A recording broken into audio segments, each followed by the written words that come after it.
done with it, you know.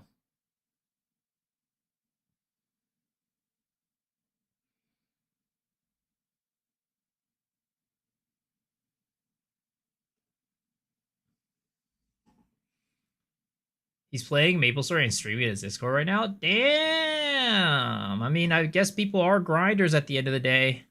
Maybe I'm just too much of a filthy casual. I can't grind shit like that anymore.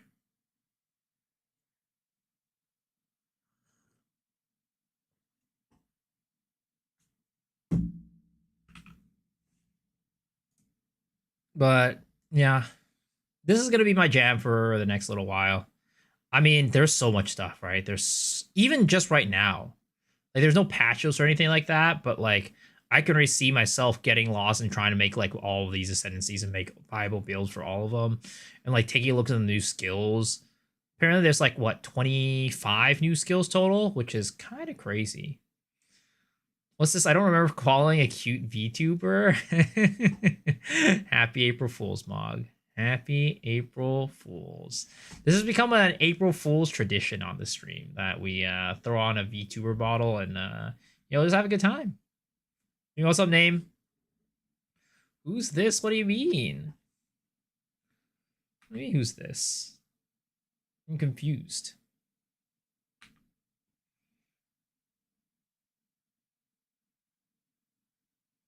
Feel like you're about to get scanned? Why? Why would you get scammed? No, the redeems work.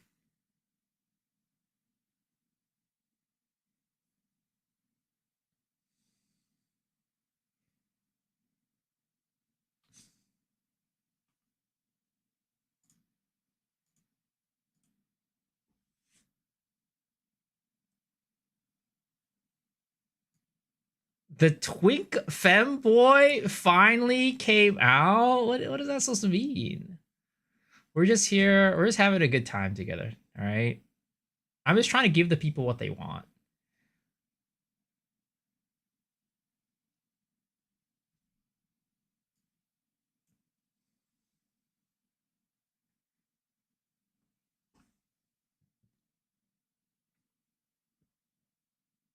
But yeah, I think like for my first class, I'm probably gonna be playing Ritualist.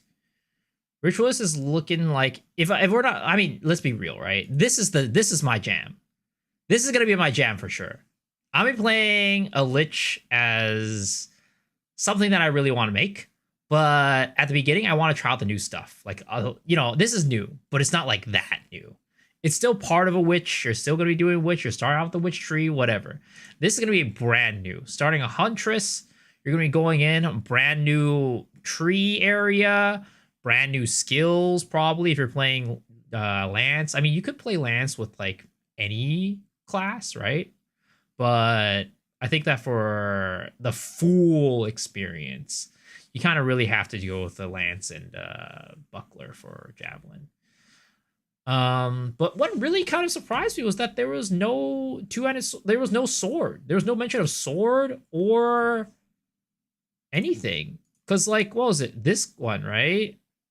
There's the dude with the goddamn sword and shield. It was a total bait. How did we get baited so hard into this? I got baited at least. I thought I was gonna be a sword class, like a sword and shield class. And then with this thing, right? Freaking Smith and Katava, he's forging a sword, but yet there's no sword. It's absolute blasphemy. Yeah, I know, exactly. Just freaking, oh my god, just gets me so annoyed.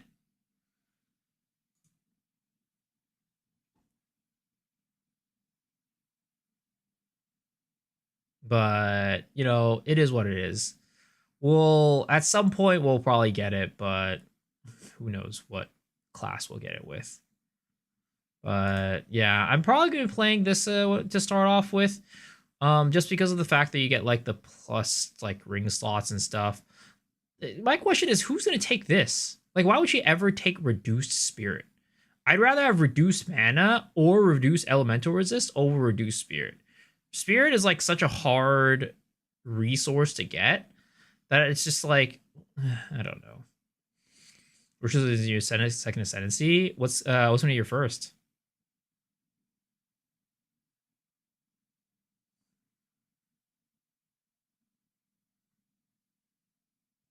I'm also excited to see what this entails. Blood boil.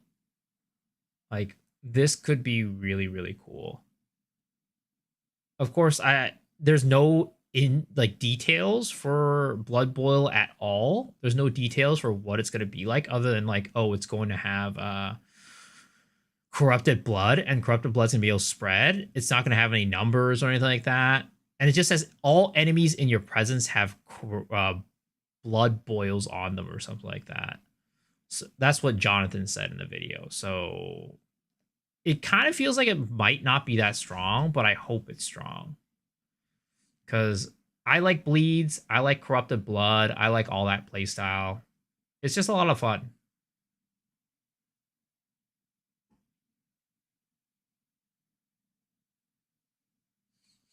Lich first, I see. I think a lot of people are going to go Lich first. Lich just seems like a very, very strong ascendancy. Like you really can't go wrong with it. Like look at this. Like you have the pops, which unfortunately are not as good as pops from PoE 1. You have the allies in you and allies have unholy might when you're not on low mana, which gives you 30% of all damage as extra chaos damage. Pretty dang strong. But then you also have this one. Non-channeling spells deal 30% more damage, which is kind of insane, to be honest.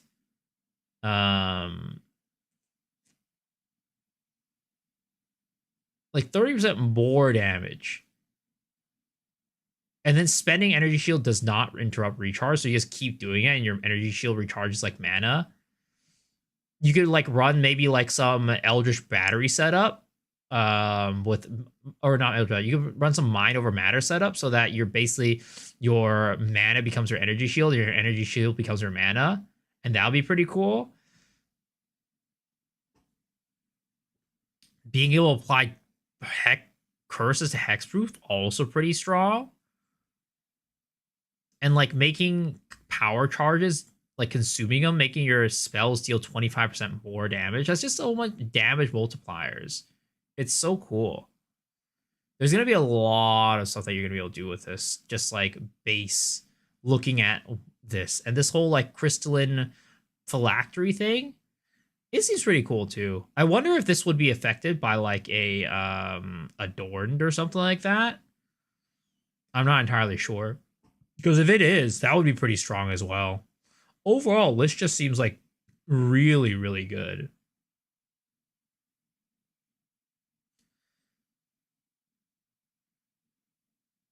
Caster have a limited way to get it. I mean, there's ways. There's ways. And who knows? They might add more stuff too, right? They might add more abilities for you to do so. So we'll have to see. We'll have to see. Yo, what's up, Shadow? How's it going? I can finally watch this stream. Yo, what's up, Gongor? How's it going, man?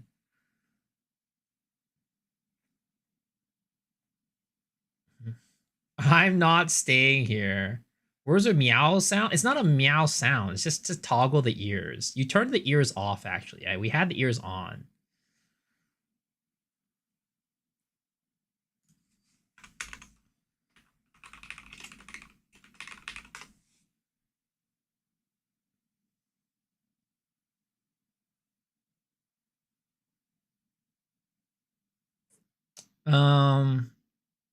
But yeah, I personally think that this is going to be super, super strong.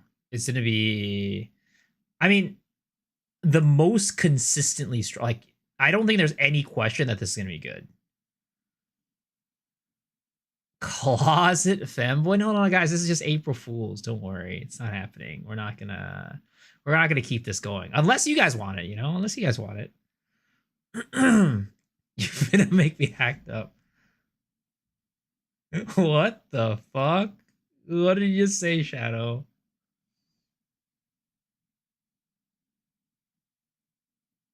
What's wrong with my eyes? Open them up. I can't. my Asian eyes prevents me from opening my eyes well. Give me an eye. No, I can't. I can't have people acting up that way, you know? It's just not happening.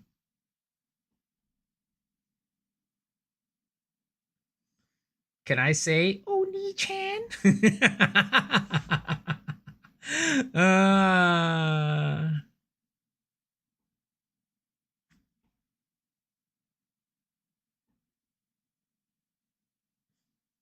so bad, what?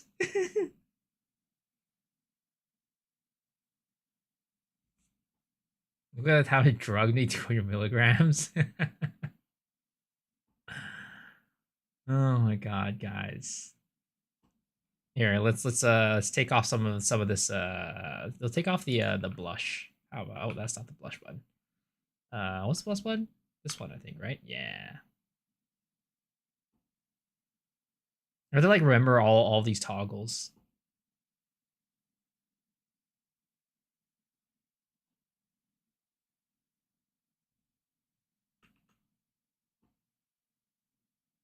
Here, we'll put the cat ears back on too.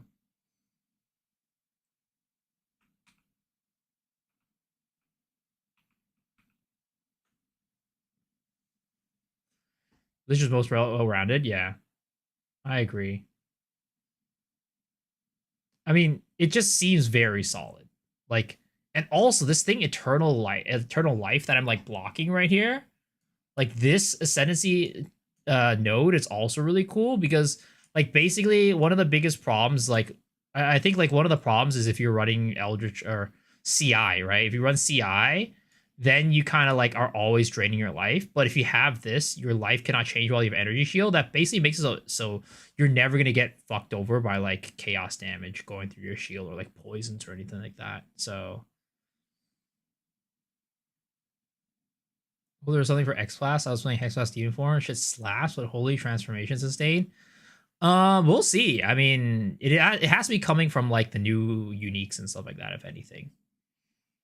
Lich on OP. Did you see that Lich was wearing a blacked out unique from in the Lich art? I have not. I have not. Wait, what's blacked out?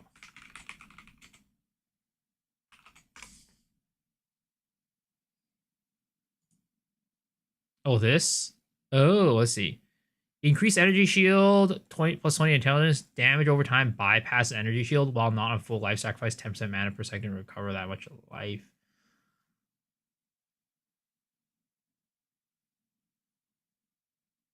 Hmm.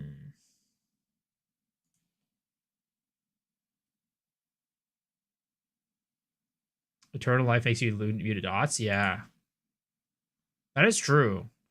It would be a huge thing to give up, like your chest armor like that, though. In my opinion, like I feel like rather than taking this, you probably want to take like a Ghost Ride or something like that, because I don't really think you care too much about dots. You it would probably be better to take like some of it's like Ghost Ride makes it so that you have a ton more energy shield. Or you take the helmet and or take the helmet that gives you more energy shield for health, but then like it like part of the damage bypasses energy shield and does it to your health directly. Pretty interesting devs we wearing during showcase. Yeah, I mean they probably have thought about it and definitely took that into mind when talking about different interactions.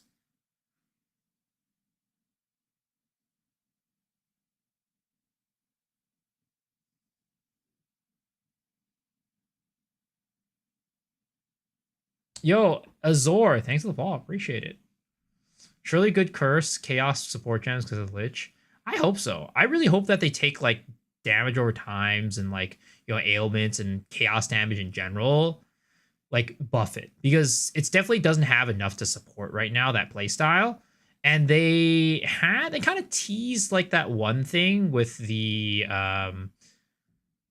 unique the unique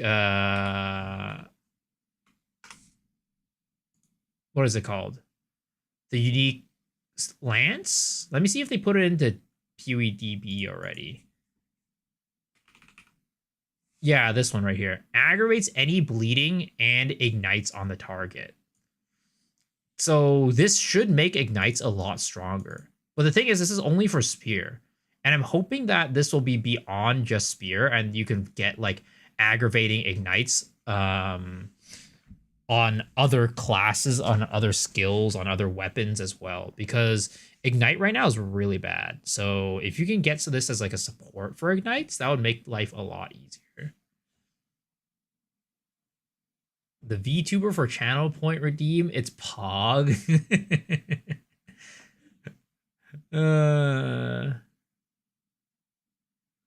As years to get nerfed as people think, 70% of player base is going to play Huntress, so Lich will be the main focus. I don't know. I feel like a lot of people are going to play Lich. I've heard, at least on streamer side. I think there's a lot of streamers that are going to play it. Maybe like the regular people are going to be playing Huntress more, but definitely streamers. A lot of them are going to be playing Lich.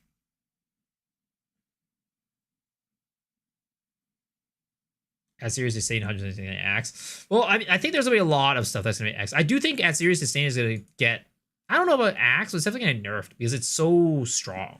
People use it regardless of whether or not there was this Lich ascendancy in the first place. Where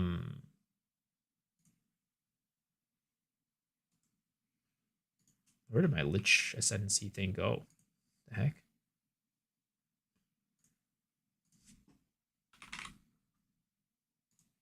Oh, here it is. But yeah, I think it was strong regardless of it. People were just using it on pretty much any build. Any build that used like energy shield, they kind of just used it on there. Yeah, it gives a lot of effective HP. I'm gonna be starting off Huntress. Lich will be broken. Yeah, no, I think At-Series was just way overpowered to begin with. Regardless of whether or not Lich came into play, I think At-Series was way overpowered. You can kind of see what they're going to nerf too with some of these changes. Like, for example, as I was pointing out earlier with Ritualist, having an extra ring slot pretty much just guarantees that Ingenuity is going to get nerfed. Because Ingenuity is already, like, busted right now with 2 rings. If you had a 3rd ring slot and you keep Ingenuity the way it is, guaranteed gonna be way too strong. Like, guaranteed this class would be like going to the moon. I'm probably gonna be going Ritualist, to be honest. I want to play around with this if I can, though I feel like it's probably been really bad. I honestly do think that this skill right here, Whispers Ask, the one that sacrifices like dead bodies to give you a buff, right? Same with this one, Ritual Sacrifice. Probably not gonna be very good. I wish it was good, but the thing is, the animation for this is way too long. And this is, the animation isn't that long, but only a maximum of 1 modifier can be granted that way. And because they're kind of random and some are good, some are not so good. Like, for example, like haste is a good thing to get. But like if you get temporal bubble, that's kind of like lame, not very good. So it's like, it really just depends on what you get. It's very RNG and you can only get 1 that way. So I just don't think it's gonna be that effective. What's my favorite game right now? At this moment, recently, I have been enjoying the first Berserker. It's been really good. But, you know, soon we'll be playing some more Path of Exile 2, and that'll be probably what I'm saying is going to be my favorite game.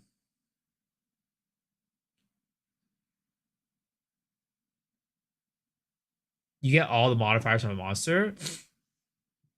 Like this one, right? For Ritual Sacrifice.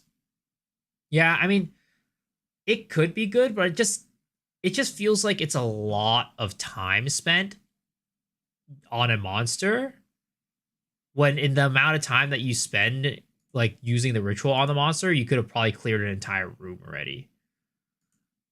Like,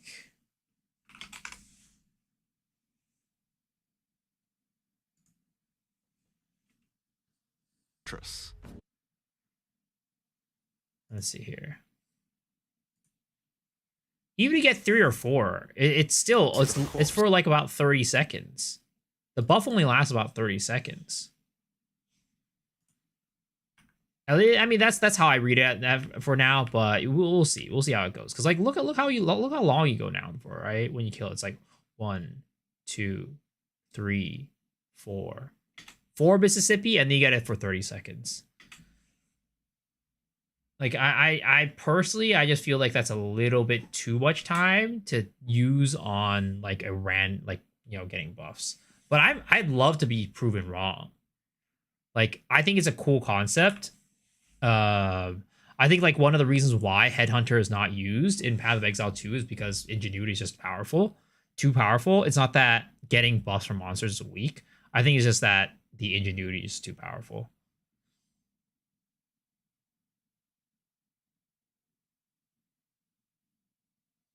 I'm too big. Can I go smaller?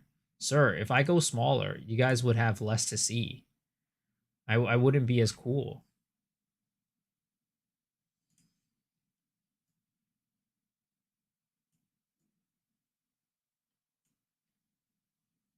How about that? The ears vaguely make me. Oh my god.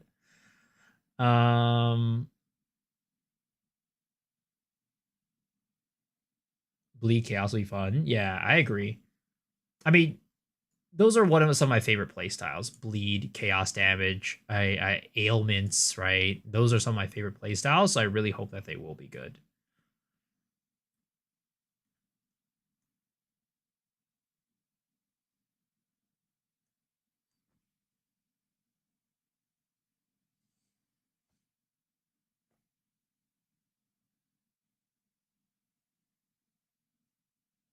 CF champ? What's that?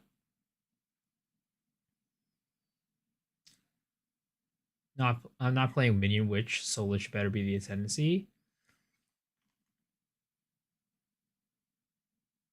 What are we doing Sunday? Or are we hanging out this week? Corrupting Fever, I see.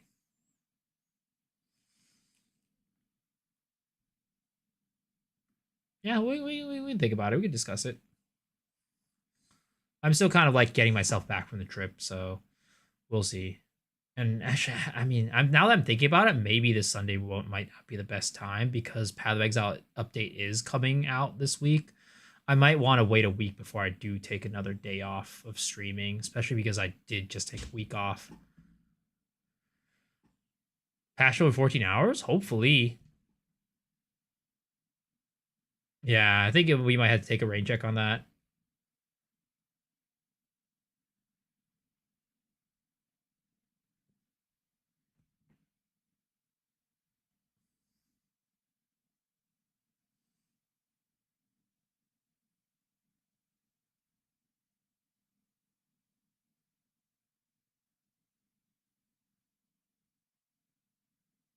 You're poor. I mean, I have one more key to give away, Roger. You want it? I can give it to you if you play it.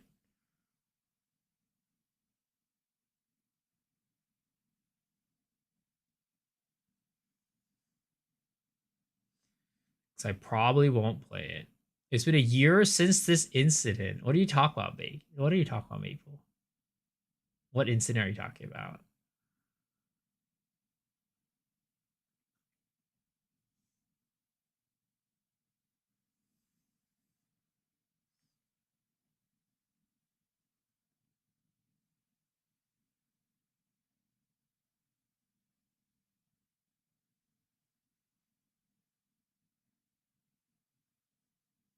Your laptop runs PoE 2 better than your PC. That's kind of That's definitely not good. That's not what you want.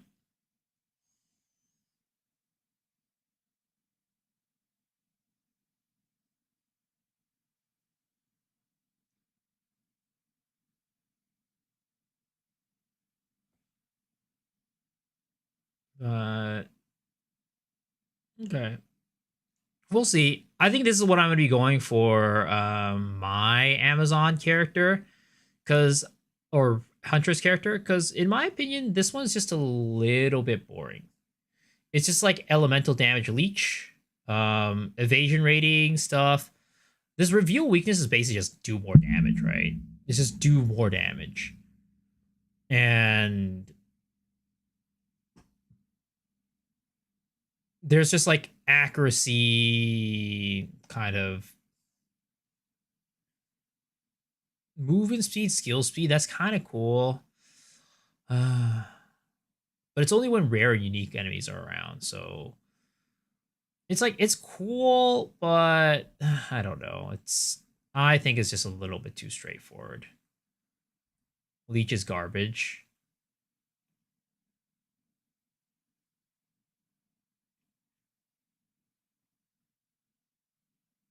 I can see a world where this can be really cool, right? Where the more accuracy that you have, the more critical chance that you have, and you can scale that. I think I can see that being pretty dang cool. But for my first build, I think I'm gonna refrain from doing that. Yeah, this is a really good node, but it just seems a little bit too straightforward, like in terms of like the stuff that you can do with it. It's just like stack decks. You're gonna be like a deck stacker and just do a lot of like have really high accuracy and just do big crits.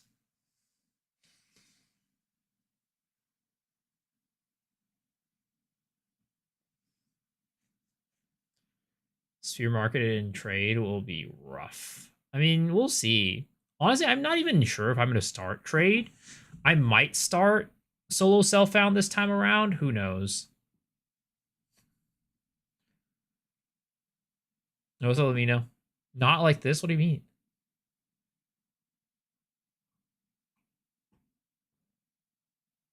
Leech also Garfield because of hidden leech resistance.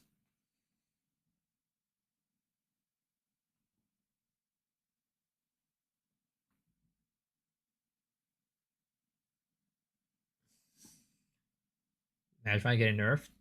We'll see. We'll see if it gets nerfed. I doubt it won't get nerfed though. I really do. 大丈夫？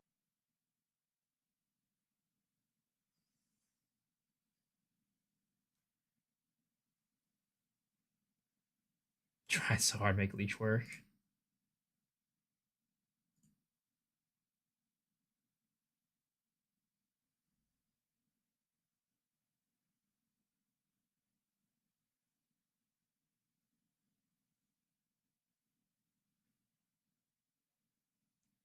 I think like if we can get like a Slayer type class where overleech like is like becomes more of a thing. I think at that point maybe leech will be better, but as it stands right now, leech is kind of lame.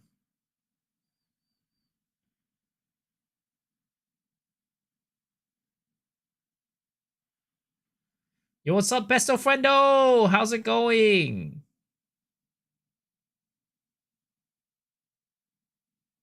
You instantly show like a small percentage, yeah.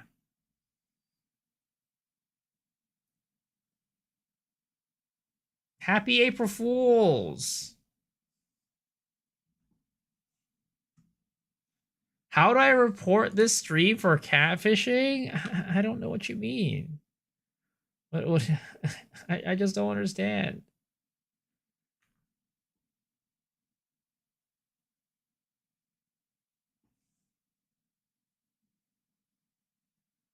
I'm just I'm just giving the people what they want.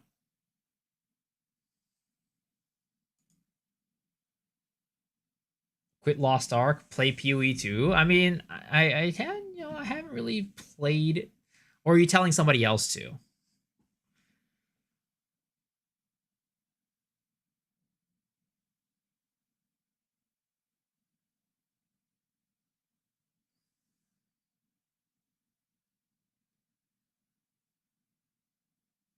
Does the model have feet? I think so. It should.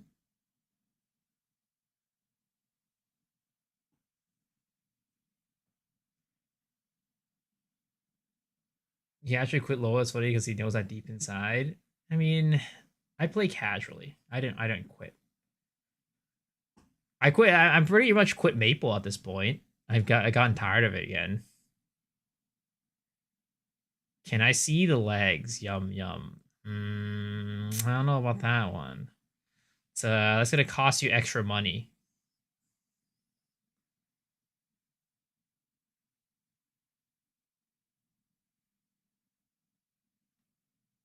Feed is not free, guys. Feed is not free.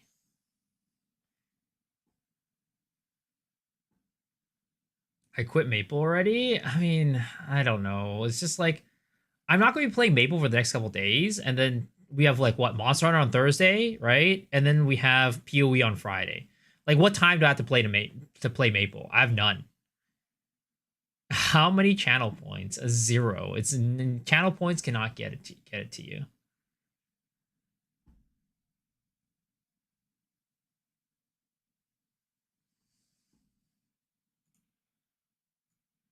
But yeah, I think that.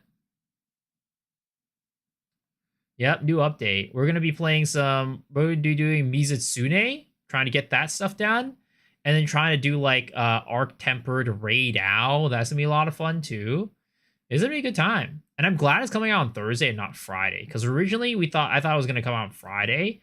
Then I would be like, shit. Now we gotta play PoE, and I can't play Monster Hunter. But because it's coming out on Thursday, I can actually play Monster Hunter. And then, yeah. UER peer. It's a standard VTuber practice, man. You gotta have the head pat. Can't not have the head pat. Come on. Gotta understand.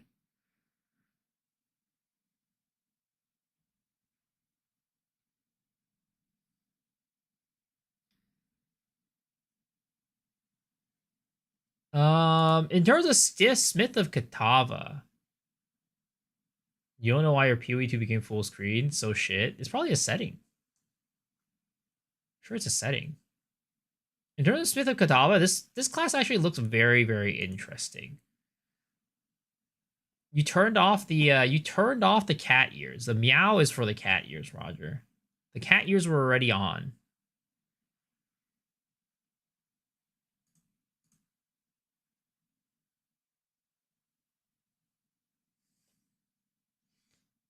Is he supposed to meow? I'm so confused. I mean, if you want me to meow, you gotta give more than that.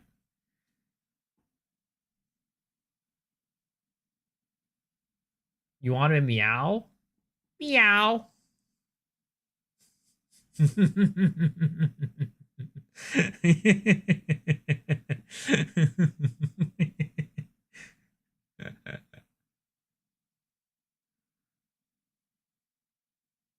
Never do that again, please.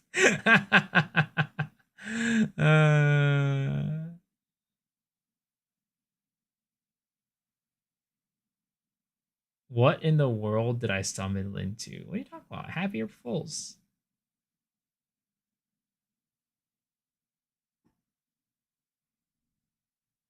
We're just here together, spending some time together on April Fools. That's all.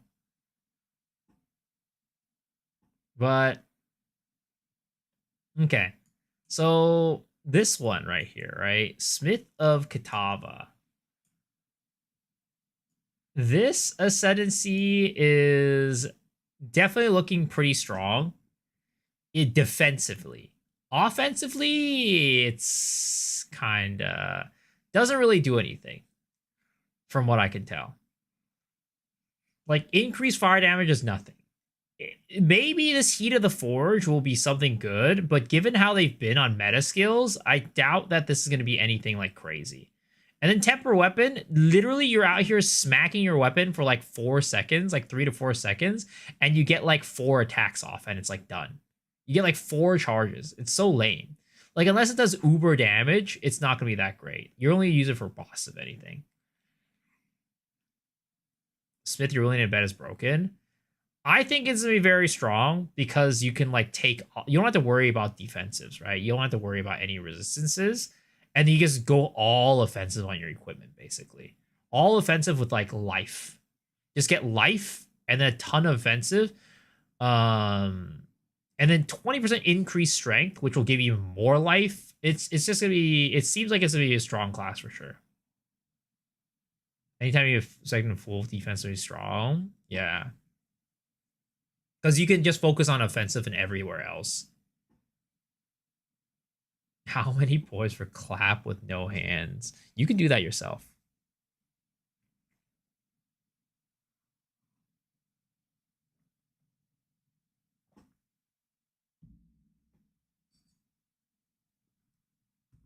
Yeah, anything that gives you like a huge helping of one thing is always going to be good in Path of Exile. That's why we nerf Warrior. Yeah, I mean, we still have to deal with like the shitty Warrior tree though, and I hope that they buff the Warrior tree.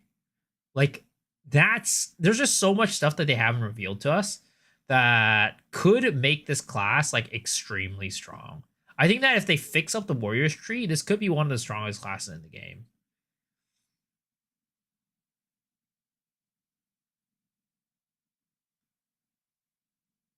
I'm thinking that for the most part, most classes are going to be going this route, right? Going Coal Stoker and Forged in Flame, so that they basically take care of all of their resistances, and then everything else, right? They have 4 more points. They're going to put everything else into this side, into one of these things.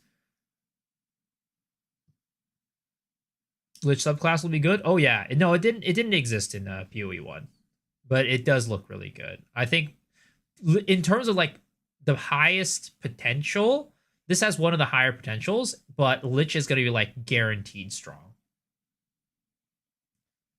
50% damage for 5% attack speed concession is pretty good.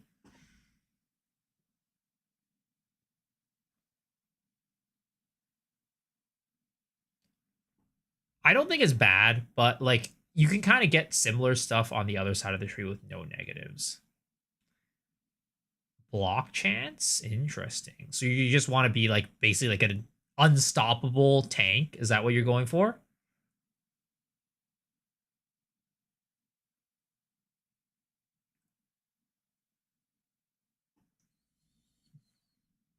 Block chance for the damage. I think there's already like stuff on the tree that gives that too, which is nice.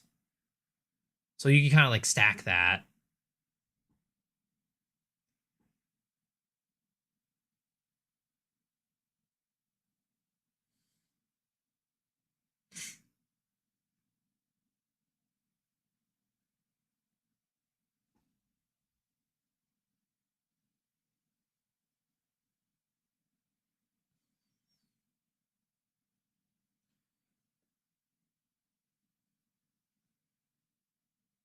Too bad I didn't live enough.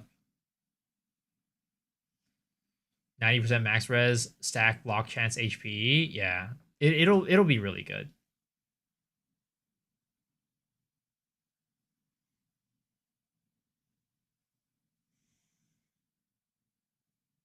You'll need someone to do damage stuff for you. No, I think that you can basically stack all your defensives on your tree itself, and like your ascendancy, you can get all your offensives in your like equipment, and that way you'll do big dam and you'll also have high sustain and defenses. You can definitely do both. That's definitely possible.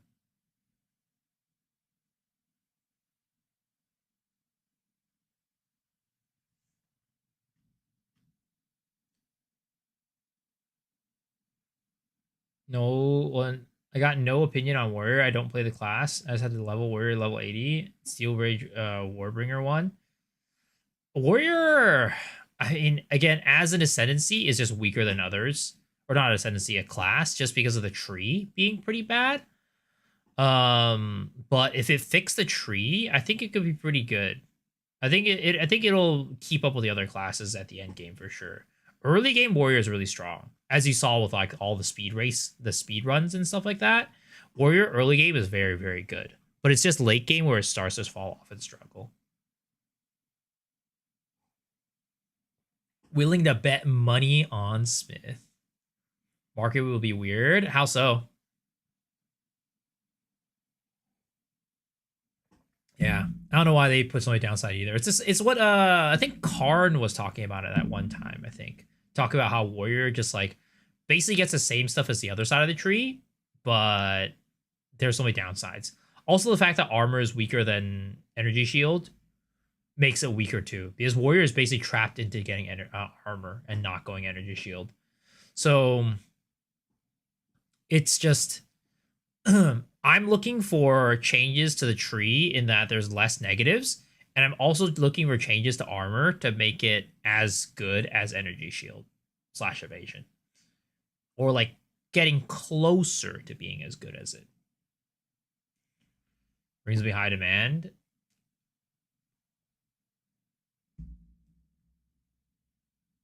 Perfect strike on bosses is fucking ridiculous. Yes, it is very strong.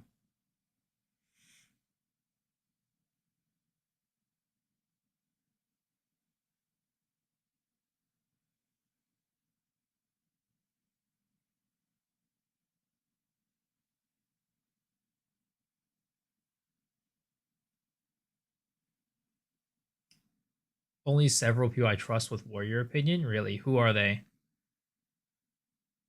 None of the names have been mentioned. You don't trust Karn with his warrior opinion?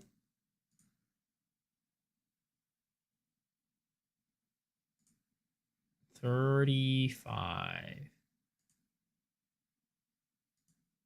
You don't trust Karn. Interesting.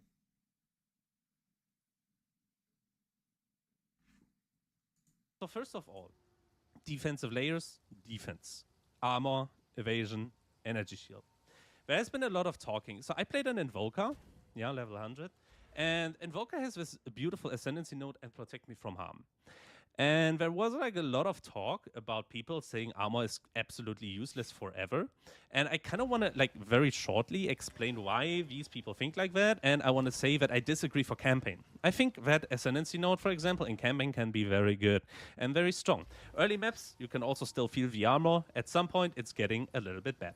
For that, we need math because math is PoE, and let's get right into it. So this is the formula on how to calculate armor, okay? This is going to be very fast, don't worry. This formula is basically your armor, and then you also have your armor plus 10 times the damage hit. That's how you calculate armor right now in Path of Exile 2, at least if you trust Reddit, Lemao. So basically, TLDR, when you look at this, what does this mean? If you have 5,000 armor and you get a hit that is dealing 1,000 damage, your armor is going to mitigate 1/3 of that damage. 1/3. Basically, when you are in like high maps, the hits that you're going to take that are physical damage are somewhat between probably 200 to like 500. If you get a 500 hit, that means that 5,000 armor would like half the damage. And if you would have instead like 25k armor, that would be a lot better because that's like 83%, right? So basically, armor for small hits is good. That's what you guys know, right? Mm-hmm. Yeah, that's the pretty well problem known. is I once tanked on this level 100 character actually a tier 15 Monkey Slam. The tier 15 Monkey Slam in a map, so in the, not Backwash, the other map, Riverside, in the Riverside map, dealt 9,000 fizz damage. Now, the problem is, just think for a second, like how much armor you would need to mitigate 9,000 fizz damage. If you want to mitigate like half of it, you want to have 100k armor. But then the problem is you're still taking like 4.5k damage on no mods, basically. So this is like a very, very short and hopefully useful information. Armor has a big problem. Like 100k is very hard to get in PoE 2 especially, but it has a big problem. You still need 4.5k life or ES or whatever. But now look at my character. I can just use Grim Feast, Overflow, and I'm at 17k. So with 0 PDR, actually having 0 by the way, I can tank the Monkey Slam, but good luck building a character that can tank that Monkey Slam. You guys get the point. Right now, the game is basically balanced around at some point you just have more energy shield and it's like barely ever worth to have armor because it's like bound to life. Bound to life means you have like 4k life, maybe 5k life. It's all a bit iffy. But if you have problems, especially in campaign and early maps, where you have like a lot of mobs that are coming for you, that are stunning you, then armor can be quite useful. And I would actually, like, if anyone plays Invoker, recommend taking this. I did not play any warrior stuff, so I wonder like if the best way to deal with it is literally just to like, I don't know, make the effectiveness of armor higher and scale better as it like, I wonder if you just change the formula to where armor, the more armor you have, the better it scales. Either that or make it so that you have more sources of HP, or nerf energy shield. Because everything that he says makes a lot of sense about the armor stuff, and I think that's kind of like pretty well established as well and within the community about like what people think about armor. I do think that if you balance one of those things, right? Basically make it so that armor's more effective, and scales better. The higher armor they have, the better it scales, or maybe gives you more HP or HP from your equipment. Just have higher HP values, or lower how easily you can get energy shields. All those things are going to be ways to kind of scale it all together. Now, nerfing energy shield would make the game as a whole harder because just getting more the defensive layers necessary is going to be harder.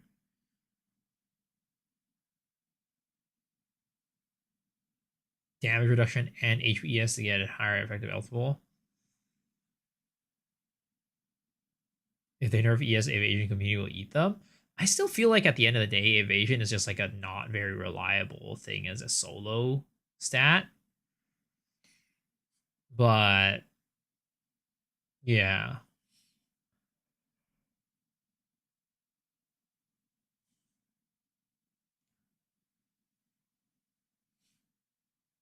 Anytime you wanted mitigations, better have HP. Yeah. Like better HP, better ES, better just like effective life pool.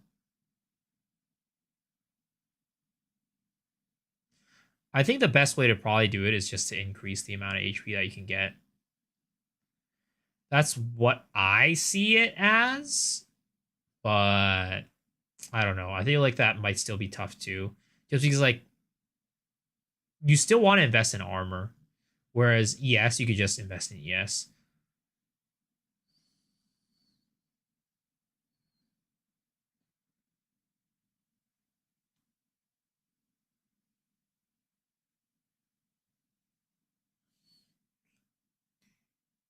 Like maybe what it is, right, is just scaling everything down. Scaling down the amount of like I just don't like this idea of like increasing everything, right? Like you're like, oh, ES can go up to like 20k, which is crazy. But like imagine if life also went up to 20k. I feel like that's like very I don't like how like that I don't like that type of balancing. I think rather than scaling up the amount of HP, I think you should scale down the amount of energy shield, but also scale down the amount of damage monsters do in endgame. I think that to me is a little bit more elegant because even in PoE 1, it's not like, HP goes up to 20k. That just doesn't really happen. Yo, what's up, Panda? Your immersion.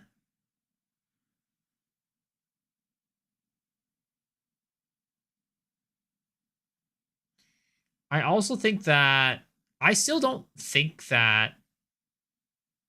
Here's the thing.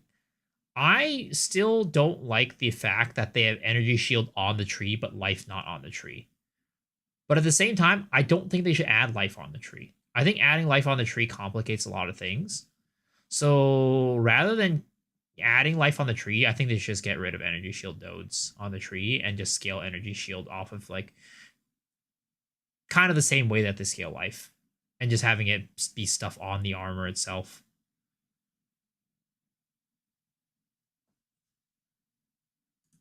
What's up, Ash? Why? I think that the more life that you add on the tree, the more complicated the tree becomes. I think that's one of the reasons why the PoE 2 or the PoE 1 tree was always a lot more confusing and harder for people to make builds because life was on there. And that's going into PoE 2, it was a lot easier for me to make a build because I didn't have life nodes. So I could just be like, okay, all I need to do is get damage. That's all I really need.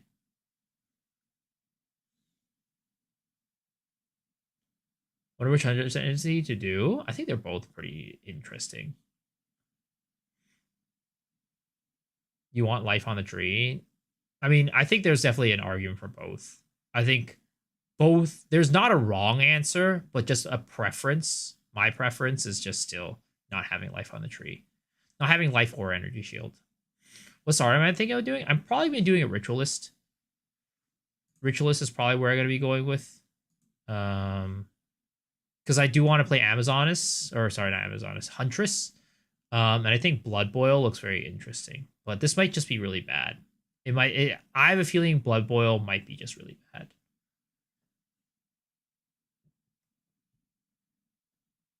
The way of thinking fucks with the archetype building variety, though. Yes, but I think that PoE 2 is, in general, a lot less expansive than PoE 1 in the way that you build characters. Or, and a part of that is because it's a less complicated game. But I think that's what it should stay. I don't think you should add life and make it more complicated. Like, as much as you want it to be like PoE 1, it's not. And I don't think it should be.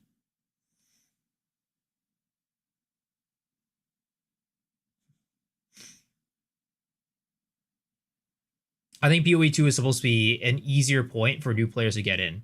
And again, I do think that having life on the tree does make it a lot harder for new players to get in. Just thinking back to when I first started playing PoE, it was a lot harder for me to make a build back then compared to when I first started playing PoE 2. It was very easy.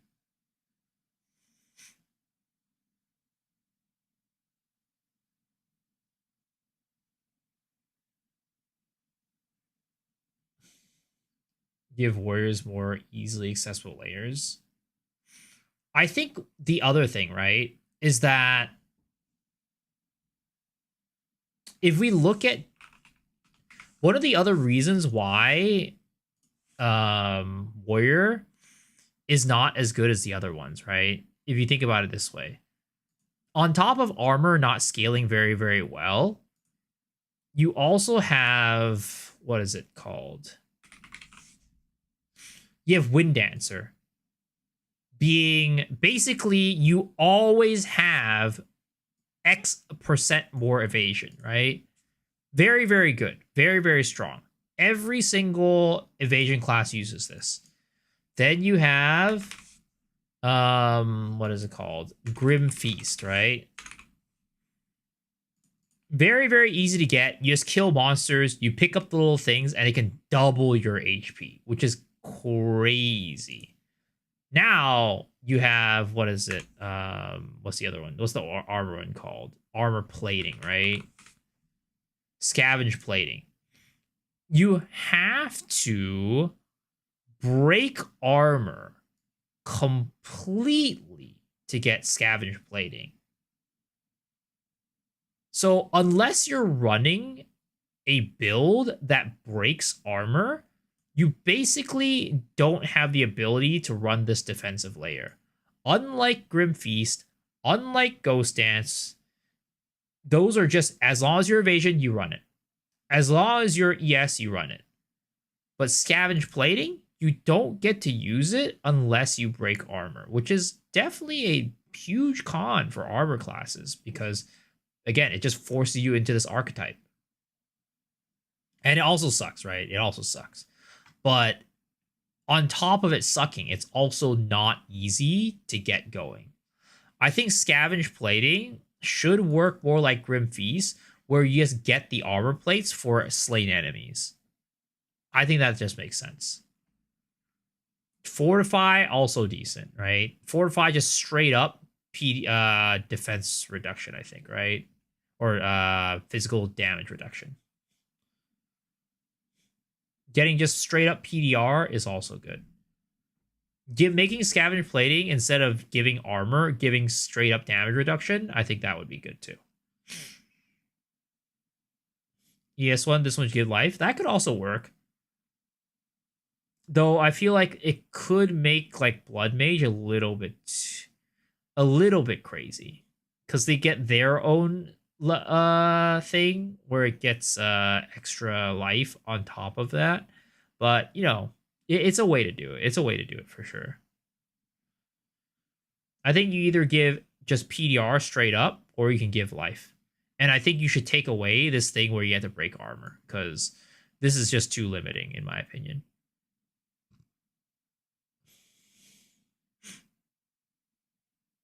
And like a lot of times, you kind of kill enemies before you can even break their armor fully. So it's just a lot of limitations to scavenge plating that the other ones just don't have. Sanguinary stocks? Yeah, but it's a layer, right? And the reason why it sucks isn't because of the fact that you get over HP. It's just because you have to use your HP and play this like dumbass mini game, right?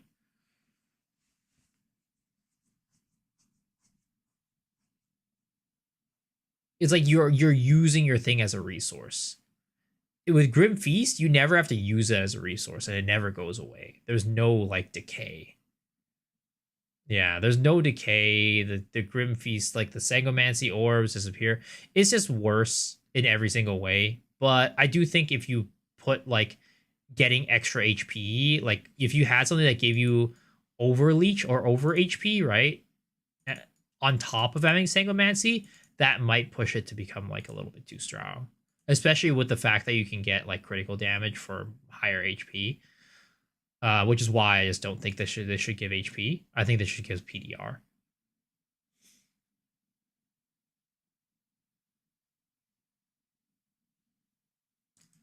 But that's kind of how I would like. That's just one of the few reasons why armor I think is just worse.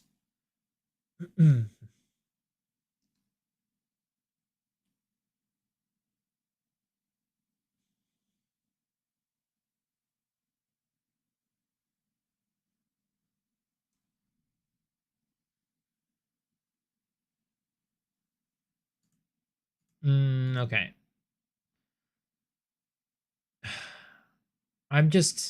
This skill just intrigues me. I don't know. To me, it doesn't look like it's gonna be very powerful.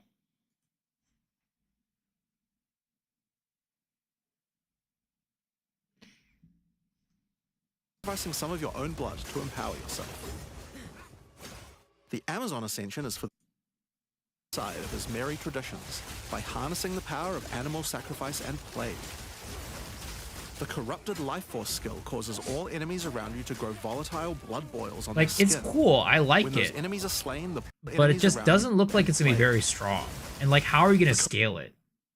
I guess it is gonna be a skill in its own. So maybe that. And using support gems. Corrupted Life Force skill causes all enemies around you to grow volatile blood boils on their skin. When those enemies are slain, the boils will burn. Also, do you see like the AoE of it? It's so small. Blood boils on their skin. Like it doesn't like this. If this was like a herald, this guy right here dying would have spread and killed this guy. When those enemies are slain, but this guy dying did not spread over to him, which does give me a little bit of pause for like how strong this is gonna be. I do think that the new thing with like the new little skill that they have for bleeds looks like it's gonna be pretty good. Around you to grow volatile blood boils. The new little support gem for bleed. Over 100 new support gems. Hema crystals will this enable one. a new kind of bleed build, turning the damage of this looks pretty good done into explosive Vile crystals. Like, look at that. That's pretty cool. I'm hoping that the vault. Let's see. That does suck though. The hemo crystals themselves cannot bleed. That is disappointing.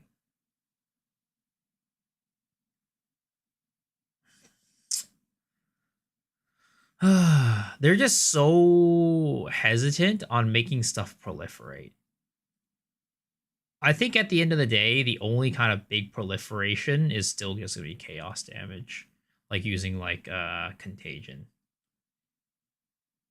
Do you see how they play the one you have to play DDR to get more damage? Wait, which one? Oh, like the one where you do like the directional one? Explosive Vile crystals. Alignment. This one right here, right? Indicate support skills indicate one of 4 directions. Indicate direction changes when attack with a supported skill matches the indicated direction. Yeah, this one is very interesting.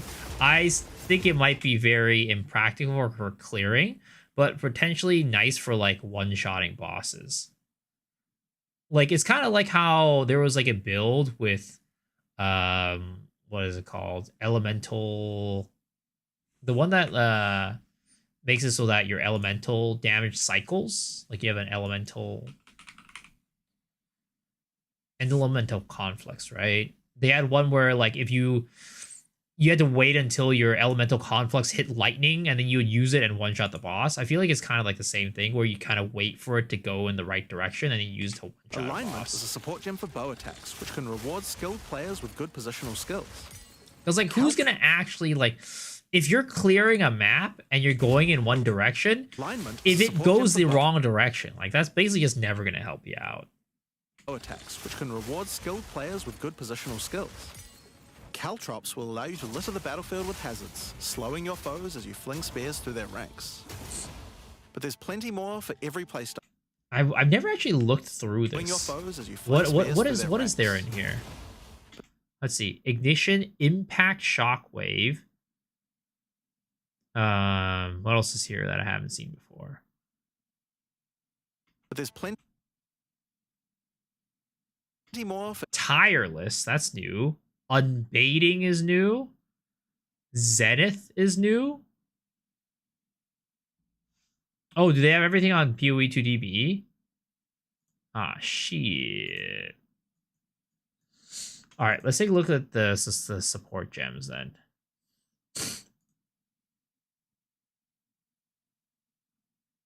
Is there any way to like filter by like new shit?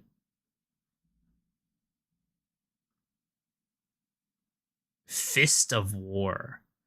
Attacks with supported skills are ancestrally boosted, no more than once every 6 seconds. Go to home.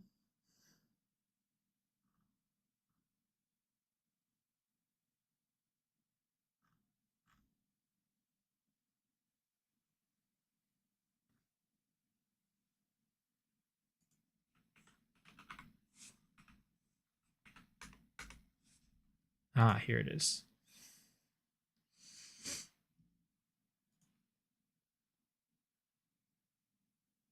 Is there any support gems or is that all it is? Okay, so here are the support gems. And here are the skills. Put a lot of hope on Lynch on my non-minion, which hopefully pays off. All there's on cat. I think Lich is just gonna be good in general. You can do a lot of stuff with it. Bind Spectre. This is gonna be exciting. Sacrificial Land. Your skills target minions from support skills within.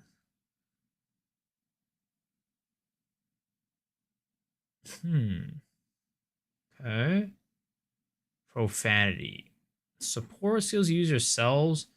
Support skills use it consume a corpse, dealing more chaos damage than you do. Okay. Only some skill gems got leaked. Got it. Loyalty. 10% damage taken from support companion life for minions. Minions from support skills have 30% less life. So it's basically kind of like elite meat shield, but the thing is you don't have to like. Oh wait, no. That's different. That's the that's basically like giving you the Infernalist dog. Minions from supported skills have a 20% increased size. God damn, dick size to the moon.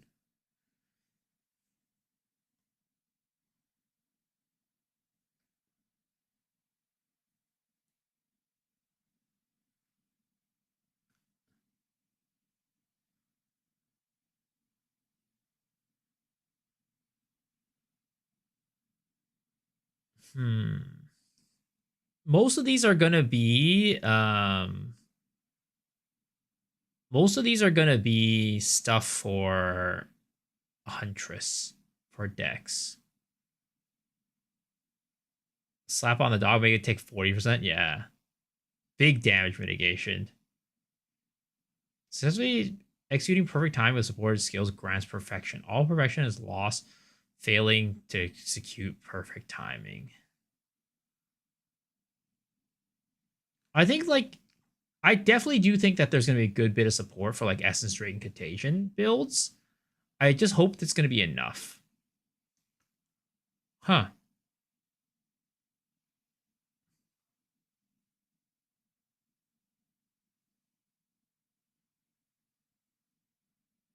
Spectre will be broken. We'll see. We'll see. I'm excited to play the Raised Beast one. Syzygy.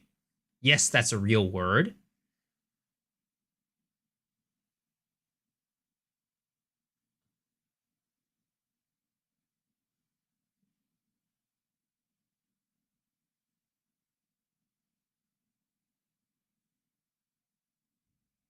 $40 spirit that attacks with 800 to 80 to 100 projectiles. Which one's that?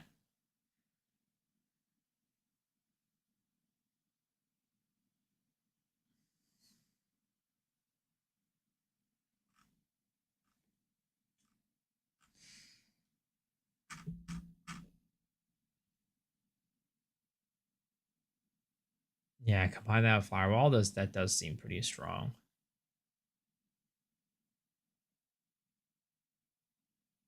But the thing, actually, no, you can have multiple specters. That's right. We'll have to see. We'll have to see. I'm sure there's gonna be some broken stuff for sure, and they did mention that there's gonna be a lot of broken stuff.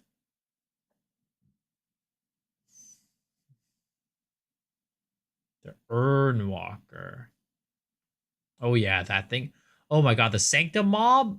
Oh man, that shit does a lot of damage. But I don't know if the Sanctum Mob, that one can necessarily go through Firewall. Because it shoots it up into the air with like Z-axis and then it comes back down, right? So it might not be able to go through Firewall, that specific one.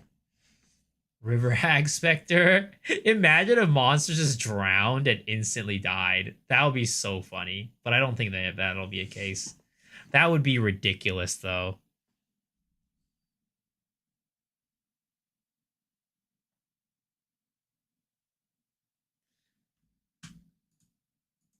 So, did any of you guys watch the interview that they had today? Because I haven't watched this yet, and I wanted to watch it, but 2 hours seems too long, so maybe we do the summary. Watch all of them. Yep. All right. I'm just gonna watch the summary. I haven't had a chance to yet. Everyone, it's Rax. Darth Microtransaction and Gazzy just did an interview with the two lead people from Grinding Gear Games, Jonathan and Mark, and asked them a bunch of questions about the upcoming game. So I'm just giving you a summary of everything that happened. And I believe it was live streamed on DM's Twitch channel, and the full interview is on Gazzy's YouTube. So I'll try to link that, and you should go check out the full interview. The full interview is going to have more information than what I'm going to give you here. I'm just going to try to rocket through the stuff as fast as I possibly can so you can have the info. Okay, let's go. Patch notes when? Through it. New Zealand's Thursday, so we might get them on Wednesday. When the patch notes arrive, I'll do a big Tomorrow, analysis baby! on it. I'll have a video up. Again, if you don't want to read the 500 pages, I'll read them and go through it and give you a summary. Are the shield block changes in this patch? Oh yeah, this was really cool. I am glad they're taking a look at shield block because blocking definitely doesn't seem like definitely seems like there's a lot of like flaws with it. New Game Street for 6 hours, talk about a 2-hour video. They need to finish some animations, but they think that they will be in the 0.2. Is the intention to make people use the active block with shields? It needs more mechanics that make it alluring to use other than on boss fights. They're testing something in this regard. I mean, unless they make it do damage or something like that, I just don't see a world where they can make it more alluring to use it on stuff other than boss fights. Because, like, in maps, you're just trying to zoom, right? Maybe in campaign, it could be something that you use. But, like, I can't see a world where they can make it more alluring without just, like, doing, like, oh, if you block with a shield or, like, block a certain amount of hits, then you get, like, a buff or something like that. That's the only world where I can see power, like, blocking with a shield actually being something people use. If it gives you some sort of return, that gives you more damage. To make active block enticing to use when there's like 500 monsters around you. Is Magic Find changing? yes, it's being nerfed. It's getting diminishing returns, and the best rarity items are also being nerfed. This is not the final version of what they're going to do. For an example, on diminishing do a tier list returns on on 90 Magic dependencies? Find, Sure. having 400 rarity versus 800 rarity might give you 3% more items. So, in general, I think a lot of people do not like Magic Find on gear at all because, in order to find really awesome items, people like to just make their character stronger. Your character is stronger, your character is faster, your character has lower cooldowns, and that lets you clear the maps easier, and that gives you more items. When you have to actually find a way to fit magic finding, like rarity, into your items, you have to start giving up certain things of power, and people usually don't like that. So I don't mind these changes at all. Are you flipping the item tiers? They haven't looked at that, but more on this later. Are you happy with the current state of the trials? They said the end bosses accidentally had double the health. Wait. Is that actually the case where the end boss had actually had double the health, but they just never changed it? I mean, it kind of makes sense that that's the case because the end bosses were just so much harder than the rest of the bosses. But that's ridiculous if that was the case. Like, all this time, all these months, nobody ever looked at it. It was like, that kind of feels like it's a little bit too much HP. Maybe we should change that. That's not supposed to be that way. That's ridiculous. That is actually ridiculous. I have a feeling maybe it's PR talk. I don't know. It just seems ridiculous if that's actually the case. Also, just little bit of a word of advice for you, Mr. Rax. I know that you're not gonna be taking this word of advice and probably never seeing this video, but I just want to let you know that the way that you zoom on a Google Doc is not by zooming in to your PC like this on the browser. It is actually to take this and zoom it up this way. That way, your UI is not like, a bajillion. As you can see, his UI takes up his 90% of his screen, and the text is not that much bigger. So the way you zoom, Mr. Rax, is going here. You could also go and bump up the text. And yeah. Sorry, guys. Sorry. Like Tornado Bird. They don't want to change anything fundamental, but the bosses need to be improved and the monsters, and it's not random enough and it feels repetitive. I find them quite boring, so I hope I should these watch a changes 2-hour will be enough. VOD. Do you want me to watch a 2-hour VOD? We can watch a 2-hour VOD. I just feel like that's taking way too long. I can watch it. We can watch with some follow-up questions from previous interviews you've done on news articles and also our Tavern Talk podcast, Destin, Siggy, and so forth. One of our first questions was actually about parry. The topic of buffing the block mechanic was brought up, and the desire to shoehorn this. Don't watch the 2-hour VOD. patches. It's just I mean, I agree. I agree. The interview was fun. I'm sure it was fun, but I just feel like for this stream it might be a little bit too long. Well, if at the end of this we feel like we still want to watch it, it's we'll go back to it. Character has lower cooldowns, and that lets you clear the maps easier, and that gives you more items. When you have to actually find a way to fit magic finding, like rarity, into your items, you have to start giving up certain things. Evidently had double the health, like Tornado Bird. They don't want to change anything fundamental, but the bosses need to be improved and the monsters, and it's not random enough and it feels repetitive.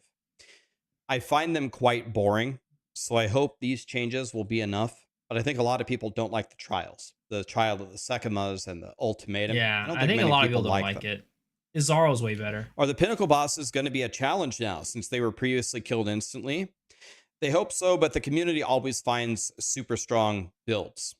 The T0 pinnacles now have their health reduced by half, and you have to do 50% fewer maps to fight the bosses. That's a good change. because I feel like it definitely was. Other than Zesh, right? I think Zesh is still hard to get to, especially when you're first starting off. But Zesh, I think it's way too hard to get King of the Mist. It's definitely way too hard for a new player to get a King of the Mist. Zesh is okay.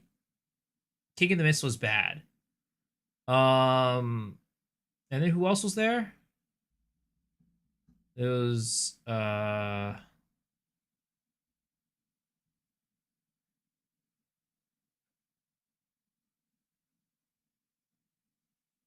trying to remember. Why am I blanking?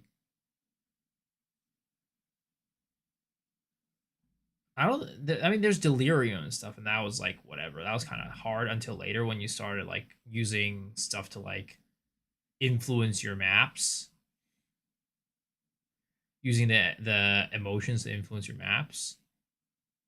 I do think that it took way too long to get to what's his face too, fucking Arbiter of Ash. So I'm glad that they're doing it 50%. Olroth, ugh, God, Expedition is just never fun. But yeah, I think that this change is very good. When did I change my gender? Just today. So if you played previously and you couldn't even get enough stuff to go fight the Pinnacle boss once, it's going to be a lot easier next time. Are there going to be alternate victory conditions for maps, aka not killing all of the rares? They fear that the other things that they could implement will get boring or be unpopular. They want to just put more interesting things within the maps. And boss maps will now have the boss kill as the completion. I believe that that's new.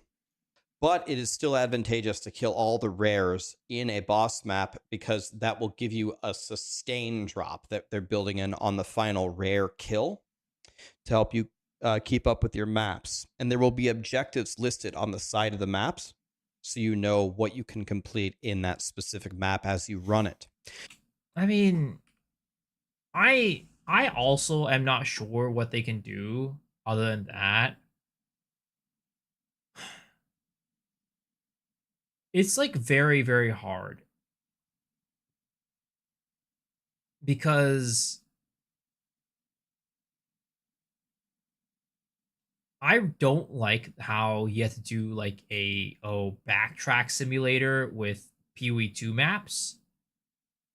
But I get what they're going for in that they don't want to make every map a boss map. So it's like hard to find a way or think of a way to where they can actually make it so that you don't have to backtrack for rares, but then they don't include bosses in every map. I didn't dislike what they did in last Epoch by having like other things that you do in maps. Sometimes you're like defending a thing, sometimes you're like, feeding souls to an urn, whatever it be. I didn't dislike it. So maybe they should do more of those things where like maps have different conditions on it, victory conditions, other than just bosses. I understand that they said number one, other things might get boring, but at the same time, is it that much more fun to kill all the rares in the map? I don't think so. I don't think killing all the rares on the map is a fun thing to do. Like, it's just a thing that you need to do to clear the maps. Is it necessarily adding more fun to the experience of doing maps? I wouldn't really say so. So I don't see a problem with adding the other stuff in there other than to just give a little more variety. Yo, some meta. What we're actually into the what they said.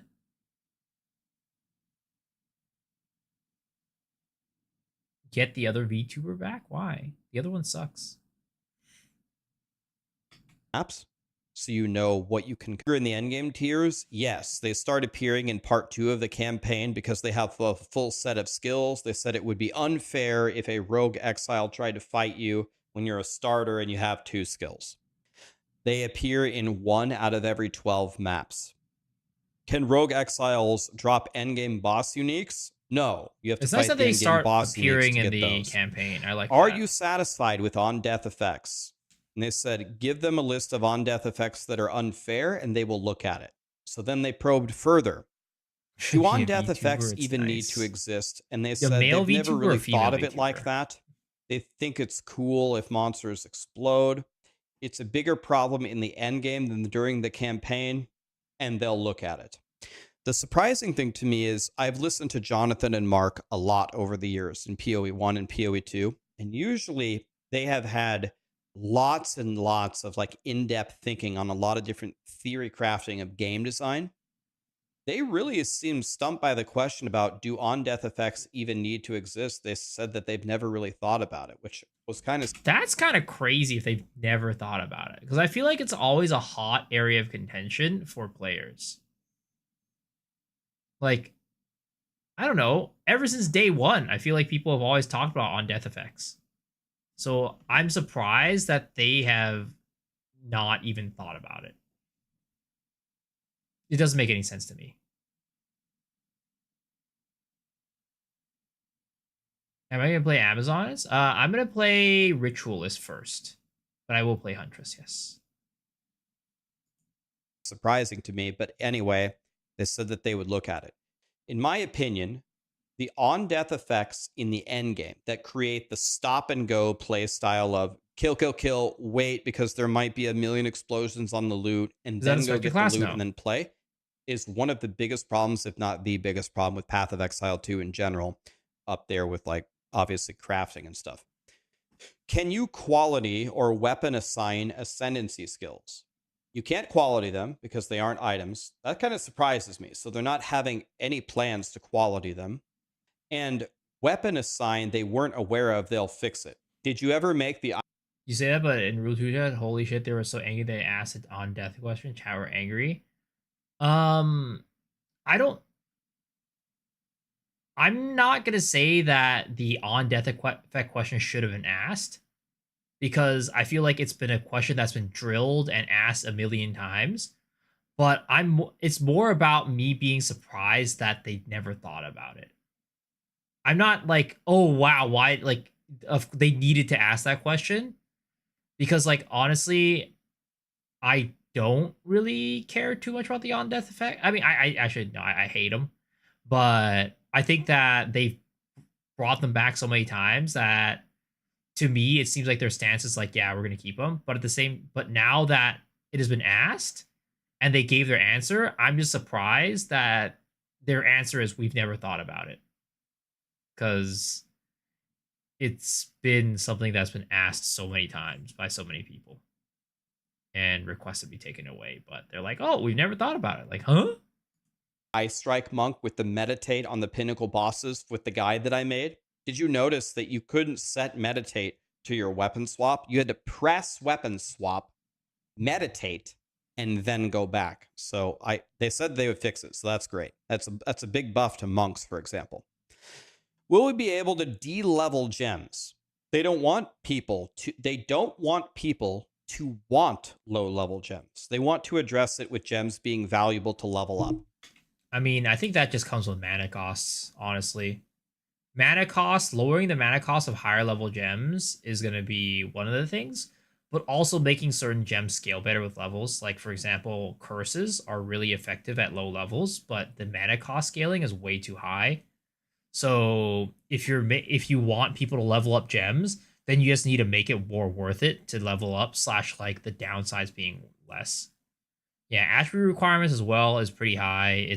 There's just way too many things that cause people to not want to level them up. So I'm glad that they are addressing it and thinking about it, but I also think it's kind of obvious how they can address it. I got to be honest with you. This was kind of a surprising answer to me. It's like a big commitment from Grinding Gear Games. So, for example, let's take Gas Arrow. I shoot Gas Arrow, and I need to detonate it. You don't know how I detonate it? With rank 1 Flame Wall. All I need the Flame Wall there for is to detonate the Gas Arrow. It doesn't have any other function. I don't need to level it up. So, it's an example of just normal playthrough where a low level gem might be valuable to me. What they said makes sense. Like, people should want to level up the gems, and that's a good aspiration to go for. But saying that we're going to make all gems worthy of leveling up in all scenarios, rather than just giving us a simple recipe to de-level our gems, is it's a big commitment. I'm kind of surprised that they went with that answer. I wouldn't be surprised if they changed their mind. I would be honest though, is it really that important to be able to de-level your gem? If I want a lower level gem, I'll just get a lower level gem and use it.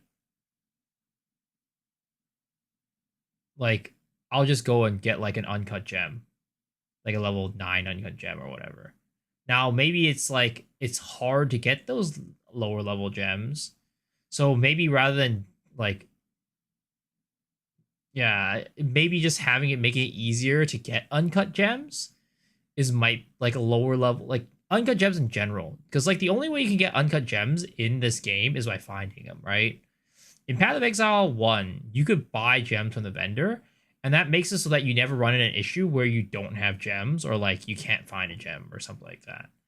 Whereas in Path of Exile 2, there's always a situation. I always run in situations where I'm like, oh, I'm waiting for a gem to drop. I'm waiting for an uncut gem to drop. I don't have the skill. I want to get the skill. I can't get it. The gem's not dropping.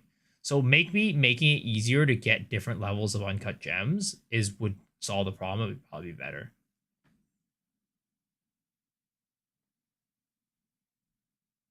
In the future. How do they feel about mana cost with plus skill levels? It's based on the design of the skill. If you spam it, it should be cheaper. If you take forever to cast it, like Hammer of the Gods, it should be more expensive. They did say that attack spells have had their mana cost way too high. So for example, I agree. same example, Ice Strike.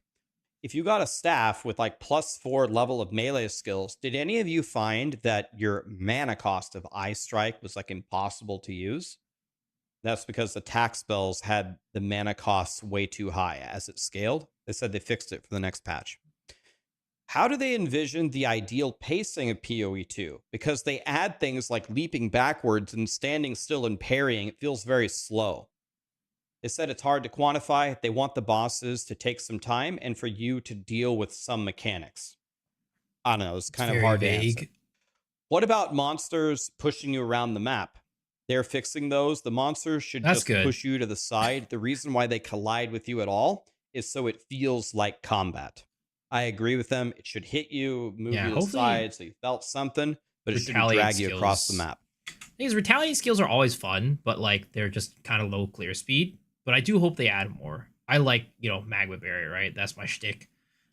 And I want to be able to get more skills like Magma Barrier.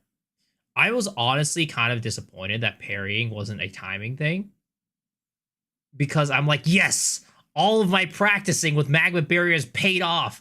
I know exactly all the attack animations of all the monsters. I'm gonna be a goddamn parrying god. And they're gonna be like, yeah, Magma parrying is just basically the same as like blocking. I'm like, god damn it. Are ailments supposed to be their own builds or the only in addition decent to build existing what builds? The fuck? They like how hits apply the ailments, which simplifies stats and building a character in Path of Exile 2. So for example, if you got damage to hits or attack damage, that would work with a bleed. But if you just had bleed on its own and it wasn't off of the hit, then hit damage and attack damage wouldn't scale bleed. They're trying to simplify it. And then they had a major discussion about ailments. It went on for quite a while. Essentially, they concluded there's a lot to look at and consider for the future. I think what was at the heart of this question is some people like to play just dot builds. That's me. That's me. Damage is over time. They want to just ignite everything or poison everything, and that's how they want to do their damage. But it's always connected to a hit of some kind, so it doesn't class fantasy-wise feel like a damage over time build. So we'll see if those are going to be possible later on. Yeah, I hope they do make that a possibility because it's so stupid that it's like it always comes with having to do a big hit to be able to do a big dot. I hate that. And it used to be that way in PoE 1, if I remember correctly, and they changed it. So hopefully they can change it for this one too. Are there plans to have skill gems work across multiple weapon types? No, because they want them to be uniques to those weapons. So, like grenades with crossbows, right? As an example. Are the spawn rates higher now for King of the Mist and Simulacrum in the next patch? Yes. They already answered Are that there new earlier. boss specific drops? Yes, but they put that on the new content, not the existing bosses. Are they retuning any of the existing maps? There's a few touch ups, but not much. That will be the focus next patch. They know that some maps are boring and need to be better, probably like Augury.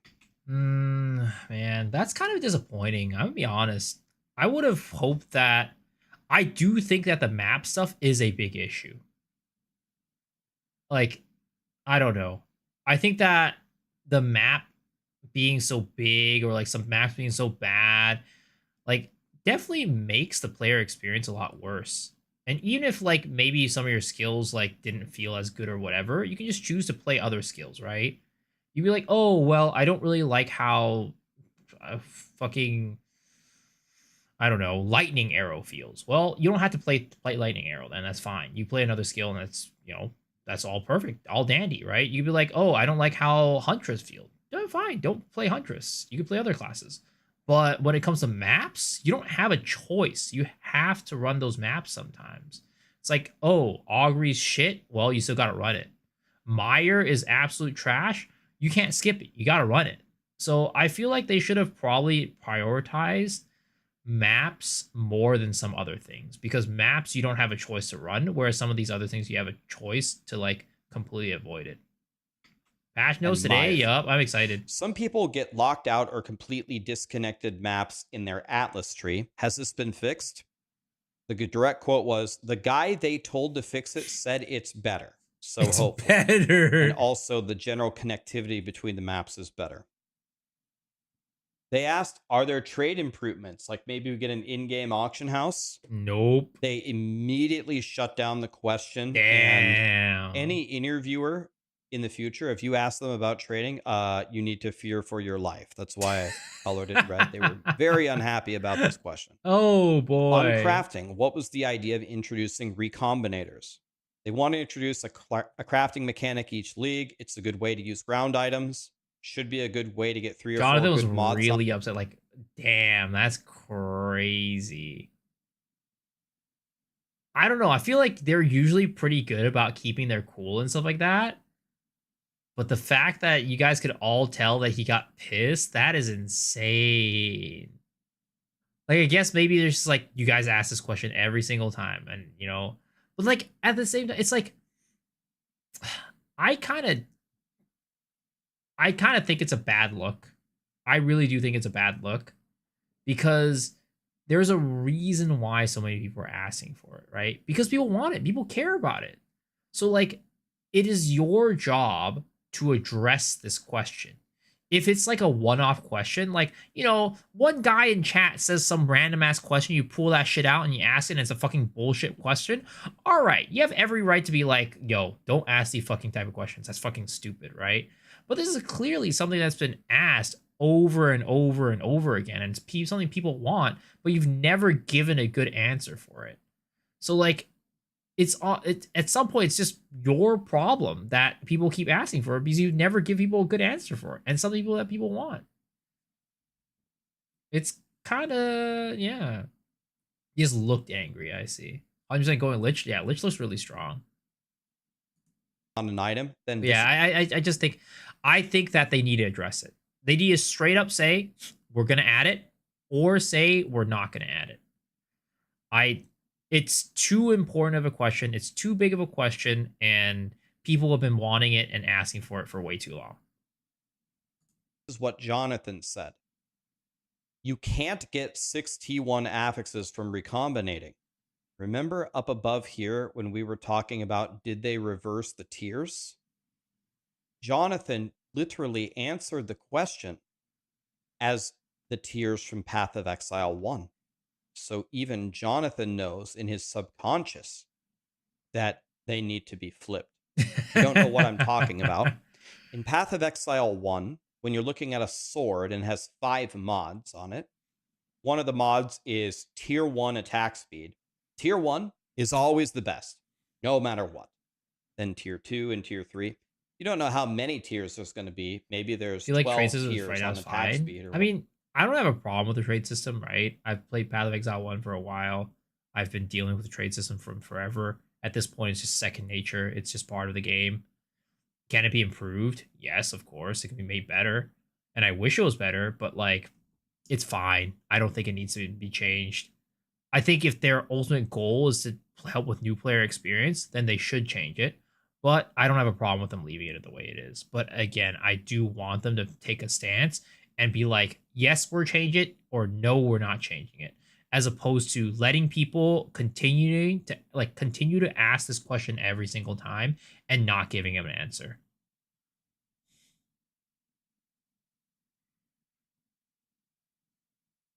So you could put things up for a price and just sell them. I mean, you can do that in the game right now, but it's the buying experience that's worse. The selling experience is fine. It's the buying experience.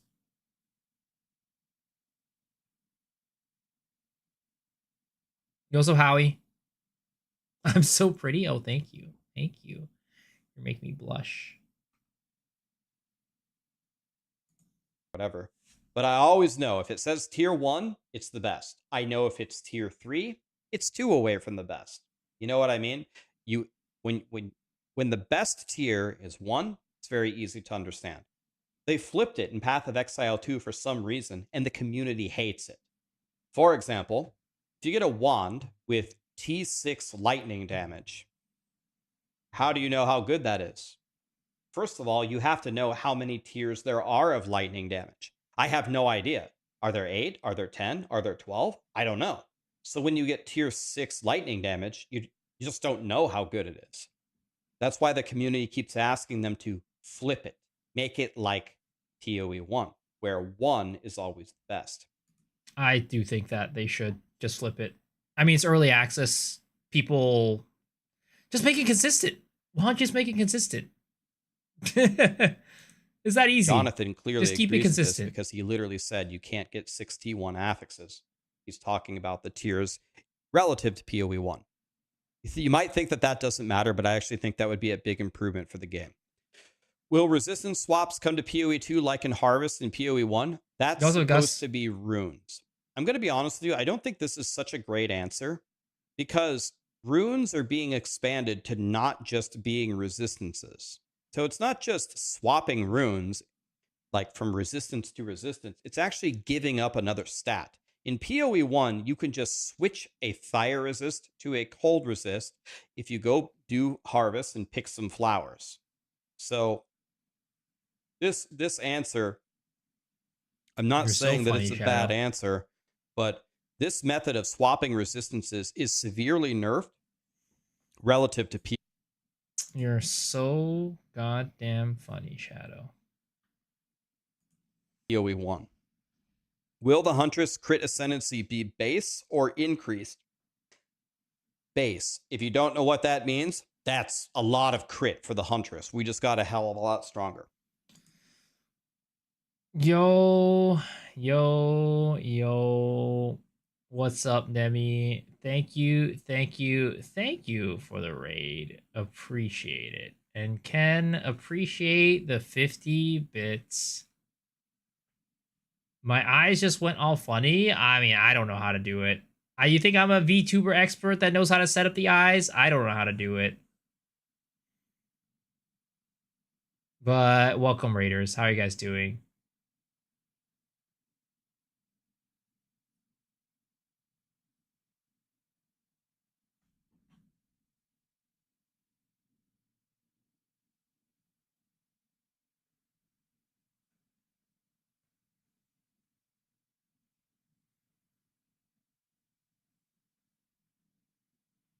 They say iPhone is better for VTuber tracking. I'm not going to use my phone for it. Ignore your chat. Thank you.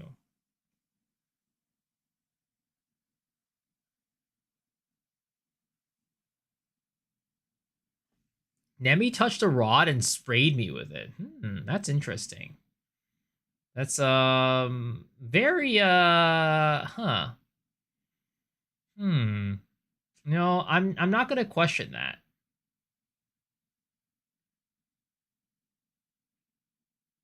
Dude's out here flinging Dookie in my YouTube chat again. All right, nice, nice. Touch, touch. What the heck? What is going on? Why are you guys so weird? Hold up, I'm gonna turn this off real quick. This is a second.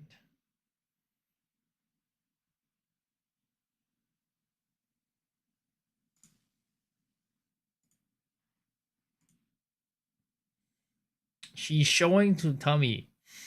You know.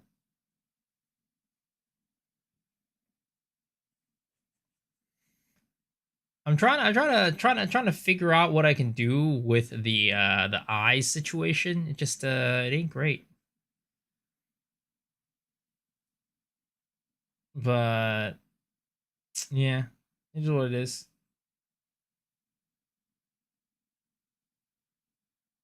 Eye parameter. Let's see here.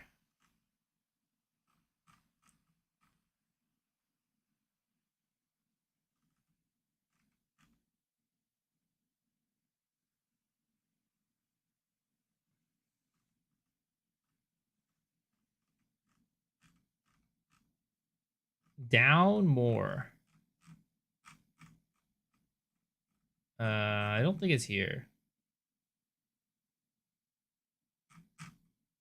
Third tab.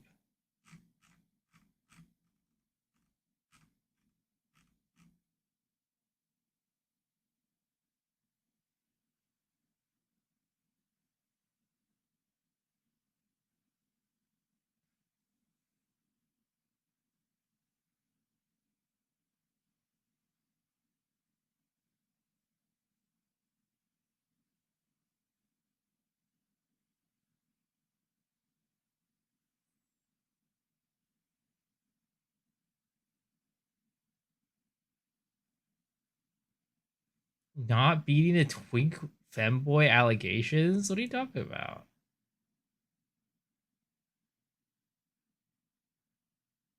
I think what I need is just like the parameters of like the blink to be like basically like exactly the same.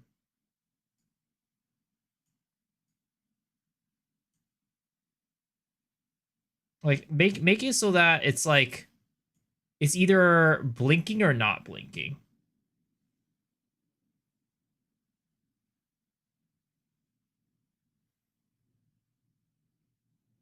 Being a Nemi regular, that's you definitely. I think you need to could be concerned if that's the case. You don't want to be a Nemi regular. I'm sorry. It is what it is.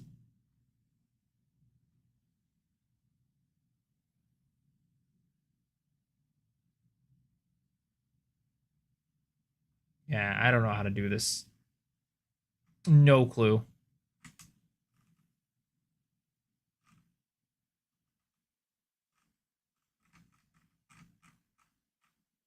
Where the blink? I don't know where the blink is. Smile left, over right, smile right, eye X, eye Y, brow whatever, mouth smile, mouth open, auto breath. Eye open. Eye open right. Eye open left.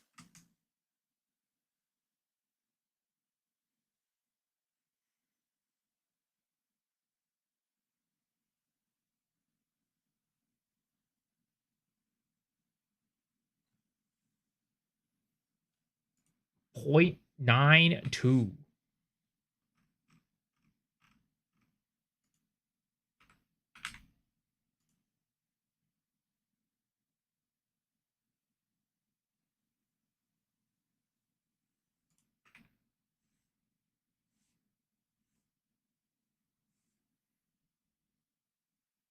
The right one? What was that?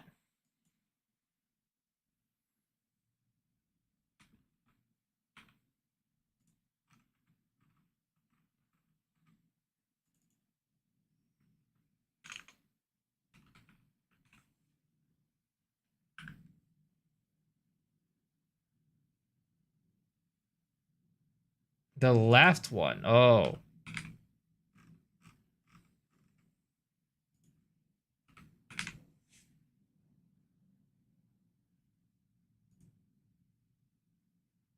No, this was the original number. 1.9.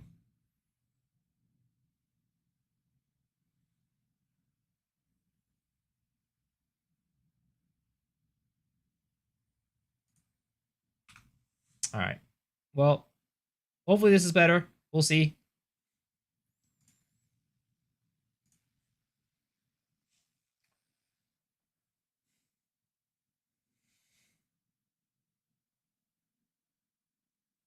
Thank you, Nemi, for your guidance on VTube avatar. Hopefully it becomes better.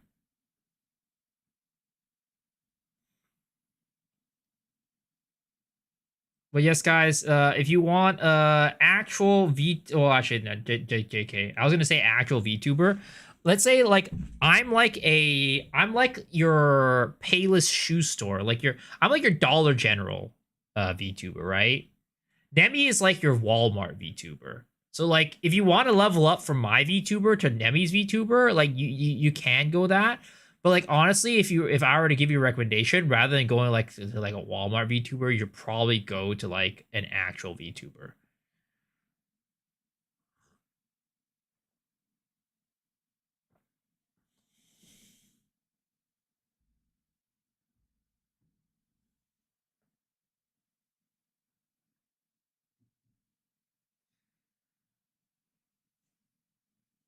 Nemi's Walmart brand. Hey, I mean, a lot of people go to Walmart. It's a good like you could buy a lot of things there. Like it's you get a lot of good deals there.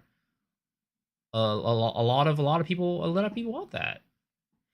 Oh my god, cute e-girl. You know what it is. You know me. Ooh woo. I'm the cute e-girl.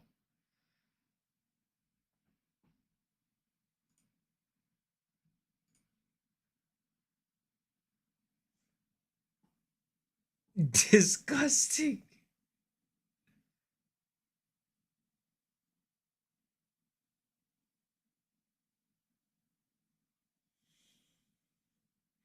Can we get a nya? Nya. It is me. Ooh woo. Nya. Teehee.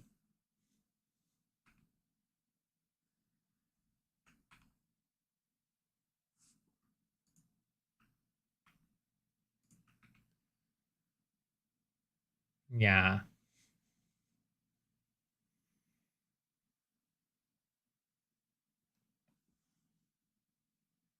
I need bleach for my ears. But guys, sounds like you and your maiden, yeah. Well, that's the thing, right? I'm a Dollar General VTuber. You shouldn't expect any sort of passionate performance out of me.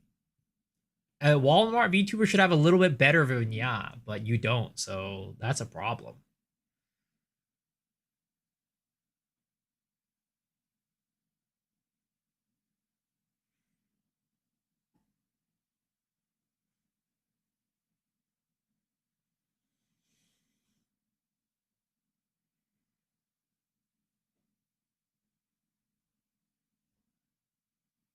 She doesn't give you the same passion as I. Yeah, it is what it is, guys. It's honestly, you should blame Nemi. You're right. You should blame Nemi. Look at my cool little icicle wingies thingies.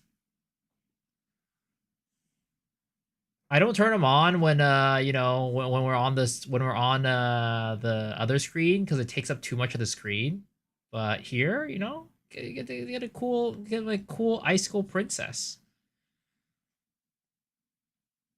VTuber models are so much fun. I'm flat. Where's the booba? See, flat is justice. Flat is justice.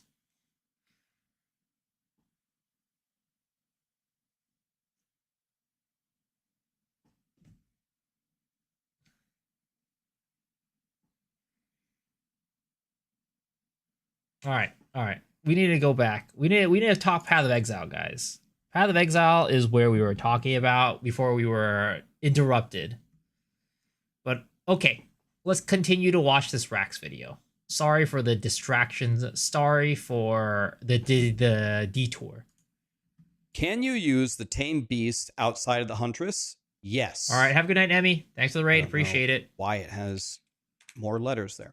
How does the extra ring slot ascendancy node work with Ingenuity? Ingenuity is an endgame super god belt that buffs rings. And one of the new ascendancy slots is you get a third ring. It works fine with the nice newly nerfed version. Ooh, Garrett confirmed nerf Ingenuity. Damn. Okay. I mean, it was expected, honestly. Even if the Ritualist didn't have the extra ring slot, I 100% knew it was gonna get nerfed. Of Ingenuity. So they said they nerfed the godly items, so it's probably not going to be that good. How does the minion for the tactician work? The thing that like follows you in the sky and shoots like whatever it is, the holy arrows.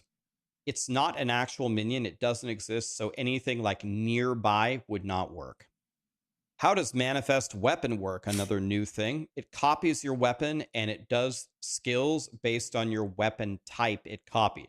So if you have a mace and it copies a mace, it's going to do like slams. Copies a bow, it's going to shoot arrows. It's not just going to, they said specifically, it's not going to be just a shitty auto attack. They already the weapon is confirmed it in the original patch stream. No, I don't think they ever said Ingenuity was going to get nerfed specifically. Maybe they did it with the Ziggy D interview afterwards. I didn't get to watch the whole thing, but yeah. If they did talk about it in the Ziggy D interview, then I missed it because I was about to head on the plane at that time, so I couldn't finish watching it. Going to do skills from that weapon type. And then dual wielding, they think you get your main hand only.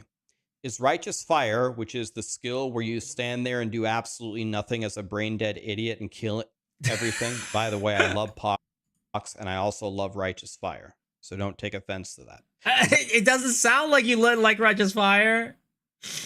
Yo, yo, yo, yo. What's up, Mr. Soul Real? Thank you for the raid, dude. Appreciate it. My boyfriend, Soul. How are you doing? Hopefully your stream went well. Hopefully you enjoyed Maple Story. That coming soon? No. Eternal Life, which is an ascendancy node for the Lich, I believe. Your life cannot change if you have energy shield. People are theory crafting that you might be able to be immortal with this. This model is crazy. What do you mean? Are Liches going to be immortal next patch? They said, no, hopefully not. So they're probably going to be hopefully not. No, Lich is definitely going to be immortal. Levels die very easily. Have they considered buffing their life in the early game? Not currently, because Witch.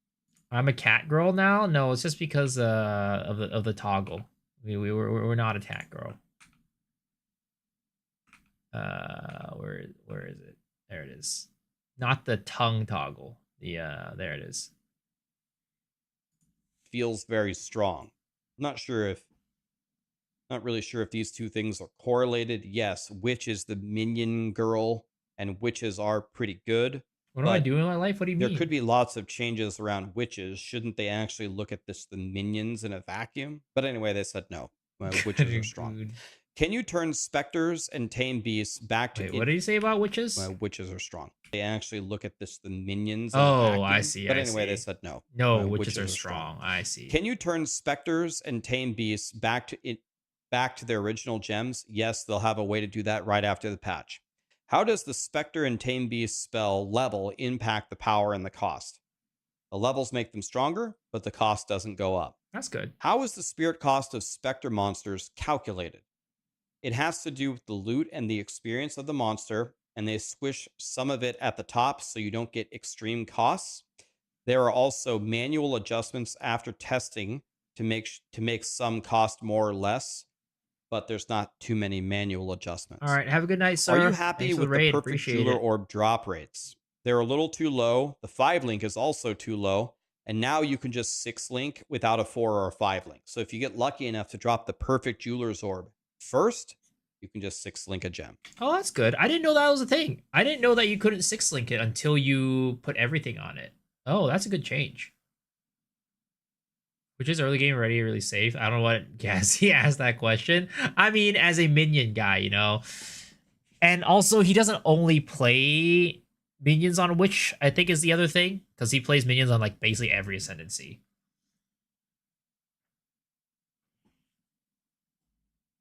If you get lucky enough to drop the perfect jeweler's orb But I'm happy about you this just change to 6 link perfect a gem. jeweler orb drops. Visual clarity on rares versus blues. Rares are supposed to have one visual Why mod, does this but it might cute not anime be perfect. girl They're gonna sound like work a on dude? it. They don't like to add I glows, have a and they deep want to do voice, something. They're Ubu. just not sure what. They have something in test right now. Will they improve the search function in the passive tree? Yes, just not sure when. Grinding your games. Please fix it in PoE 1 as well. Any additions to the API? They could add tiers. They seemed open to fixing the API. Localization improvements. None in point 2, but more languages are coming, but not immediately. If you die in hardcore, do you go to the hunt or go to standard? You will go to the hunt league. They didn't initially have you move to the same league with other people because they got mad when hardcore players died and passed them. What the hell? This is like the ultimate like get good answer, which is kind of hilarious actually. Visual clarity. Can you improve it with Delirium? Yes, they did. It's in the next patch. Oh, Will they add private leagues? Thank goodness. They will be in early access, but not right now. Will we be able to import our characters to Path of Building? Soon. Okay. All That's right. it. That's So not bad. That's not bad. I mean, I'll definitely try to watch. We could try to watch the what is it called? We can try to watch the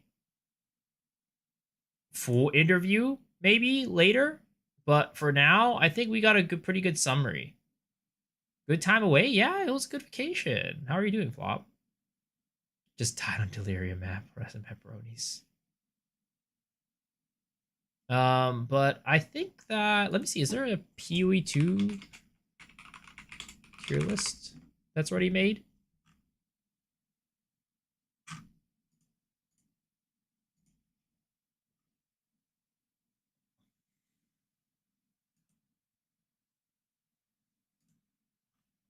No, there isn't.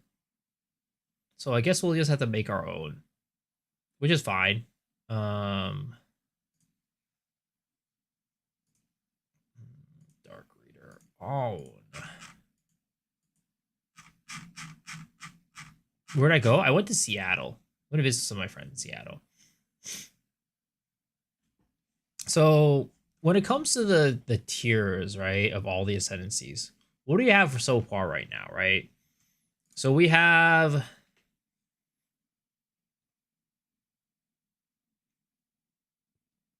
Stormweaver. We have Protomancer. We have Infernalist. And then we have Blood Mage. And then we have Lich, right? As a new one. Yo, what's up, Moon Man? Amazon OP with crit? We'll see. And then we have Invoker. And then there is Chayula. And then we have Deadeye, Pathfinder.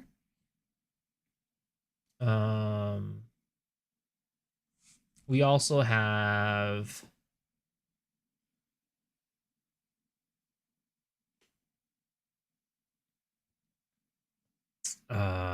Gemling. Oh, we are the Amazons, right? Ritualist, Amazon, and then we have Gemling.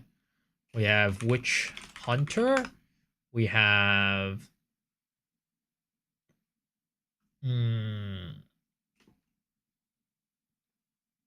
Tactician.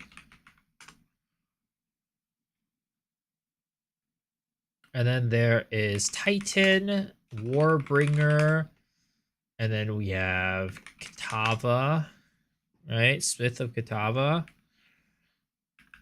Let's call him Smith. And then we have... I think that's it, right? Yeah, I think that's it. So those are the current classes. So those are the current ascendancies. So let's try to rank these guys by what I think are like the strongest to the weakest, right? The new classes are obviously going to be a little bit, I mean, they're all going to be up for interpretation, let's be real. But there's less information on them, so yeah.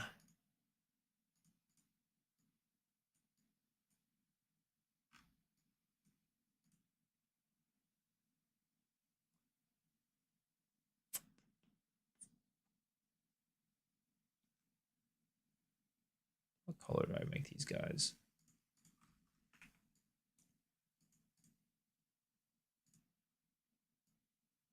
Is there really nothing else I could do? Sure. Make that color.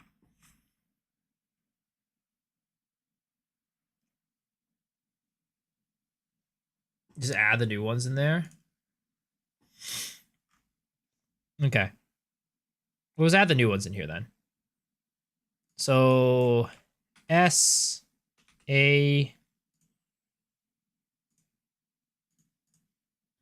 B C D, right? So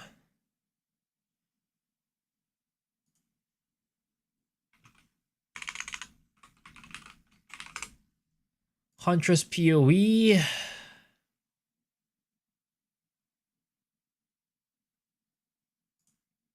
So Amazoness.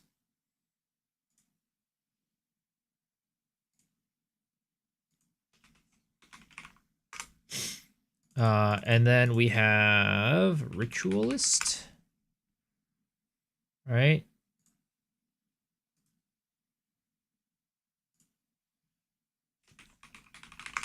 And then we have Smith of Kitava.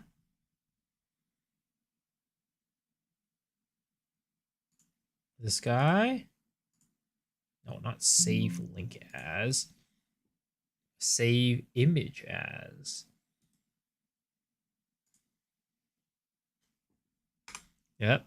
And then we have Tactician, PoE2.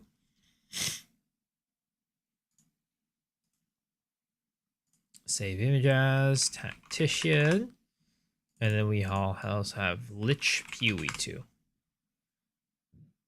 Excuse me. Sure, this one.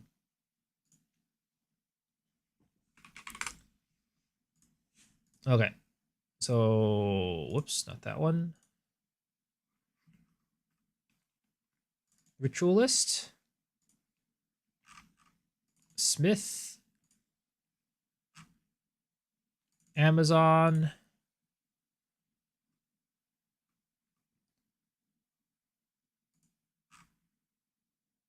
Where are the other ones? Oh, are they not supported types? Shit. So we need Smith of Kitava, we have. So we need Tactician and we need Lich.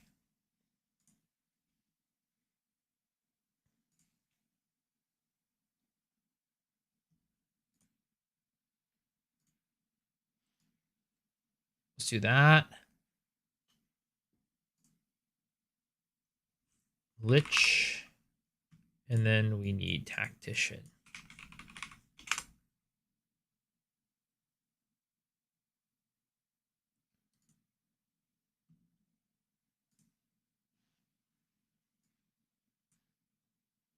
Okay, there we go.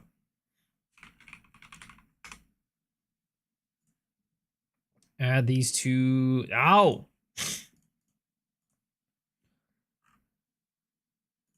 Lich.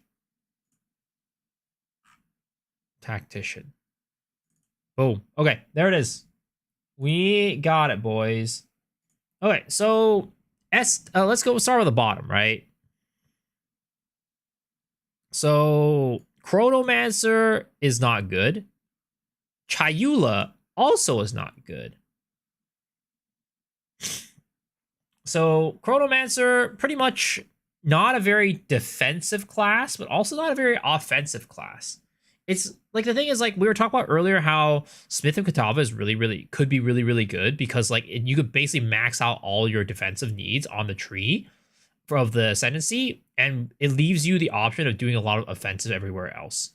But the thing is, Chronomancer, while being a defensive class, it's not actually that defensive. It doesn't offer you that much in terms of actual defenses. It's like all like weird, like clunky stuff, like oh, make stuff slower or like make so you can rewind time. Yeah, it's all utility, not really about like the offensive defensiveness. It's like supposedly kind of defensive, but like not defensive enough. Chayula Monk, like I just think the Chayula tree is not very good. Yo, Bree, hello. Welcome back for 13 months. Appreciate it. Welcome back. You had this last year? Yay for another year. Yup, another year. Let's go pull up PoE 2, Path of Building, right?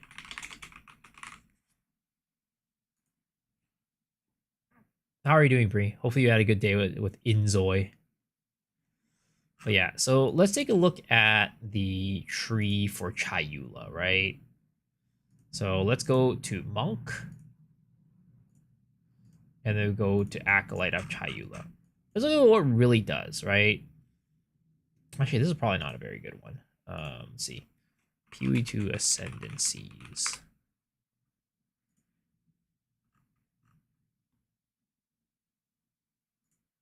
Yeah, this one's much better.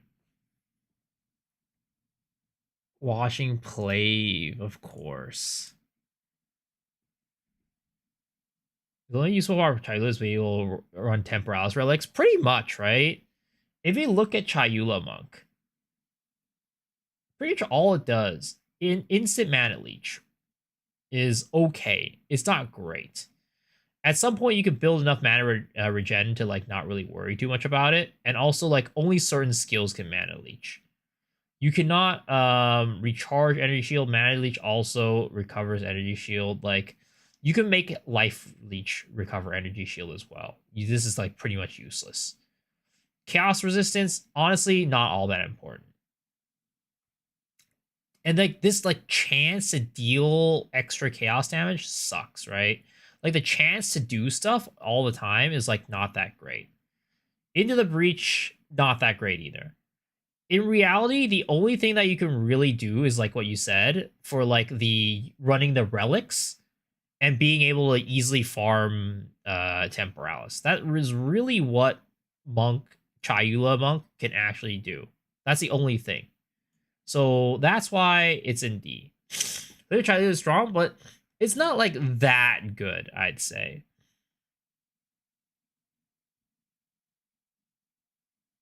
It's like, it's fine. It's fine.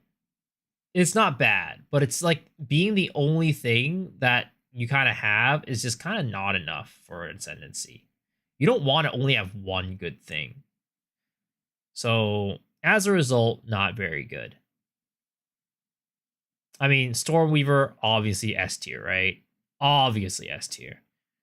Invoker, also very, very good. We'll put this in S tier right now for now. I think this Blood Mage, not very good. C tier. Gemling, pretty damn good. Pathfinder, I'd say I'd put it into A tier. I think it's just a very, very solid class. You're not running Temper House, you have all your spirits for 6 ES. I think it's a solid class. Deadeye, I'm gonna be honest. I think Deadeye's strong, but like it's like a weird thing that I think that Deadeye as an ascendancy, it helps you with like mobility and stuff like that. But other than that, it really doesn't give you that much. It gives you that extra projectile, yes. But in terms of like how powerful the ascendancy is, I wouldn't say it's that powerful. It's just very solid. I think that the reason why I would give a Pathfinder an edge over Deadeye is because the concoction skills are so good. They're so reliable. They're self-reliant. You could do it across the entire spectrum of like content. You could do it early, mid, late, with gear, without gear, just super, super strong. Deadeye, on the other hand, does need gear. Deadeye needs gear to be good. And even when it's good, like it helps if it's fast clearing, right? But the thing is, I feel like strength wise, it doesn't beat any of these classes in strength. All it is movement speed and clear speed. And you need a lot of equipment to make the Deadeye class clear really fast, more like faster than these ones. So as a result, I put it as a B. I think Witch Hunter, also D tier, unfortunately, just doesn't give you enough. Like, just not very good. I'd say Infernalist, also S tier. Loss of damage, loss of utility, loss of survivability, being able to do like your low life stuff and then get more spirit, more HP, more energy shield, more mana. Always very, very good. Synergizes very well with the tree and where it's positioned on the tree. Gets in more, allows you to run low life for free. Just very, very good overall. Pathfinder, you get one decent note, but Deadeye is better in every single way. I personally value that one node more than what Deadeye offers. I just think that Deadeye doesn't offer you that much. Like you get, what is it? You get Tailwind, you get, for movement speed, you get the plus projectiles. And personally, I just think that it's really, really, it's good for speed clear, but that's kind of about it. And again, you just need so much gear to make it work. If we're talking about endgame Deadeye, right, versus endgame Pathfinder, I think it's like this. Like super geared. Super geared Deadeye versus super geared Pathfinder. But for the majority of people and the majority of the game, I think it's kind of like this. What a surprise, Infernal's an S tier. It is. What's this any? I think that for Warbringer and Titan, I think Titan's definitely stronger than Warbringer. As an ascendancy, I think Warbringer is somewhere up here, but because of where it is on the tree, I tempted to put it down here below Deadeye. I tried both on a budget. Deadeye's still better. I disagree. But, you know, different people, different experiences. Make it a more argument for Warbringer that belongs in D tier. Like, let's look at what Warbringer actually gives you, right?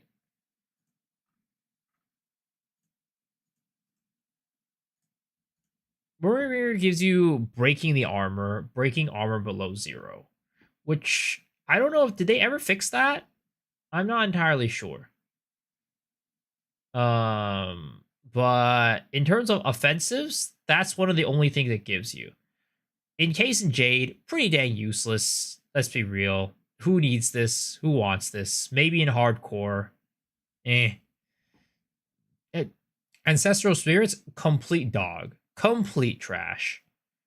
Hits taken from your nearest totem, also not great. Requires you to run totems, and like you could have an argument for like hardcore, but I think that if you play well enough, you just don't really even need this. And if your totem's not up, then it's not working. Like what?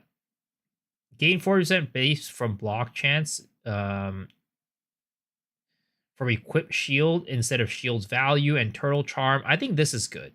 Turtle charm and this stuff is good, but it's very specific, very niche, not very applicable in most places.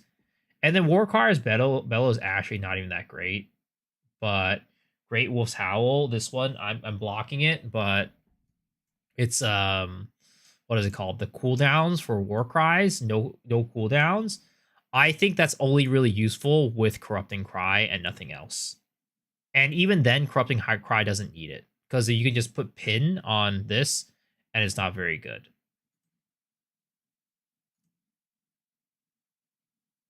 I'm tempted to put it at the top of D. Top of D, maybe low C, something like that is where I'd put it.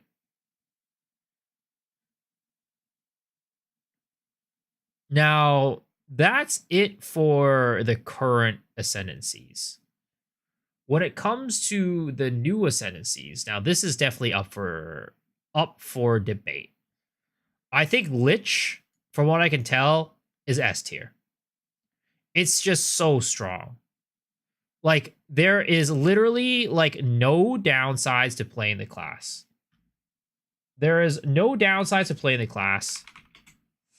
Let me see if I can find the ascendancy tree right here. Let's do it. There's pretty much no downsides to playing this class whatsoever. It's just good all around.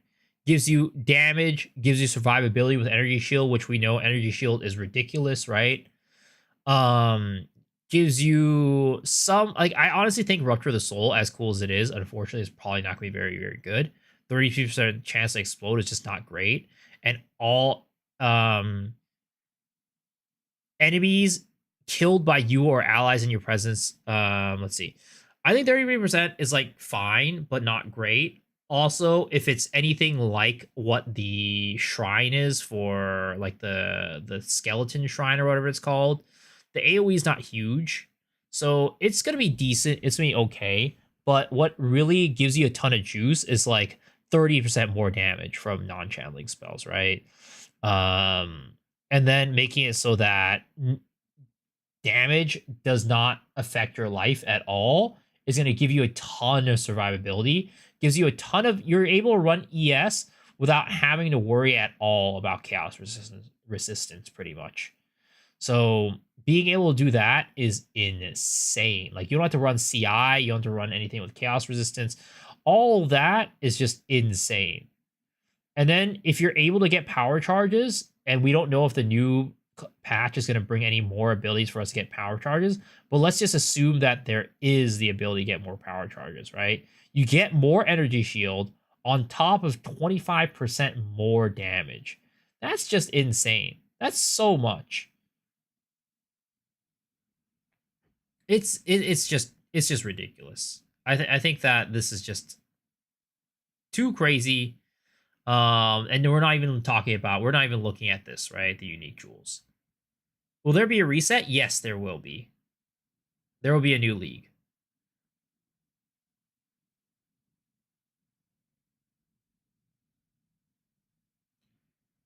So this overhaul, just insane. Absolutely insane. So that's why Lich is 100% S tier class. Which is essentially allowed to take nanos. It's just a skill. It's not an ascendancy. So you can do it with any ascendancy. Tactician, I think it's gonna be down here. I'm sorry, guys. If you're talking about support, right? Being a support class, it's the only one that offers you any sort of support. Anything that gives any ascendancy that gives you like ally stuff, right? Allies in your presence, placing multiple banners. I think that's all really cool, really strong. Pin build up stuff isn't that good from my experience. Like anything, like all this is like buffing your allies, and I think that could be good. But if you're playing minions, I don't even think that this is the one that you're gonna run anyways.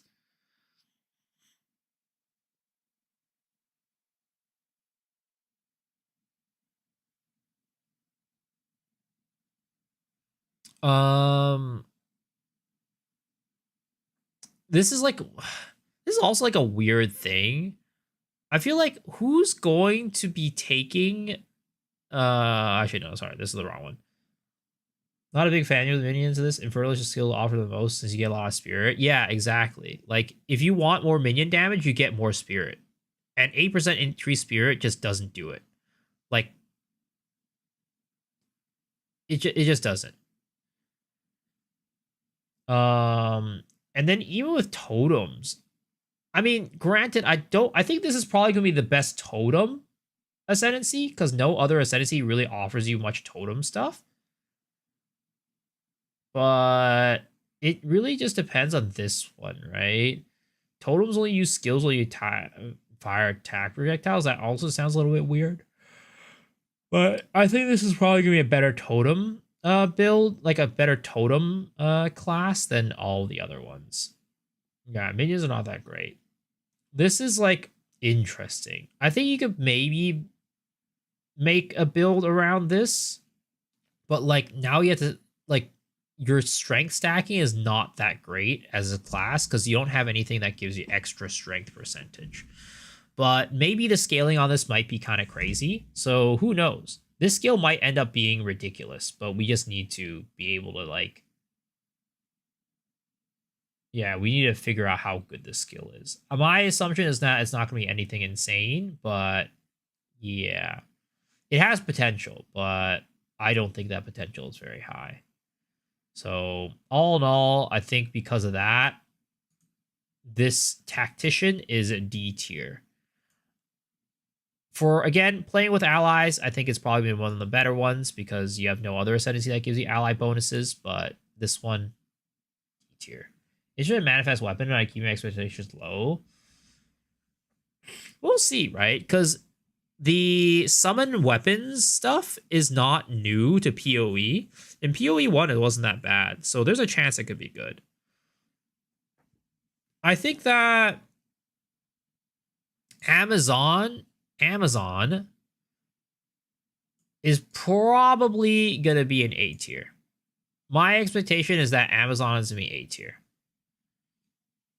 If we look at the Amazon Ascendancy, right? This thing right here, Critical Strike, absolutely insane. Chance to hit with attacks exceeding 100%. And gaining critical chance equal to 25% of that excess chance to hit. If you just stack a ton of decks and also have nodes on your tree that give you more accuracy, right? So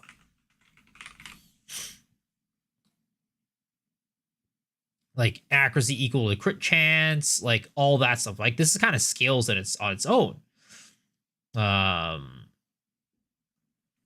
You just have like so many opportunities to increase your chance to hit on your tree, and in general, these stuff also scale crit chance as well.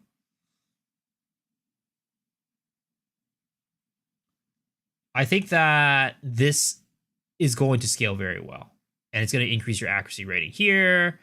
Also, this thing right here, weaknesses against unique enemies. It kind of depends on whether or not they start with an open weakness or not. Like, you know how like in the, where is it? In the video, right? When they showed the ascendancy, they show you where the weakness points are. Let's see here. Huntress ascendancies, right?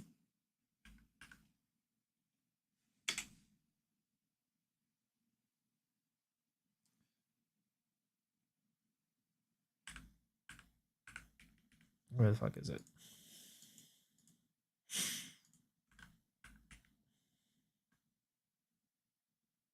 So you see right here, right? They never show you the full HP of this thing. They show it right here, where you can see that the weak points are, I think, the lighter parts, not the darker parts. So here's one near the end. Here's one a little bit above half. So if there should be one more over here, and if that's at the beginning, then you could kind of like do a big burst of damage. My assumption, and I don't know if this is how it's going to work, But my assumption is that if you hit a monster in that window of where the weaknesses are exposed, if you just one shot the monster, it will do that. Like basically it's not gonna like reduce the damage if it goes into like the area that it's like not weakened, right? So if you start off with a exposed like open weakness monster, you do a ton of damage in that one first hit, and it just one shots the boss.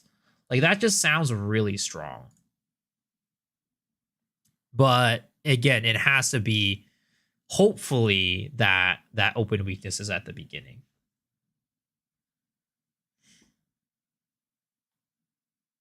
Theoretical max for Vertical Strike is 12.5%. So like 12.5% base chance. I mean, I think that's pretty dang strong. If you can get to 12.5%, because base crit chance scales pretty dang well.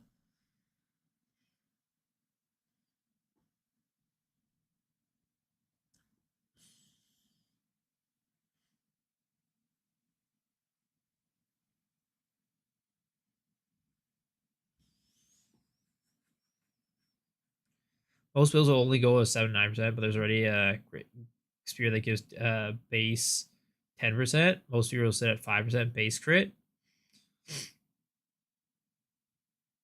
I mean, if you combine it with this as well, right? If you combine it with this node over here, which is very easily accessible, that's going to make it even stronger.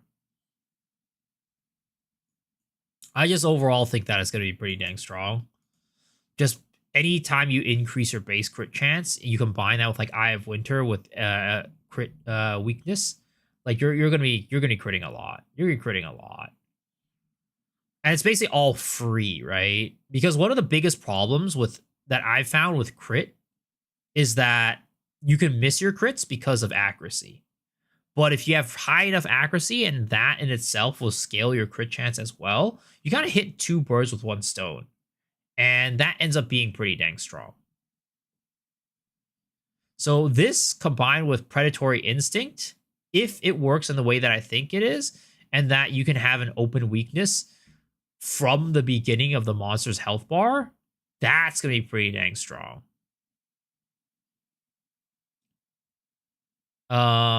This thing right here, Elemental Infusion, I think this could be pretty strong too. I don't think that as an Amazon, it's going to be very hard for you to upkeep charges. You can use charge infusion and things like that to kind of keep that up. So it's going to be overall very, very good. And then the leech stuff is kind of pretty meh. Life Flask, Mana Flask stuff is not bad. I think it's all right. But yeah, overall, very, very strong, in my opinion. I think that this is going to be an A tier class. Right here. A tier, high A tier, low S tier. Ritualist, on the other hand, I think is going to be... I'm going to say it here first. I think it's going to be down here. Ritualist does not look all that strong. I think that the +1 ring slot, while good, with Ingenuity probably being nerfed to the ground, is going to be making it not as good. I think that this is like a weird thing right here. Like, who's going to choose 25% reduced spirit? Nobody's going to choose that. And again, it's another situation where you kind of have like a negative on your tree, which really sucks. I don't think the positives that you gain from like a +1 ring slot is kind of enough to like overcome these negatives, really, especially the one with the spirit. But like, it feels like you're kind of wasting a ascendancy point to get one of these negatives to hopefully, you know, end up getting this +1 ring slot. Which to get it, you have to, you know, it's, yeah, it just feels like, you know, you're at this point giving 2 ascendancy points to +1 ring slot. They're nerfing Ingenuity? Yes, they are.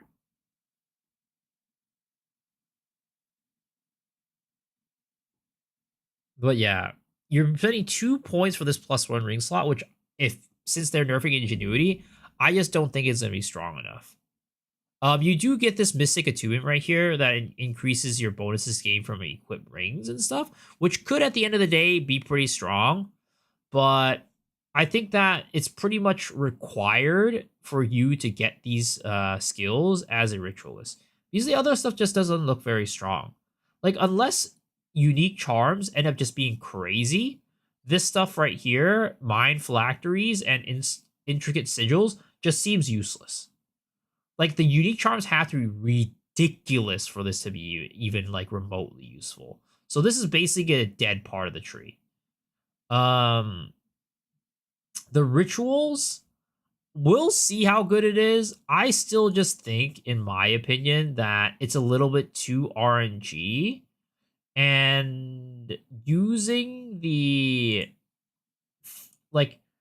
actual process of using, like, sacrificing a unique, right? It just takes way too long. Like, look at that. Look how long that takes. In that amount of time, I could have cleared an entire room of mobs already. But instead, I'm doing this to get 30 seconds of buffs. Like, I don't know. It just seems a little bit too weak. Now, granted, let's say you get some, like, duration, right?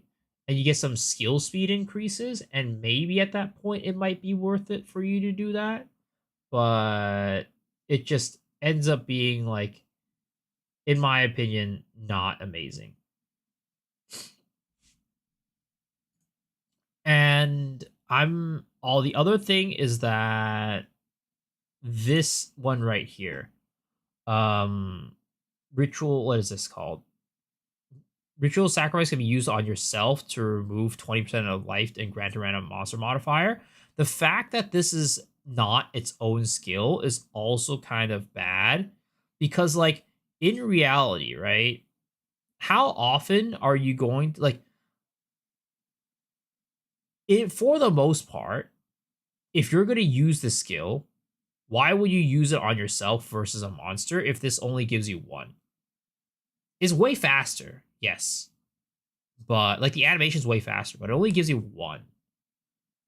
In most situations, if I'm going to use it, there's probably going to be a rare somewhere on the ground. And if that's the case, I'm probably just going to use it on that.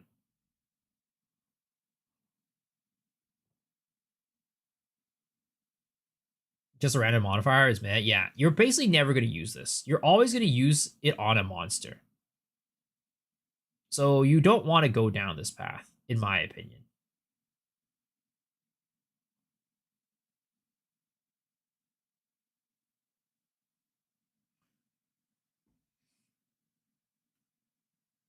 It feels like all the modifiers that would be built into Headhunter, I think, would balance out after sacrificing 20% max life. Yeah. I just think, like, right now it's just too weak. One modifier and using the same cooldown as Ritual Sacrifice. If it was a separate skill, maybe it'll be useful. If it has separate skill, separate cooldown, it might be useful. You're getting up to 4 mods.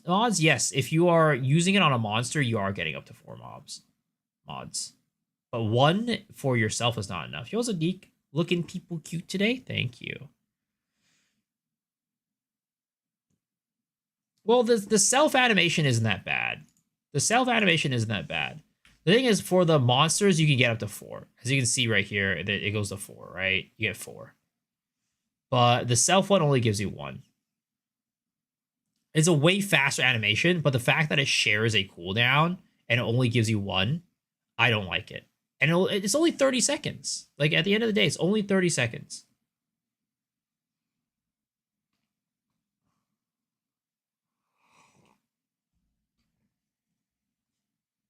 When you add inspectors, well, I actually think that that's not as good when you add in inspectors. Because when you add inspectors, you're kind of sometimes overlapping the skills on yourself. Now, if you get the auras, right, like haste, like, for example, you get haste aura on the specters, that'll be really good. But if for the most part, you're probably going to be looking for a specter with haste aura to begin with. And then that makes it so that any monster that you get that has haste aura on the ground just becomes useless. So I actually think it's actually anti-synergy with specters in that essence, in that it makes it so that however many specters that you have, if they have auras, it kind of makes that a little bit less useful. Because if you're, for example, again, if your specter already has haste aura and you find a monster with haste aura, you're basically, it just cancels each other out. So that's why I think that Ritualist overall is probably going to be C. I think there's some fun stuff in here. Oh yeah, we didn't talk about Blood Boil. When I saw it here, it just didn't look good. Like, look at this, right? Blood Boil adds corrupted blood on the monsters. But look how long it takes for the monster to die, for one. Like, maybe it can be scaled better. Who knows? But, like, the fact that the proliferation range is so short, like, literally, this monster died and this monster didn't get it, right? If this was a Herald build, that monster would have been dead. 100%. But it just feels like, to me, anything other than Chaos proliferations with Contagion is pretty much useless in this game. Corrupted Blood for bossing? Yeah, maybe. But I think there's just, rather than spending the points on it, there's probably better ways to get bossing damage. So there's potential there, but I just don't think it's going to be very good. So as a result, I'm going to put this down in C. And then I personally think that Smith of Katava is going to be insane. Smith of Katava looks absolutely nutty. Let's see if we can find the thing.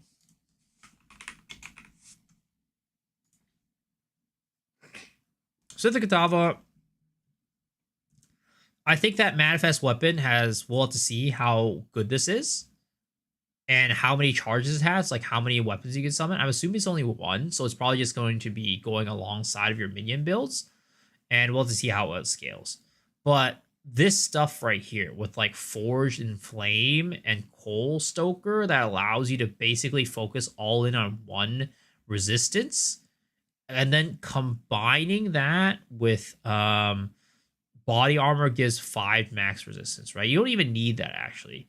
You have a skill node right here called Unnatural Resilience that you can use this to basically get the same result as getting Flowing Metal.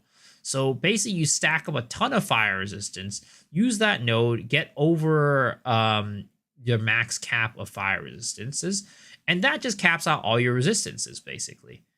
Now you don't have to worry about resistances anywhere else, and you could focus on using offensive stuff on your equipment only, and of course life and defense, right? But you can get 50% maximum increased life. You can also get body armor increase, 20% increased strength, and that is so much value. Just think about this, right? You have 1, 2, 3, 4 points on these ones for Forge and Flame, Coal Stoker, all of that, right? And after that, you can use all 4 of your points on these ones if you really wanted to. Because I'm going to be honest, none of these other skills look very good. Heat of the Forge might be okay. We'll see. But being that it seems like it's going to be a meta skill and how their stance on meta skills in the game in general, I just don't think that it's going to be like that amazing. And then Against the Anvil looks just bad. Spending that huge animation to smack your weapon for 4 hits, it's just not good. Like, let's go to the Smith, right? So dude's out here smithing his anvil, or his weapon, right? Let's see here. Where is it? Come on, bro. Smith your weapon. Smith your weapon, boy, right here. Right? 1, 2, 3, 4. He takes that long to goddamn smith his weapon. And this shit has charges. It has 4 charges. Okay, guys? So he can only hit enemies 4 times before he has to smith that shit again. Unless it does bonkers damage, and in that case, that's only worth it against bosses, it's not going to be very good. Might as well use the Cultist Mace. Well, I think they nerfed that shit a little bit, but yes. Basically, So not very good. Not bueno. So basically you're not going to be using temper weapon or fire spell on hit is my guess. And then this stuff with minions deal increased damage, that's not good. Like 20% increased damage is not good. But again, if you want to go a manifest weapon, you're just going to grab that instead. And then you have this one, increased melee damage, not great. It's just all of this is not very, very good. The only one that you're going to want, unless you're going minion build, is going to be this one right here, this path, going up towards Forge in the Flame. So that basically gives you 4 points to work into any of these ones. There's going to be a way for a trigger percent chance. There's no way anyone's smithing mid-boss. We'll see. Typically, there's not anything that, like, they never make anything that's like specific to ascendancies for like your equipment, like unique equipment or like tree nodes, right? So I find it hard to believe that they're going to add too much support for that. But we'll see. We might be a surprise, right? I get surprised. But either way, for the most part, you're likely going to get 4 skill points over here. And then you get, of course, I think Kitava Engraving and Support Straps are probably the 2 strongest ones on here. So pretty much everybody is going to be getting those. And then depending on your build, right? For example, Heat Proofing is going to be insane if they ever have Righteous Fire. Like, this is just basically means that you don't have to, like, you don't have to worry at all about Righteous Fire doing damage to yourself. Are they going to add it anytime soon? Probably not. Are they going to add it? Maybe. If they add it, they're probably nerfing it to the ground. So I'm going to be honest. I don't really have too much confidence in Righteous Fire being good in the way that it is good right now, but we'll see. If it ever becomes good and we have it in the game, this is just going to be insane for it. But these 2 right here, absolutely insane. And then you can just grab other stuff. Let's see, like body armor applying to chaos damage from hits, not having your build as much chaos resistance, always very good. If you really want a tantalum alloy, that basically makes it so you don't have to get any resistances pretty much. Or like pretty much mostly like no resistances on your other gear. Like that is just basically capping out your fire resistance completely forever.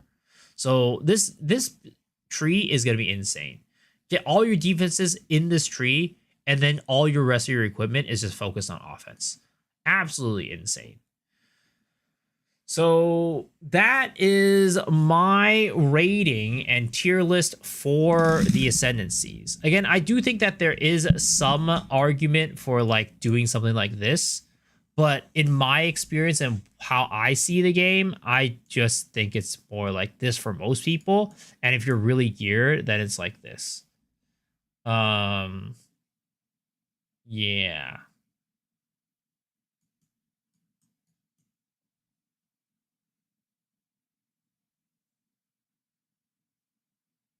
I don't know if any of you guys agree, disagree, whatever it might be.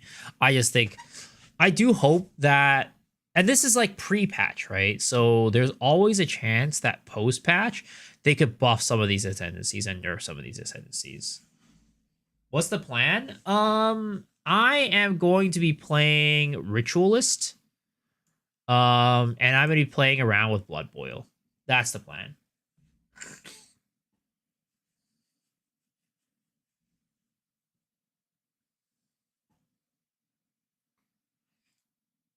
Or they might introduce some unique that has high damage reduction during the skill chast.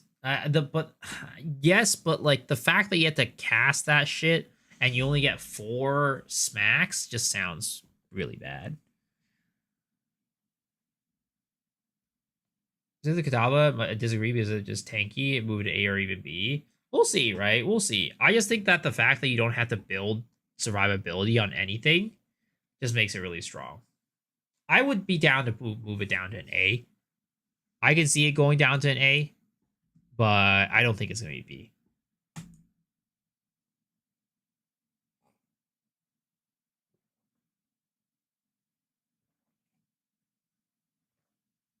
I think that this is probably pretty much guaranteed in S.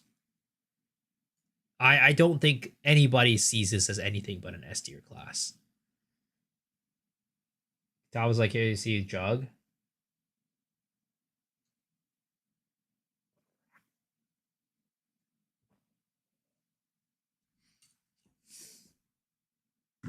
I mean, yeah, I'm down to bring it down to A.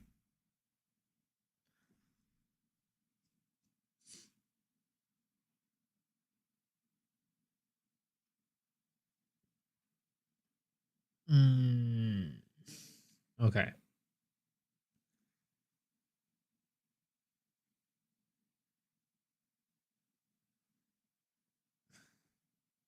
I'll see what I can cook out of the Gemling Bleed Bill with Spear, take it from there. No idea how to route it though. Yeah. I think that I hope that this is not the only thing that they have for. Well, first off, I hope they fix bleed aggravation because aggravating bleeds right now does not work. But the other thing is this also aggravates ignites, which is really cool.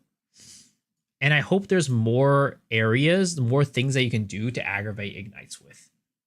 Because ignites aren't a bad place right now. And if you can aggravate ignites with other things, that would make igniting a lot better.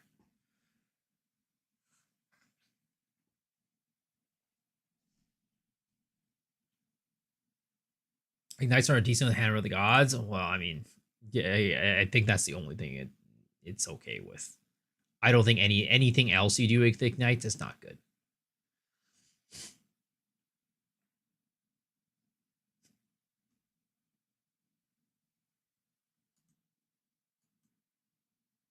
You're gonna lich it out? Yeah, I think most people are liching it out. Lich just seems like the strongest one. Witch is just good, I guess, right? Witches are just good.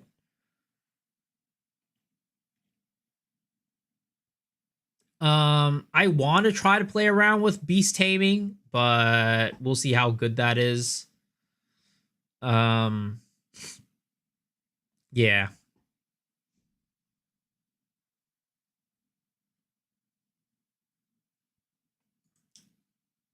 I guess with that, maybe we do end up watching the Q and the interview, right?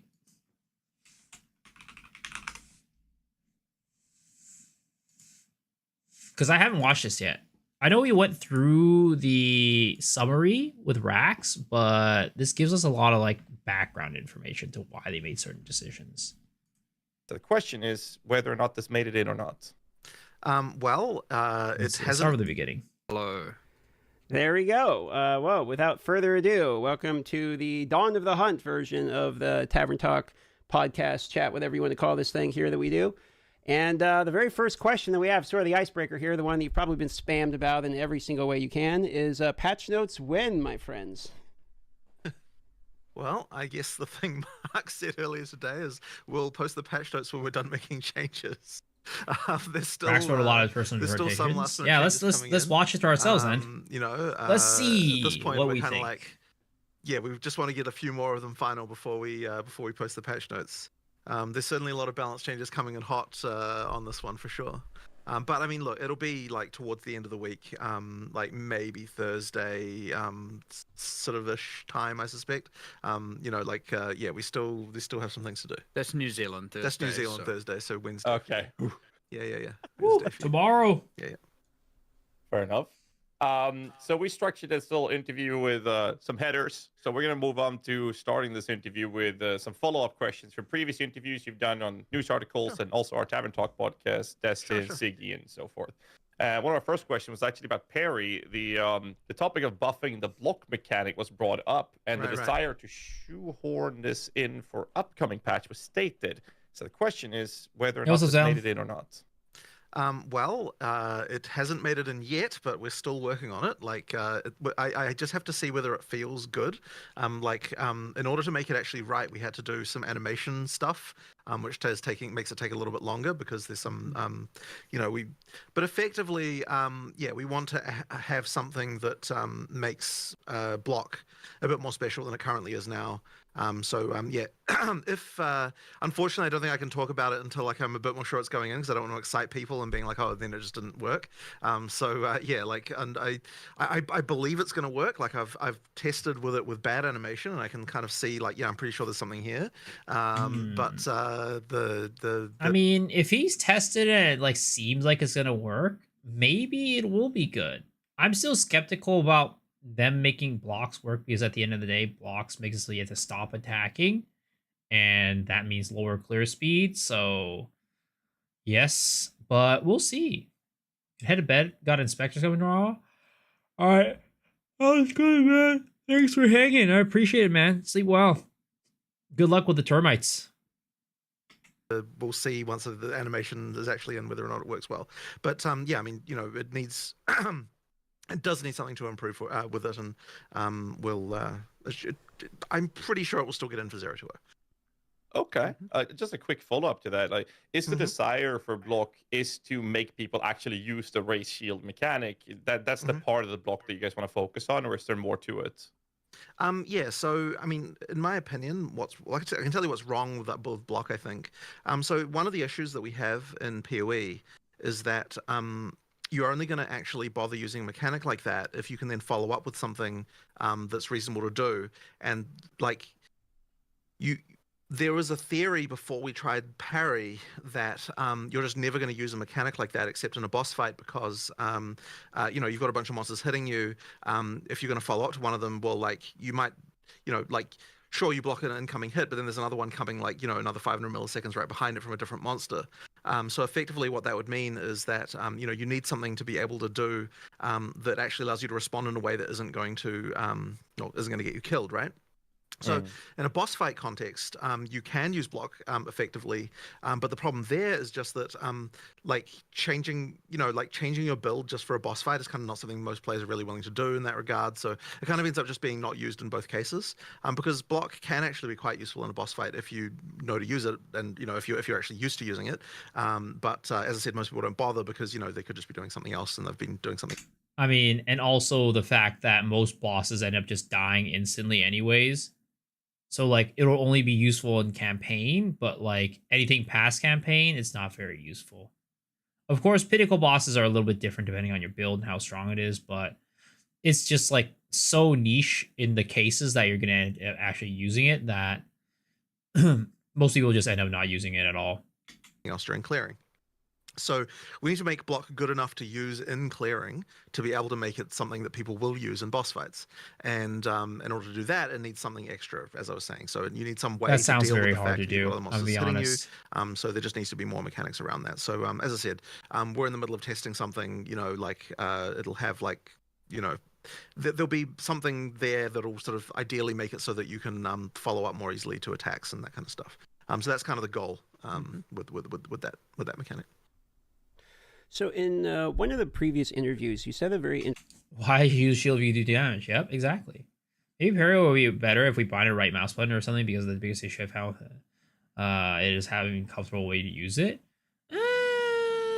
Ish. I mean, I used mine on middle mouse button when I was using magma barrier, so I mostly just think it's like a why would you parry or why would you block if you could just kill? And that at the end of the day, I think is the problem that they need to solve.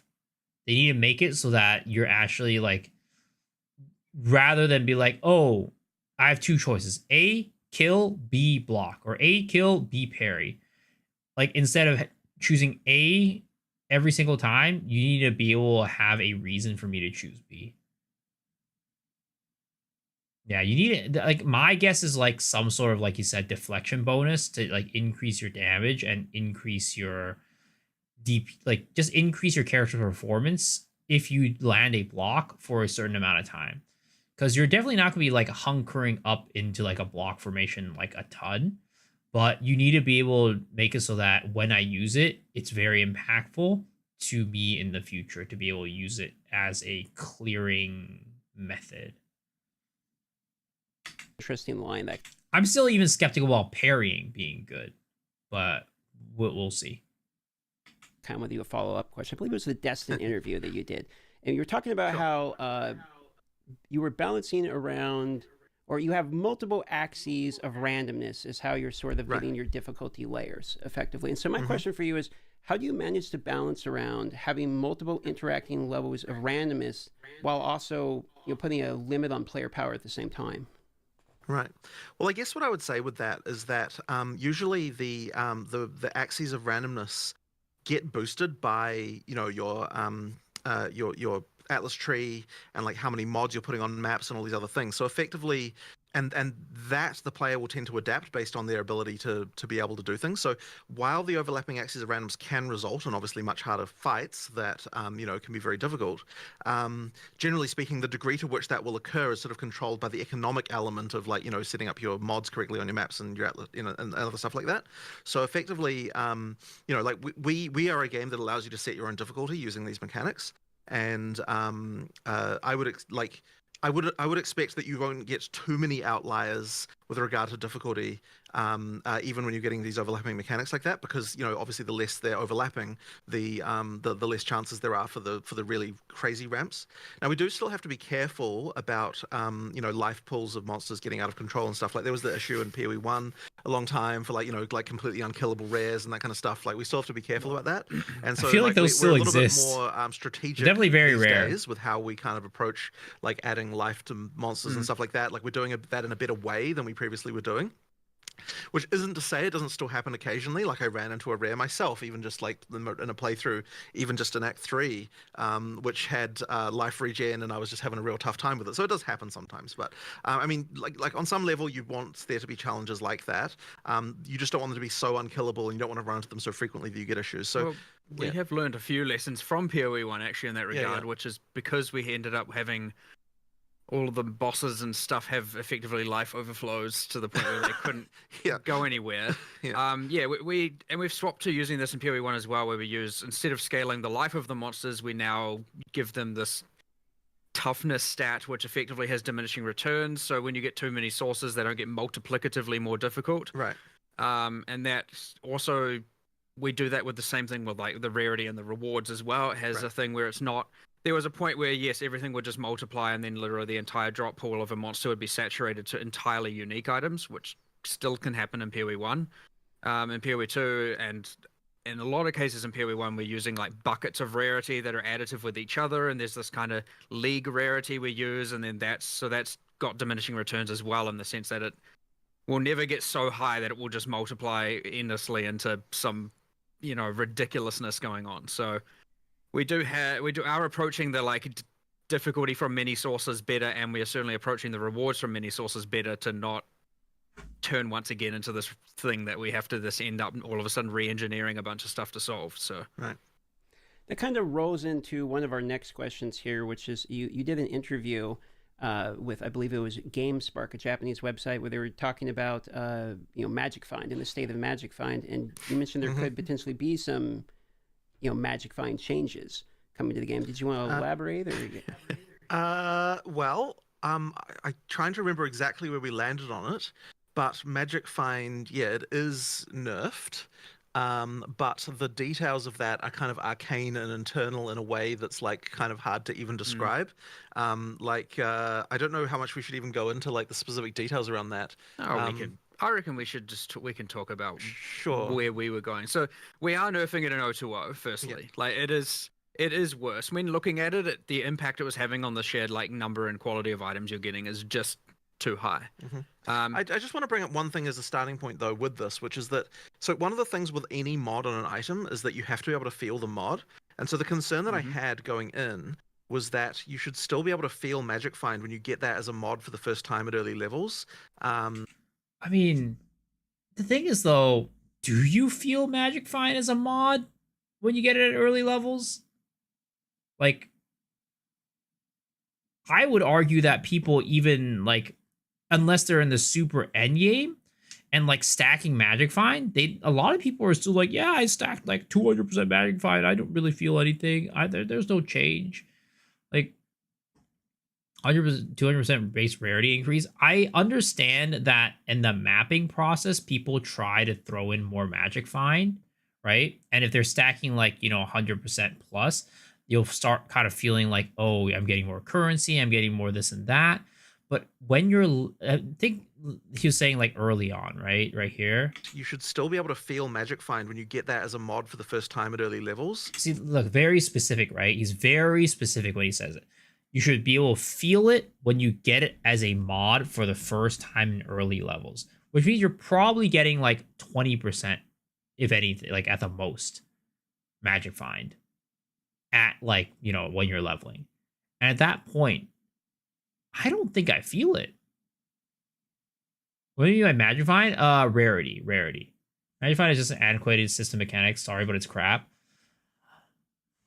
There's definitely camps to it, right? Some people really like it, some people don't like it. I'm on the side of, first off, I don't build Magic Find into my builds until like I feel like I need to.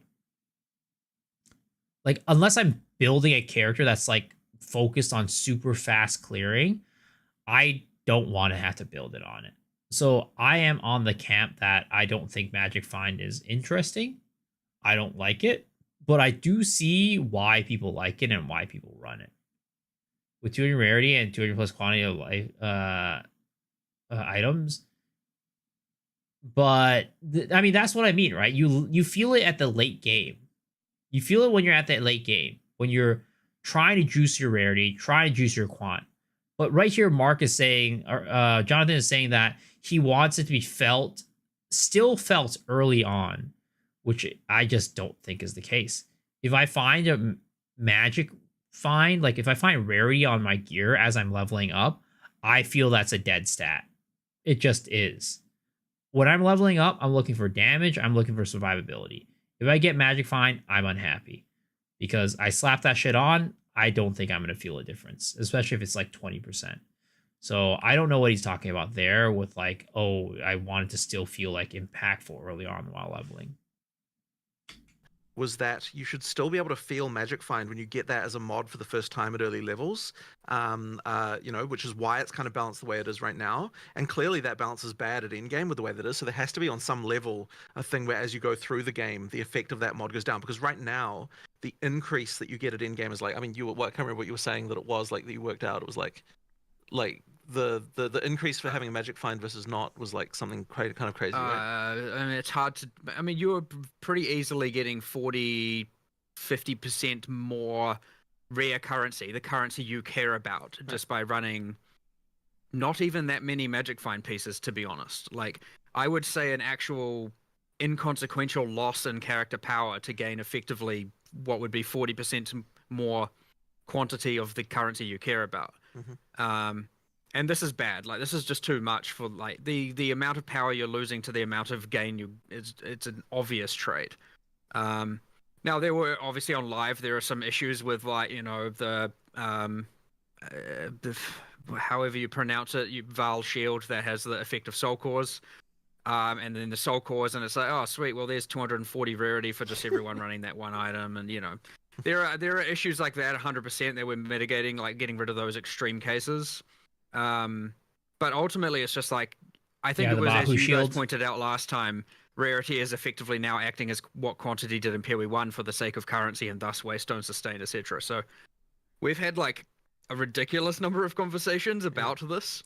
Well, the first thing we even discussed that we wanted to do was just to remove currency from from being given by rarity, but it turned out that was actually like a complete and utter disaster as far as complexity goes, just for various reasons. To do with the. Why would that be a disaster for complexity? I don't know. I feel like that's more straightforward because I feel like most people think that item rarity only applies to items and not currency. I would think that if you made it so that didn't affect currency at all, that would make it more straightforward. Now, it would massively reduce the power of Magic Find and rarity, and to a point where I think people wouldn't even run it. But I don't know if it would reduce complexity or like, it would make it more complex if you got rid of that. It's weird. Way the drop system works, like it wasn't as easy as that sounded.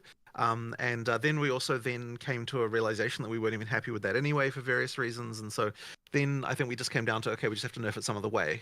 Well, yeah. I mean, we Goes had up so many next phase. conversations and engineering Did I do issues the were hair? coming Yeah, up I got and a haircut. complexity ones with the drop system, and then it was like, okay, well, we can't just leave it because we're unable to solve that. So we decided, at least for now, we're going to nerf it, especially on the diminishing like it? returns axis, and then remove a lot of the outlier items that are just giving an insane amount of it for effectively, yeah, I don't want to say free, but not a huge trade.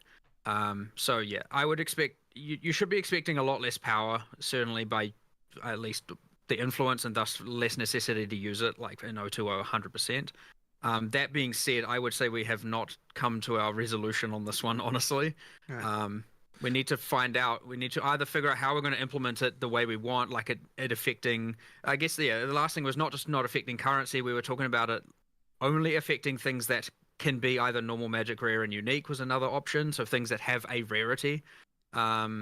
But yeah, I don't know. Even then, there was some back and forth, and then it came again in the last conversation. It came up, what if we remove it again? And like everything's on the table at this point, and we just need to keep discussing it. And hopefully, by the end of early access, we actually have an answer that we're all happy with. So I'm trying to remember. Did we agree to do the escalating, diminishing thing with level, or was that not in? No, that was another thing.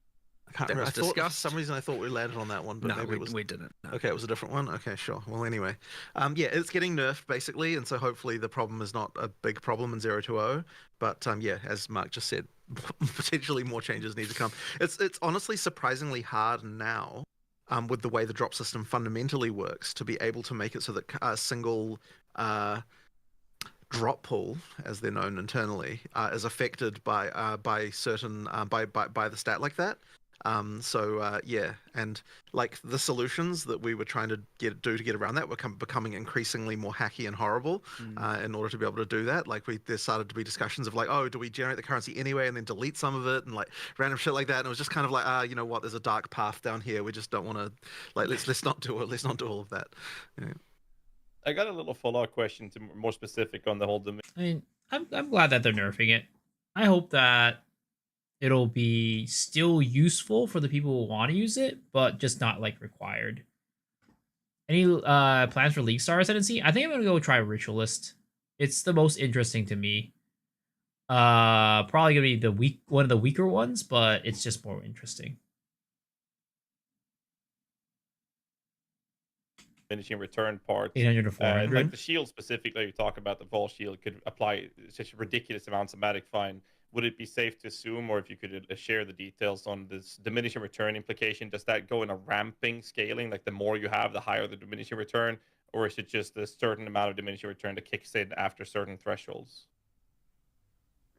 It's not thresholds. There's no I threshold don't in think the so. equation. It just narrows to a certain value, The right? equation is effectively has an asymptote at a certain number, and then the more you add, the closer you get to the asymptote. It's a curve Yeah, like yeah, that. yeah. So there is a point at which adding more is not doing much for you, but everything you add always adds a bit more. It's just that but you never actually reach a certain value. So that's it's always been that way, by the way. Magic Fine.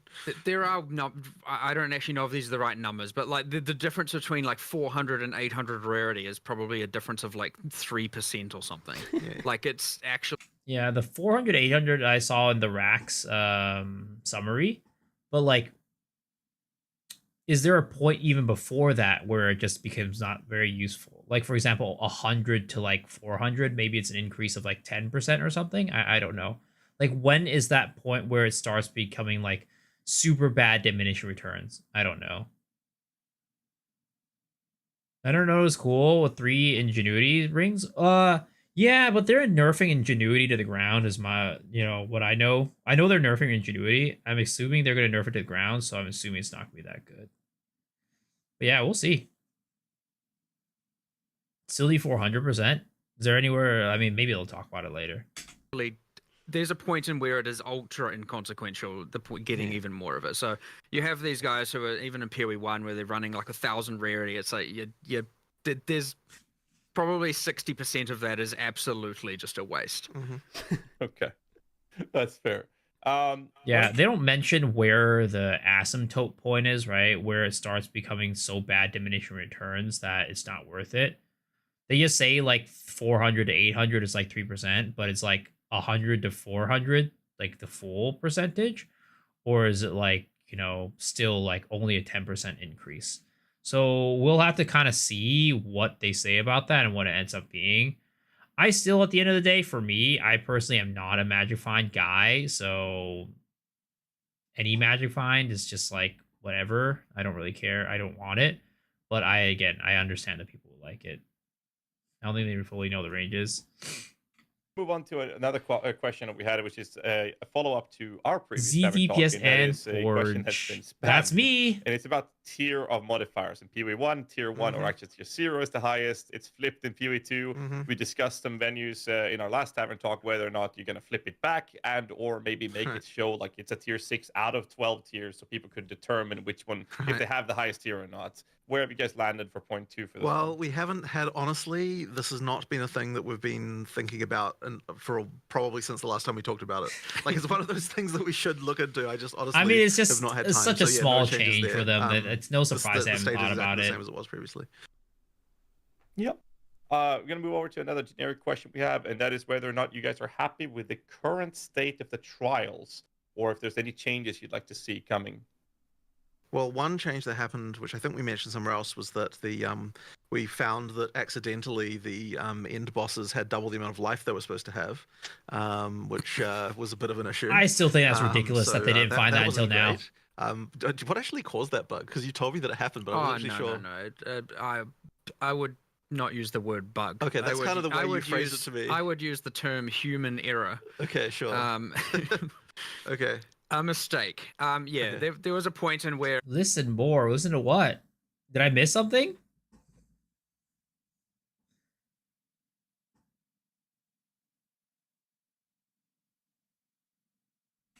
towards the end, a lot of the pinnacle bosses got their life changed, like just before release, and those two got missed somehow, and their life was way too high. Right. And where towards the end, a lot of the pinnacle bosses got their life changed, like just before release, and those two got missed somehow, and their life was way too high. Yeah, no, I mean, I get that, right? They get things slipped through, and life just ends up weighing way too high. But I'm just surprised that they never saw people talking about it, or like they just never thought to look at it, or like they haven't even played through it themselves to kind of see that, like, nobody had played through it themselves to see that it was like not the right number. I just think that's kind of crazy.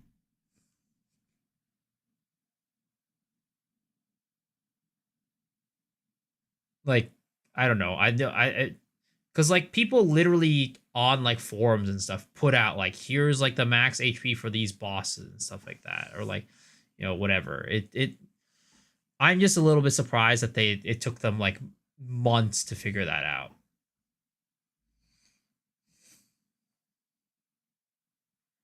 It's not they didn't know about it once data came in. I mean, I would have probably implemented the fix sooner if it was an unintended thing, right? It's not a balance thing. It was an unintended thing. I would have thought that if it was an unintended bug or whatever, they would have fixed it much sooner instead of waiting for this. Yeah, this is a reference to Trial of Chaos and Sekimas. This is for the Trial Master and the whatever the guy at the top for Sekimas is called.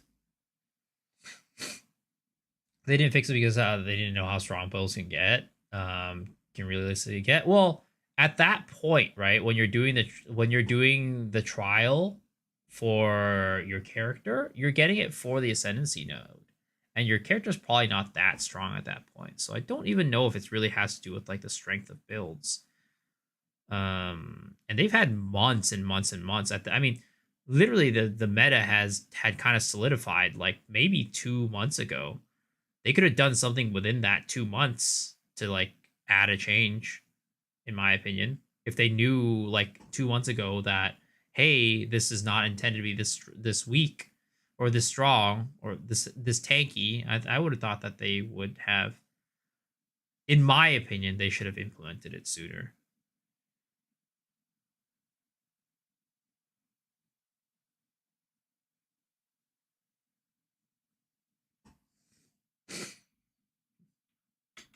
Right.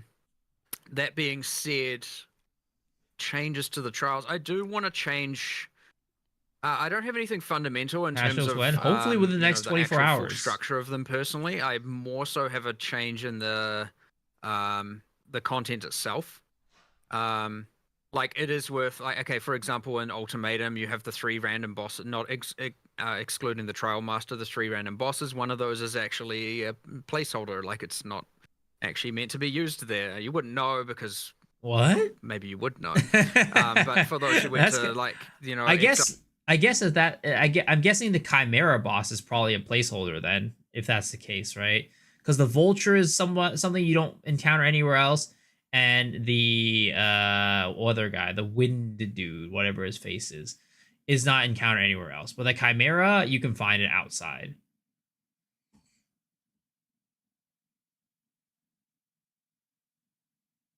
New character in on and played in a certain act, you might have recognized that boss from one of those acts. And it's just that we reused that temporarily since we didn't get the other one finished in time.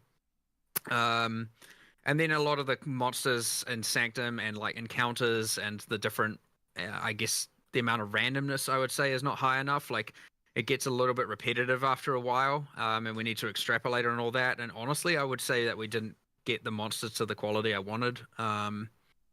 Especially probably just a number of the skills and the balance and a lot of what they're doing. I would say personally, structurally, I don't, or like overarching, I don't have a fundamental issue with them. I definitely have problems with the boss of Sanctum. Like that whole hourglass mechanic is just absolute garbage and just needs to be redesigned. Like there's nothing.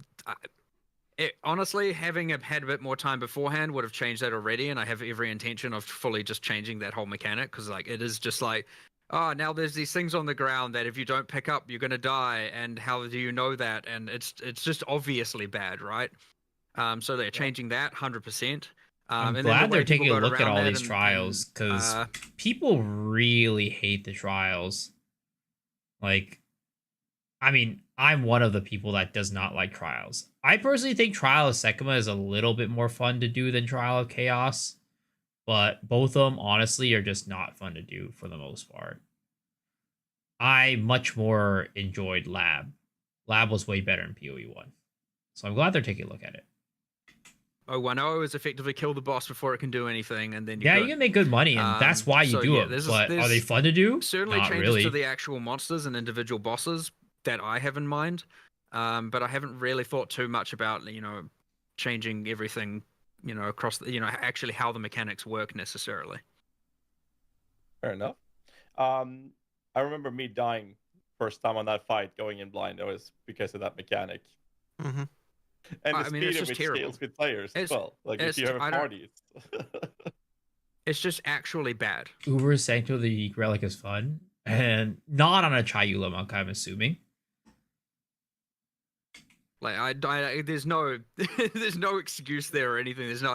It's just bad. Like it needs changing 100%. So I have a little bit of a follow-up on something you said, which is the way that you get around that mechanic is effectively kill him, before he can actually do anything. And so my question is more about the state of bosses going into 0.2, because I know you guys are worried, and you've said multiple times one of the things that you were bummed to see.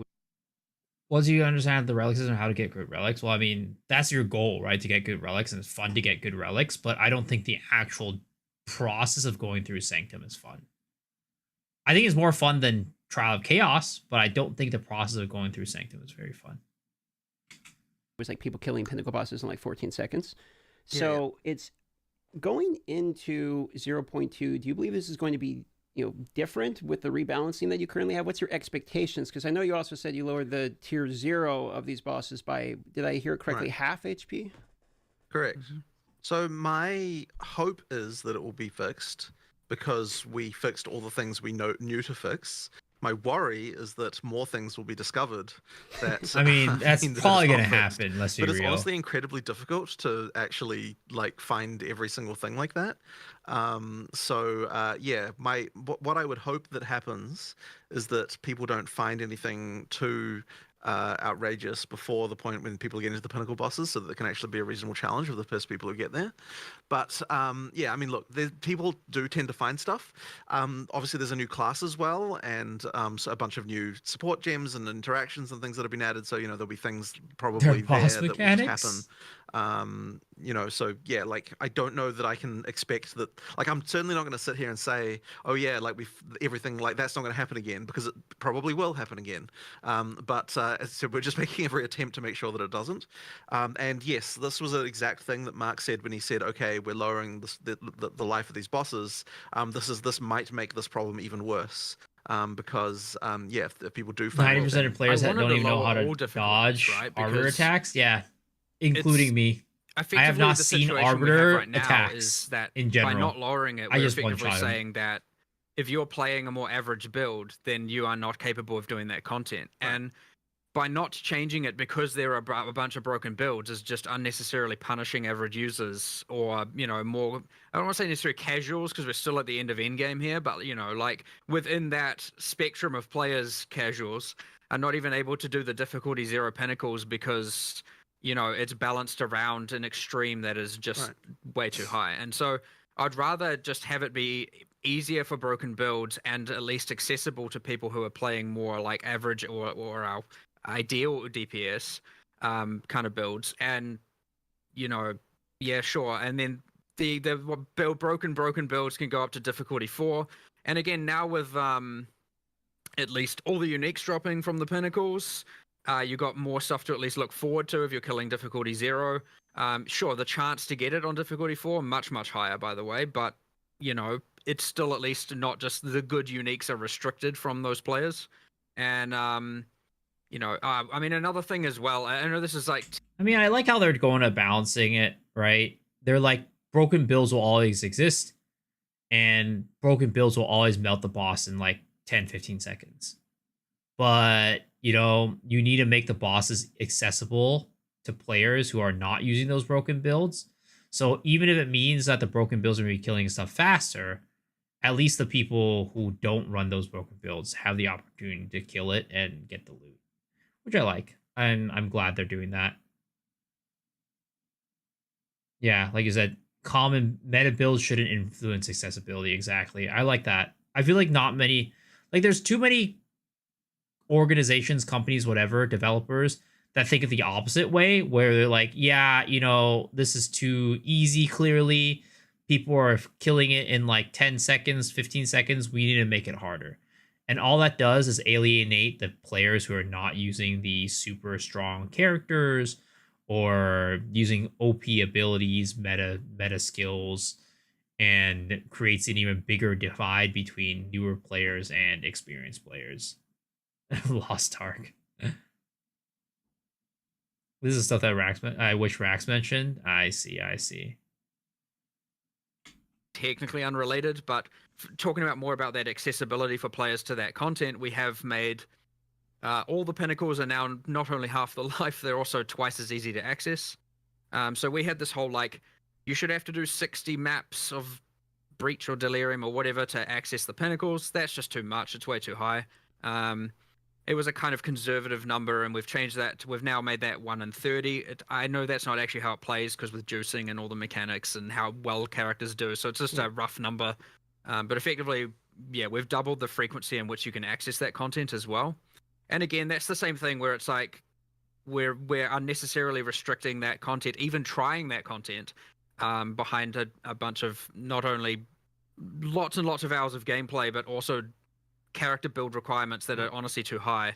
And really it should just be you get more tickets at doing it, and if you can't do it, well, that's on you, that's your skill and that's your gear. But that should be the limiting factor more so than just like, holy shit, I have to play for 100 hours in order to even do this thing once, and then I just die and because I can't do it. Yeah, a couple of other points to just make about this is that when the hardest content is too hard, it actually restricts build diversity, because people don't see a build as viable if it can't defeat the hardest content, and therefore effectively reduces the set of builds that are even possible. So that's something that we have to be really careful of, and that's part of the reason you want to try and not have the top end be too high. But then the other issue is that, and I was just thinking about this, what, it just slipped my mind now. No, it's fallen out of my mind. I'll have to just Well, bring it up later. And also, just note on the there will be more broken builds. Like, Yeah. it is inevitable. There's nothing you can really do about that, unfortunately. Like, especially when we're talking about how we're still making changes and can't post the patch notes because we're still making changes. Like, there is no guarantee that these changes we're making are entirely solving the problem or entirely not introducing new problems. Now, obviously, we're going to do better and better over time, but part of this is that we are just very aggressively making changes so that we can get it to the players to test ultimately. And I don't mean like functional testing, I mean balance testing on this level with this many mechanics and overlapping axes of randomness is impossible to test on an internal scale with the numbers we have. Like, you need actual hundreds of thousands of eyes and hours to even be able to find everything. And this has been the case with Path of Exile 1 forever as well. It's not like it's anything new. That actually reminds me of what I was going to say, which is that when we're going into 010, we didn't even really know what the right amount of DPS a player should even have was at endgame. Sure. Because that's impossible without getting more information about, like, what players are realistically achieving, kind of where the average ends up being and that kind of stuff. Like, it's actually very hard without that sort of data because, as I think I've even said before, like, we can't invest 100 hours into every test character we make. We have to kind of like either we do a playthrough, in which case we're not getting to the end of endgame on that one character because it just takes too long, or That's what I mean by baseline damage with builds. Well, I mean, like I said, right? I understand that people at the beginning of the game don't understand nobody's gonna understand what the baseline damage for builds is. 100%, right? But you would think that they would have. So there's two parts, right? First, when did they figure out that the boss's HP was bugged? Was that a week ago? Was that 2 weeks ago? Was that a month ago? Was that 2 months ago, right? If you figure it out 2-3 months ago, at that point, the meta was pretty solidified. They pretty much knew what the ceiling damage was, what the floor damage was, what baseline damage was. And if that's the case, then I think that at that point they should make the change. But earlier, what they made it sound like was, oh, we randomly figured out that the HP for the trial master and the Sekima guy were doubled of what they should be. And I'm just mind blown that one, they either A, figured it out just right now or recently to where they didn't make a change, or two, they figured it out a couple months ago and they didn't make a change. I don't know why they didn't make a change. Again, at this point, a couple months ago, this point, they know what the baseline is. They know that, this is the amount of damage people are doing. So they should change that. I don't understand why they didn't change it earlier. That's all it was. They should have definitely changed it earlier. If they found it out like a week ago, they should have changed it a week ago. If they found it out a month ago, they should have changed it a month ago. If they found it out a week into the game being released, they should have changed it 2 months ago, 3 months ago. But what I'm saying is they should have changed it at some point. There's no reason why they didn't change it. And I also think it's ridiculous if they only found it out about a week, 2 weeks, 3 weeks, a month ago, that they only found out about now. Like, yeah, people talk about it online. People post numbers online.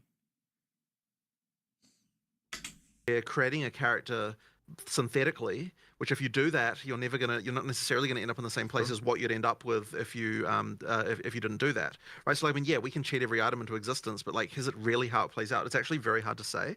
So that kind of means that on some level, until you actually get it on production and you're actually putting in the kind of 100-200 hours into a character and like, seeing what other people are doing and like being part of the meta and like all this other stuff, you don't even really know what the life should be. So just even having this first round, has helped a huge amount now that we have an understanding of where should players actually be in order to balance life of bosses for them.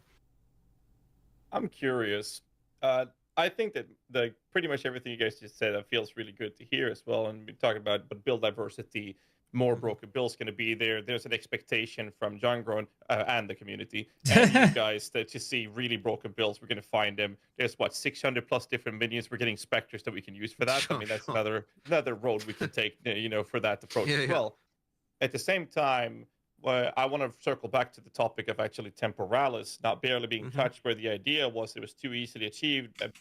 Disagree with boss AP bounds needs a baseline damage on the build. No, but I think I don't know where the disconnect is, 11, between what you're saying and what I'm saying, but the baseline was figured out probably like 3 months ago. So why didn't they nerf it 3 months ago? Why didn't they change it 3 months ago? I agree that they should have a baseline damage on the builds to be able to figure out how to nerf things. But the baseline damage for everything was guaranteed figured out around 3 months ago. Like 2 to 3 months ago, everything was already meta. It took 1.5 months into the 0.1.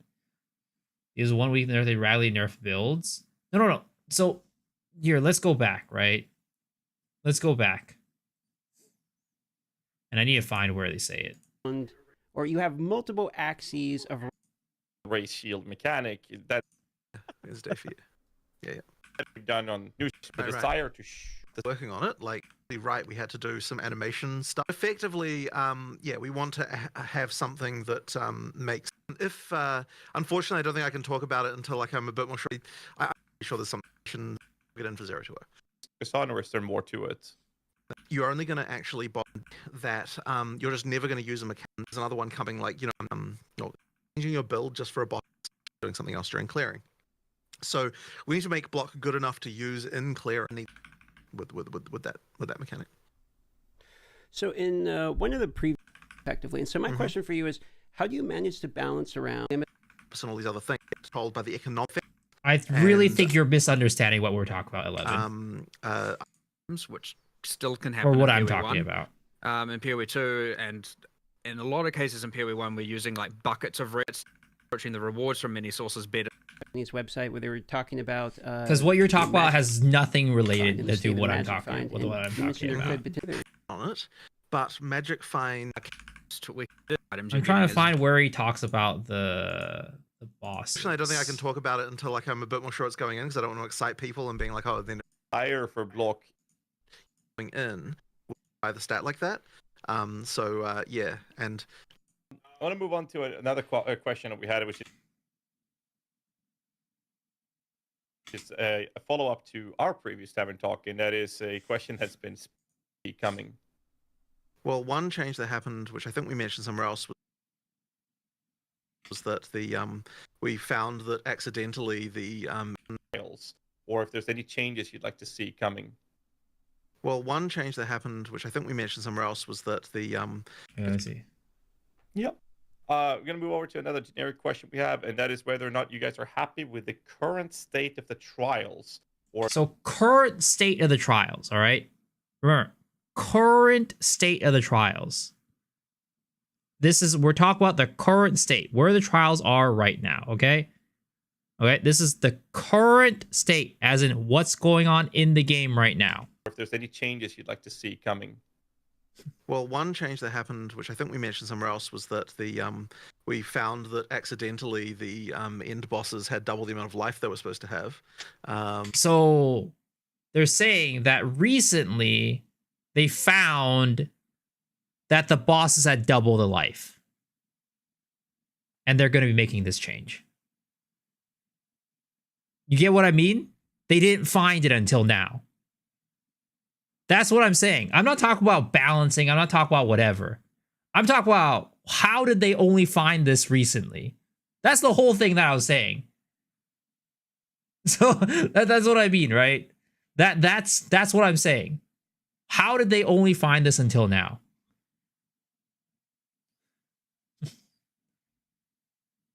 How did they not find this until now? That's all I'm saying.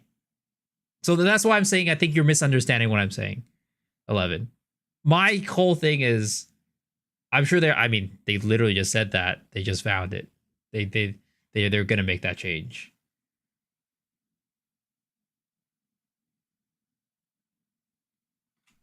Well, one change that happened, which I think we mentioned somewhere else, was that the we found. So that's where the what I was saying earlier comes into play, right? So here, let's do some paint, right? So the game itself, let's do a little timeline, right? So the game itself came out December. And it is now April. So let's say they found out this thing, and let's put this, what was it? December, January, February, right? Let's just say this is Feb. So let's say they found this out here, right? March. Why didn't they make a change in March? If this, they should have been like, oh, guys, we figured out there's a bug. If there's a bug in the game, they should make a change. It's not balanced. It's not whatever. We never intended for it to be this strong. So why didn't they implement it here, right? If they did find it earlier. And again, the way that they made it sound makes it feel like they did find it somewhere in March, somewhere here. But let's just say they found it earlier, right? You're like, oh, okay, there has to be a baseline. Let's say they found it out here. Let's say they found it out December 20. Actually, let's just say they found it in January, right? Right? Let's say they found it in January. I would say, for the most part, the meta was completely figured out here in February.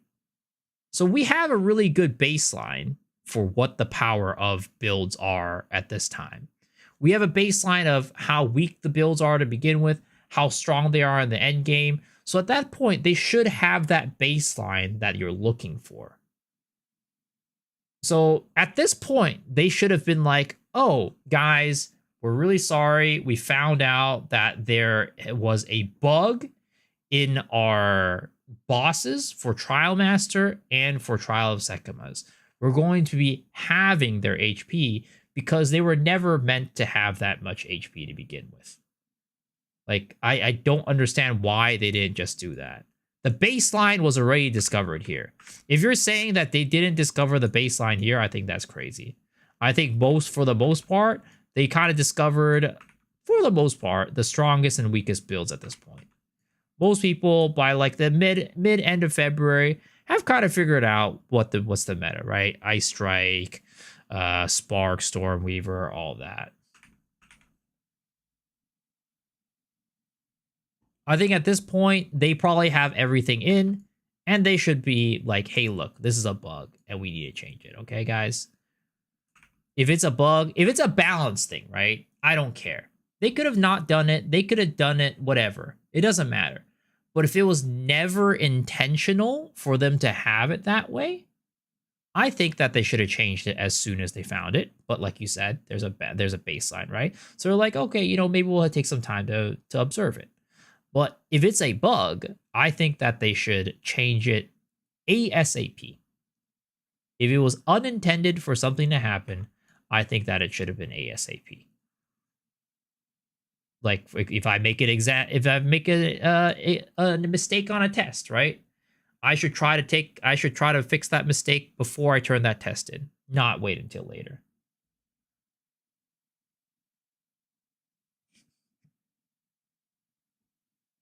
But the thing is, you're saying this, right? Meta constantly changing, radically nerf builds, right? Nerfing is different than fixing a bug. You get what I mean?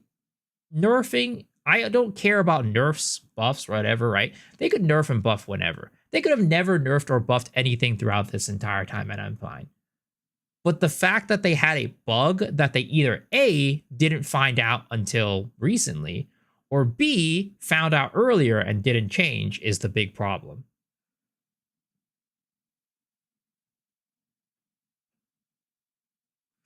It's not a bug. It's a human coding error. Whatever you want to call it, it's a mistake, right? It's a mistake. It's a mistake. It wasn't intended to be there.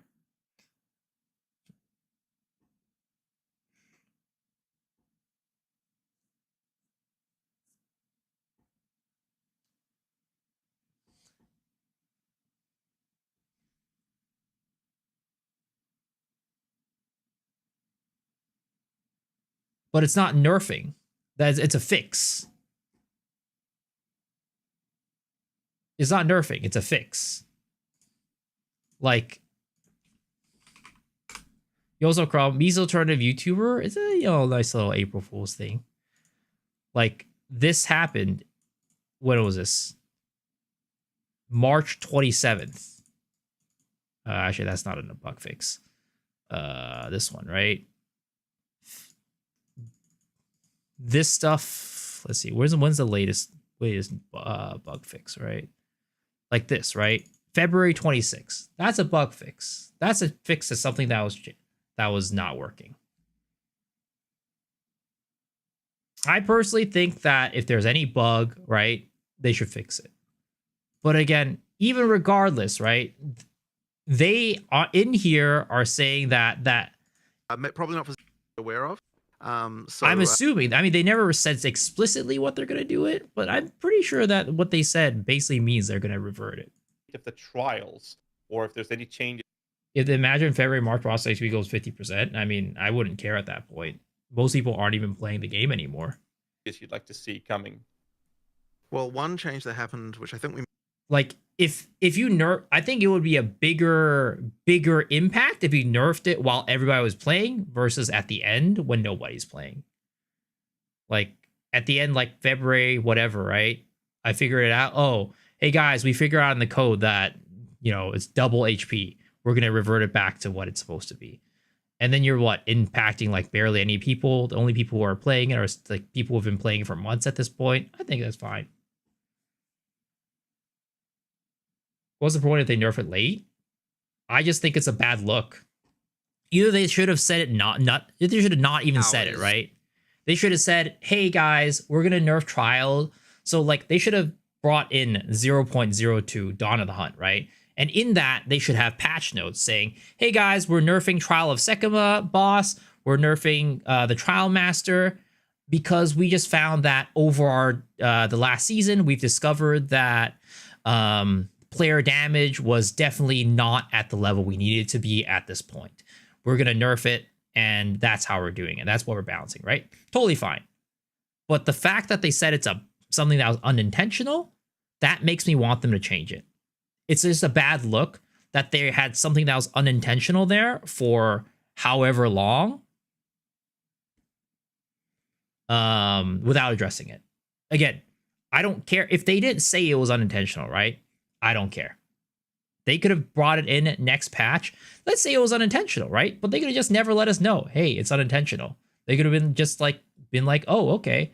Well, guys, we figured out through our testing, we figured out through the first round that we think that player balance just, players aren't doing enough damage to kill this guy at this point in the time. So we're nerfing it by 50%. They should have done that. They shouldn't have said, hey, it's unintentional and not changed it.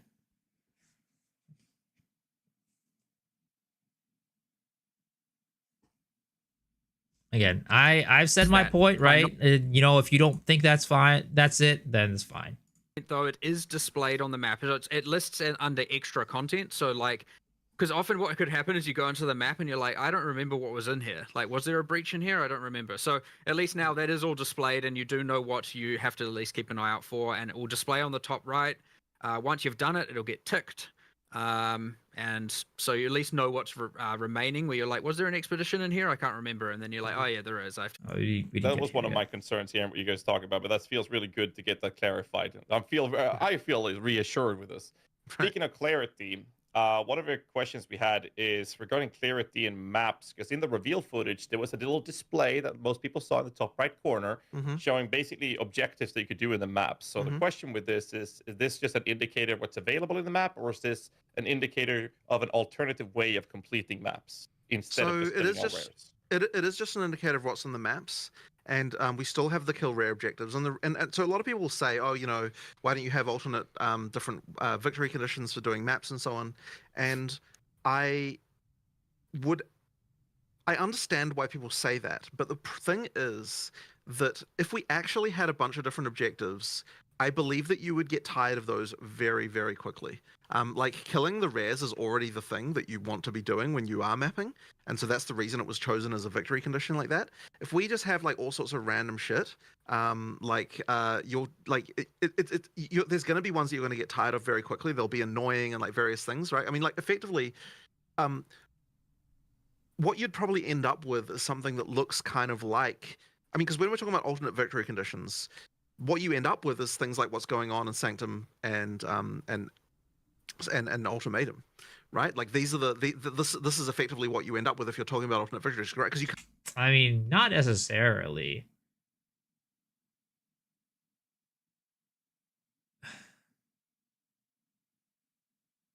I think like the annoying part of Sanctum is not the objectives in terms of like some of the objectives are annoying, but like as long as you revolve it around killing shit, I don't think they're going to be annoying. Like the annoying part of the different stuff in the trials are not like the objectives like there are objectives that are not annoying in Sanctum, and there are objectives that are not annoying in Trial of Chaos. But the things that are annoying is that I think it's annoying in Sanctum to do like all this like running around and like grabbing towers and shit like that and trying not to get hit. And then in Trial of Chaos, it's like, oh, I really hate escorting this thing. I really hate how long it takes for monster to spawn, right? So it's not the objectives themselves. Oh, for the exhorting thing, I think that's the objective. But like, for example, the blood pools one where you're trying to wait for the monster to spawn. Like, if you just increase the spawn rate on monsters, it's not annoying to kill monsters inside of a certain area. I think that having alternate objectives is a good thing, but they just need to be executed well. The problem is not having alternate objectives. The problem is that the alternate objectives are not executed well. And if you make them executed well, then that's a good addition and a good change. I personally think that it's not that fun to kill rares right now and have to backtrack, but yeah. Come up with things and you try to work out the stuff, and it's like, while that is something that is cool to do sometimes, it's not something that's cool to do all the time. And so that's the reason why I'd be really hesitant to do that on like every map has a condition like that. So that's kind of like where we're coming from that. So like what I think that we do need to do is boss make so there killing are is more a interesting things condition. going on in maps, which is something that we will probably focus on more in 030 is trying to improve on that. But I don't necessarily think it's a good idea to be like, okay, here's a bunch of arbitrary conditions you might have to fulfill. Like the rare thing is what you should be doing anyway, and that is why it is I mean, if you really come right down to it, like what is the victory condition of a map in PoE 1? Well, the answer to that is like we don't actually set one explicitly, but ultimately what you're there for is to kill the rares so that and like all of the content, you are there to do the content in the map so that you get more item drops, right? So yes, but like it's not like people kill all the rares in every map in PoE 1. At some point, they stop doing it because the rares don't give them enough. / like, it's not worth the amount of time it takes to backtrack to those rares compared to just like opening up a portal, going back and opening up a new map. So yes, it's the objective. Yo, Shab Shabrina, thanks for the follow, appreciate it. Yeah, it's I think that's such a cop-out answer. Effectively, that's the reason why that's okay. So there has to be some idea of completion in PoE 2 because of the fact that, you need to be able to do the map to move on to the next one. So that's why we wanted to choose the objective we felt that players should have anyway. And so I think that maybe players sort of view that slightly differently than we do because it's like, yeah. But that's, I guess, to explain sort of our view on the problem is backtracking. It just should be there of like, here's what you're supposed to be doing anyway. The problem is like having to backtrack. The problem is having to look for these rares if there's like one. Yeah, the problem is backtracking. Luckily, we can see the rares when there's like 2 or 3 left. But when there's 2 or 3 left and they're all at the beginning where you were at already, or like somewhere where you can't portal to easily, that's the problem. Checkpoints help, but they're also just a band-aid solution. I think that if we can find a more elegant solution other than that, that would be great. Players should be able to choose whether or not they want to kill those rares. If they want to kill it, they need to want to kill it versus feel like they're forced to kill it, in my opinion. Okay. A question I had. We did. Oh, go ahead. I just want to elaborate on that a little bit more because we did try some stuff internally there. Like we actually did. We had an iteration quite recently, in fact, where we had it that you had to complete the league. So if there was an expedition, you had to do the expedition to complete it, and so on. And honestly, the internal reception to that was like pretty viscerally Yes. negative. Everyone was very Expedition angry sucks. that we were taking away their choice with that stuff. Like you're forcing me to do a ritual I don't want to do, and it's like, well, ideally it should feel good to do the ritual, but understandably, yeah. So yeah, we ended up going back on that. So we backtracked on. Rogue Exiles was the best thing out there in the new update as an entire dimension of the endgame. Yeah, it's funny because before they even announced it, I was saying how when I was playing in PoE 1, I'm like, damn, I wish they had Rogue Exiles in PoE 2. This is such a fun thing. And I'm glad they added it.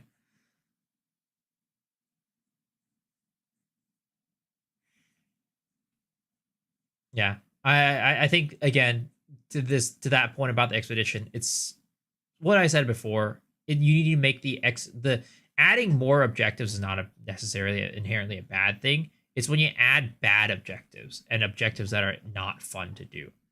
If you add objectives that are fun to do, then people will do them. For example, killing a boss. In PoE 1, people had no problems with killing the boss because it was fun. It was enjoyable. But if you give them goals and things to do that are not fun, like expedition, then people are going to be unhappy about it. Looking forward to crafting mirror tier items. Oh, dude, mirror tier. I mean, fractured orbs are going to be cool. It's still going to be a lot of RNG, though. It's still not like the deterministic crafting that we're looking for, or a lot of people are looking for, but it's definitely more depth to the crafting. But yeah, it's still going to be RNG. Like, you're still going to have to sometimes find an item that has like a shitty ass line, or like it has one really, really good line in a sea of shitty ones. You throw that fractured orb on there and it's just absolute trash. You get the trash ones. Sometimes you might get like you start out with a really good line, right? And then that's really, really good. But unless you get in those situations, that fractured orb might just be another situation where you're pissed off at RNG.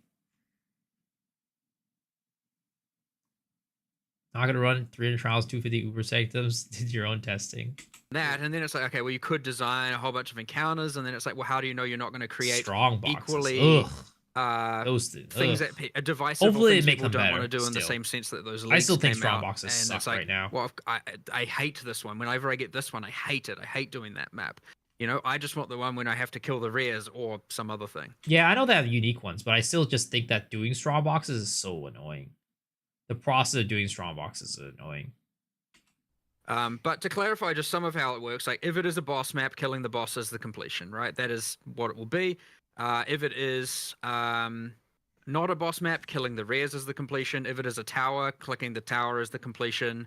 And then all of the unique maps, which we're just kind of not referring to as unique maps really, but that's kind of how they appear, each have their own special conditions as to how to complete them. Are there any other types of maps? No, not really. Hideout is full clear the area, sure. but you don't really need to do that often. I mean, I hope there's gonna be a way to like get more. That's pretty much it. Get Pretty more much, of the that's stuff it, that yeah. you want. And then like all the like you extra said, right? content, If you want to though, do is strong displayed boxes, on the map. hopefully there's a lists way it for you to under extra guarantee content, more so strong like, boxes. because often what could happen is you go into the map and you're like, I don't remember what was in here. Like, was there a breach in here? I don't remember. So at least now that is all displayed, and you do know what you have to at least keep an eye out for, and it will display on the top right. Once you've done it, it'll get ticked. And so you at least know what's remaining, where you're like, was there an expedition in here? I can't remember. And then you're like, oh yeah, there is. I have to go and do that one. So did I hear that right? That if it's a I feel like they need to stop compared to PoE 1. They need to make it different. I think that yes, to a degree. I think that people need to stop comparing it to PoE 1 for sure. But I also don't think that they should stop looking at PoE 1 because I feel like they learned a lot of good lessons in PoE 1 that they should take into PoE 2.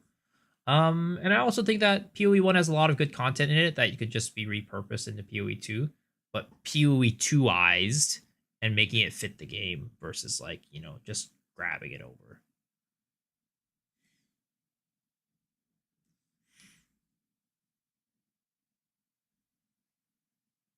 standard map with like a boss on it. You have like an overseer tablet or something you put in there, and you kill the boss. That's a completion, and you can leave the other rares on the map if you would like. Correct. Okay, so we got a new addition. That's nice. The rare monsters in that context will appear as extra content that you don't have to do. But it's worth mentioning that you're going to want to kill the rares because there is the map drop mechanic. So in a boss map, there are two that happens twice. Once on the boss for the upgrade, and once when you kill the rares for the sustain. So just to be clear here, like the killing all the rares, like at the point you kill the last rare, there's what we call a sustain drop, which is the one that's giving you a at tier 1, it's 100% chance to drop a map of the same tier, and then that goes down over time, but then gets countered by the Waystone drop chance. So effectively what that means is that if you're playing with mods, you're always going to get a map from that last rare that sustains your drops. And so in a map boss map, that's the same, like the rares will still give you that, but then you're also going to get a map from the from the map boss too, but that'll be +1. But if you have excess maps and you're not really caring, then you don't have to do it, 100% right? do the boss, move on. It's up to you. So speaking of like Waystones and Sustain, is there any chance I could get a teaser out of you for another unique tablet? Because we know one of them, which is you can teleport anywhere on the Atlas.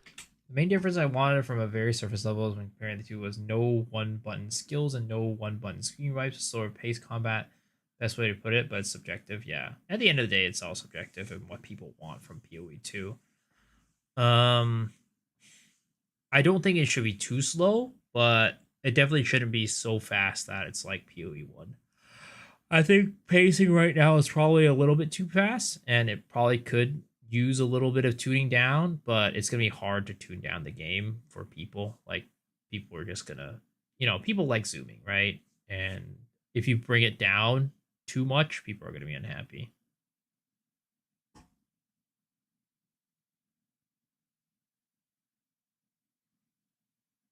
Yeah, I don't like what Harrow's health became either. But I think people are going to always expect some level of high clear speed.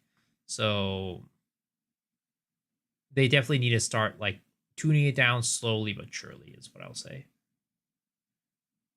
They nerf heralds. I think they should. I definitely think they should. Can you hold this over until patch notes with an additional unique tablet? Well, the patch notes won't even include them, right? Yeah, we don't spoil you. We don't spoil you. Think. All right. Well, I tried. There is one. I hope it's there as opposed to coming shortly afterwards, but I'm pretty sure it is. It irradiates the maps, and then you can complete the map. Completing the map will remove the irradiation, but not complete the map, and then you can run it again. So effectively, you can use that to be able to run all the maps in Radius twice with all of them effects and modifiers on them. With the juicing from the towers. Well, with the, because yes, if they're with the other two tablets or any other towers that are in Radius, yes, correct. Wow, okay, that's quite a teaser. Yeah, that's interesting. That's probably the chasest one, I think, to be honest. The chase, wow. So he gave us the best one. That's insane. Wow. So, okay. So speaking of maps, here's a balance related question for you. So what I heard in the Ziggy D interview is the Rogue Exiles can appear in any map, correct? Yep, they can. Okay, so are they scaled from tier 1 to 15? Like, you probably get where I'm going at. When you log in, brand new character, your first map, are people going to RNG get blasted with the same Rogue Exile that can appear in the tier 1 or tier 15, or do they get stronger? They do scale their life and damage and stuff like that. Much like any monster. Yeah, much like any monster. They will. So yeah, it'll be it's a hard fight, but it's like, if you run into one on T1, it's just a T1. It's a T1 boss. They appear from part 2 onwards. Yeah. The reason we did it that late is because they have like the full set of player skills, and I didn't want them to be using skills that you didn't have access to at the same level. Now we could have done a thing where we disabled those skills, but then you just end up with a thing where they're like not too interesting, but also it just exponentially amplifies the amount of work to make now every version of them using different skills good, and that was maybe something that would have been cool and fun, but honestly probably too much work relative to what you get out of it. Right. But yeah, you'll see them in campaign as well, in the second half. And then they're in maps. It's 1 in 12 maps base-ish, but we're we're still kind of iterating on the amount of content that is appearing in maps. So like we might even change this in the next few days. And then yeah, the Atlas tree to spec into the No rest. idea why I've lost. Now they Arc do scale roll. in Who other knows? ways, which is just I mean, if you think about the uniques they have equipped, like if there is a like level 70 drop level unique item, obviously they're not going to have that before that level. So they'll unlock the uniques they'll have equipped, and this is for all uniques added for all time. They'll only be able to have ones up to the level that they're at, and then the uniques they'll be able to have. If there's a level 80 unique, they won't be able to have that until they're level 80. And since they use the uniques actually do contribute to the difficulty of the of the fight. So or sometimes the ease, because they don't necessarily know if that unique is gimping their build. Because some uniques suck ass. Curiosity from my end here regarding the uniques and the Rogue Exiles. Since the Rogue Exiles, it is possible that a Rogue Exile could have killed an in-game boss. Can they wear those type of uniques as well? Or that's a no-go?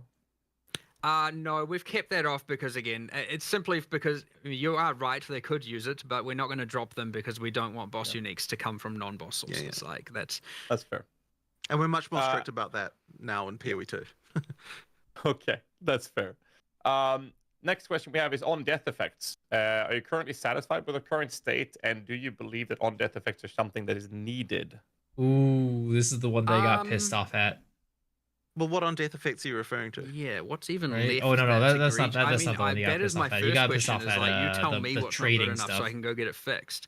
I mean, we could take a prime example being like the bloaty guys that explode. I mean, if you have an army of minions, even more so now with Spectres being introduced with bigger but that's minions, different. When that's you're already talking hard about to a specific, when you're talking about a specific monster, though, I feel very differently than how I feel about it on like rare mods, for example.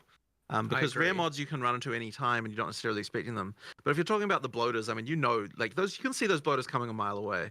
Like about that particular one.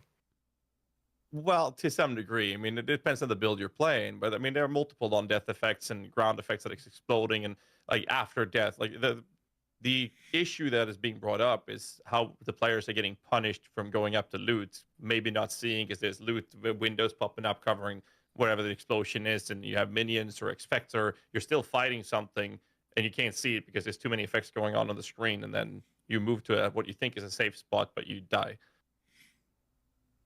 Yeah, I mean, I 100% don't disagree with the problem. I guess the thing is, I can probably improve like 90% of it. I just need to know exactly them all, and I mean, it should seem obvious. I understand, but there's a lot going on. They should delay the loot drop until after on deck effective ends. I think that's one way to do it. I think that's gonna like slow down clear for sure, but I think it would get rid of the problem. Whether players will be happy or not with that change, that's up to people's personal interpretations. Because again, it does slow down people's clear rate because they have to now stop and wait for an on death effect to end. But I do think that that's a solution for sure. Kazi after stream, I asked on death effects and Mark asked to give an example. I looked at the chat. Bro actually blanked out from examples.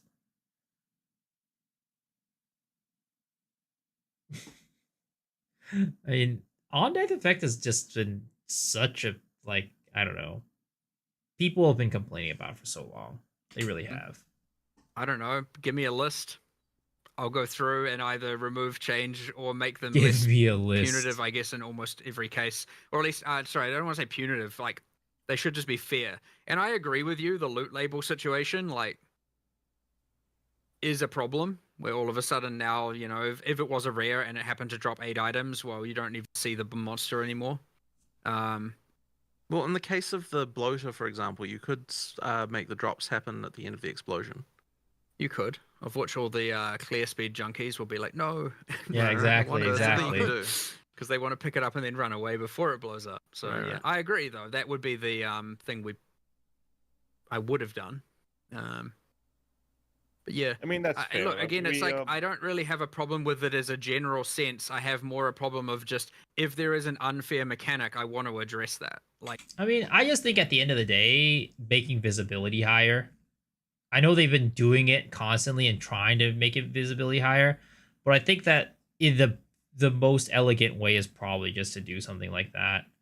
Like for example, I think like what is the Diablo 3 on death explosion.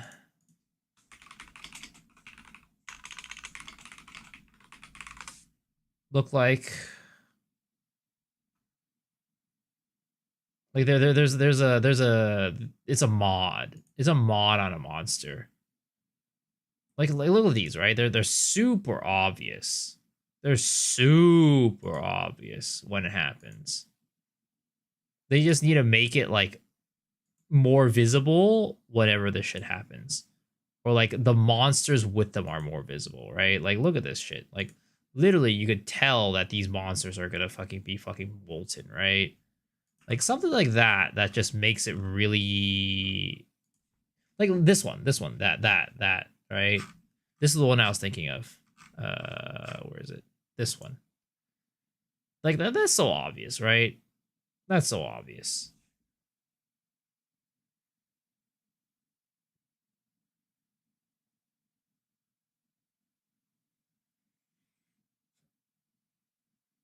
Fuck Blood Wars, Living Mirage, PoE, PoE, same on death effect. Is that kept on death the mod thematic of the genre? I want to ask them if on death effects makes the game more fun. I agree that it does not make the game more fun. I agree with thematic stuff.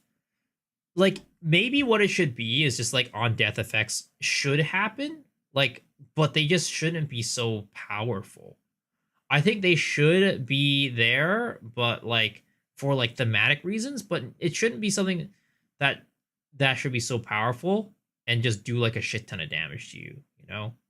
Like if you were like super close to dying and you get by an on death effect and you die, okay, sure. But most on death effect deaths don't happen because you're like super close to dying. It's usually like when you're half health or above half health, and then you just don't realize it, and then you get hit and clipped and you die.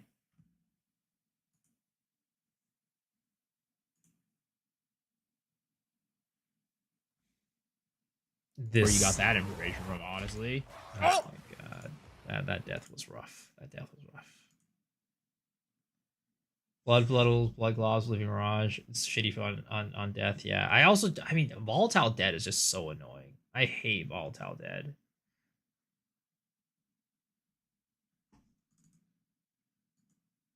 Which is not restricted to on death mechanics or not. It's just everything. If it is unfair, or there's no counterplay. Yeah, it's not about unfair, like you said, right? It's about like, is it fun? Does it add anything to the game? Does it make it better than anything? Is it just like, is there any reason to have it beyond thematic reasons? Yes, the same thing. Then I would like to address it and do something about it, similar to how I talked about that hourglass mechanic just being garbage. Like, I'm going to be the first to admit that there's a bunch of just unfair, bad stuff out there, which is the consequence of designing so many bosses and so many monsters, like hundreds of monsters. You're going to get some bad out there for sure. So we'll get them all in due time, though, for sure. The follow-up question on this topic was that whether or not you consider the on-death effects to be something that is needed in the game. Again, I've never thought of it in that sense of just like, do we want on death mechanics? It's more like this monster would be real cool if it did an explosion on death, and like after it died, like the bloater, I think is a very cool example. But it's not like there's ever a specific mission to be like, we need to add more on death effects or anything like that. But I would say it is somewhat contextual, and I do think that occasionally a thing like that happening is fine on some monsters. I would argue that again, like the things where it's hiding them, making them invisible, or that you can't see them, or again, because there are builds that are moving at way too fast with too many effects, is more of a thing that amplifies this problem, which is what we always see. Like these things are less problematic when you first encounter them in Act 3, and then they're far more problematic in Endgame when there's like a hell of a lot more going on. It's way faster. You can't really process what's going on as much, especially with probably summoner builds. So yeah, I mean, it really shouldn't be the case that you can't see a bloater explosion coming. Yes. Like, they're incredibly huge monsters. There's incredibly well telegraphed. Yeah, I mean, and nobody has a problem with the bloaters. It's more of the other ones. And yeah, I think at the end of the day, if you're gonna keep them, it really is just about visibility, making it like super uber obvious that something like that is happening, so that people aren't like, oh, I'm distracted by this item, I'm gonna go look at it, and they just die to it. Takes a very long time to build up. Like that one really should be one that you can see coming.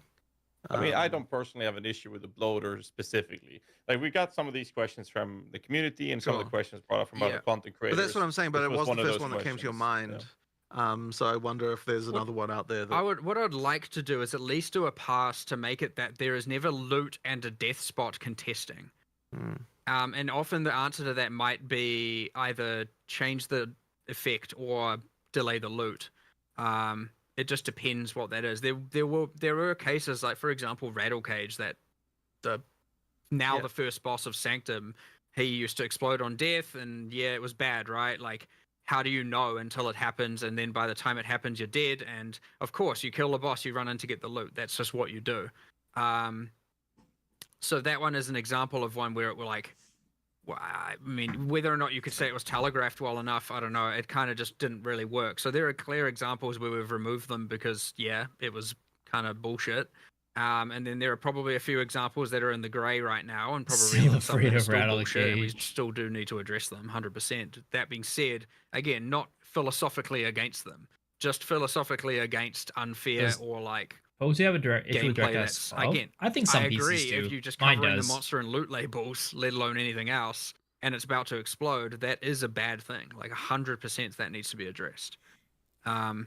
Sorry, I think we. So yeah, I I use guess it's just Vulcan. more a matter of like, make sure that you continue to make us aware of the things that feel terrible to play against, and we'll do what we can to fix them. And if we can't get a good solution, then it probably will be removed.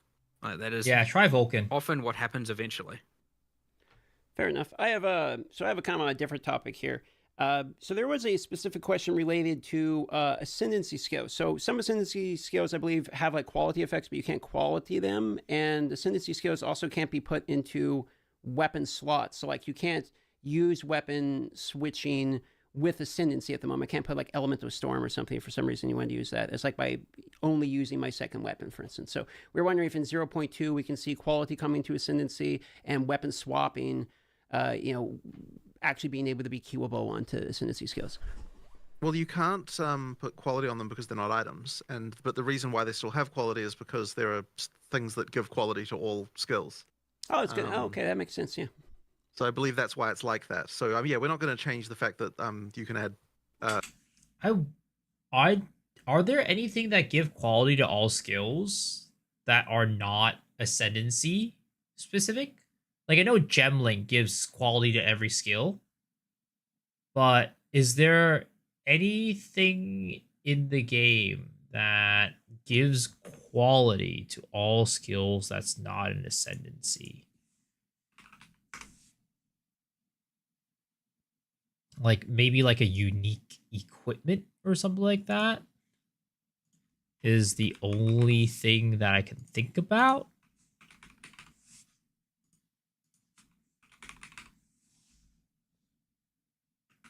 What ascendancy am I gonna go? I'm probably gonna go ritualist. Not that I remember. Yeah, not that I remember either. Which, again, if that's the case, right? It either means that A, they might add it down further down the line, or B, maybe he's mistaken. Yeah, there's nothing. So it's not possible to add quality to skills at the moment that are not your skill gems. Because the only thing that adds quality to every one of your skills, I think, is Gemling. But Gemling doesn't have any class skills. So it's pretty much not possible.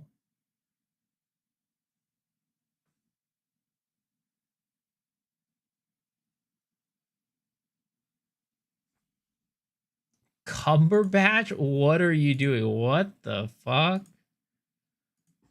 Quality to them because yeah, they're just not items, so it just works that way. As for the weapon swap, Did you change your name, can you Reaper? not open up the advanced skill thing and turn them usable way weapon set 1 and 2 for ascendancy skills? I thought you would be able to do that. Is that really not possible?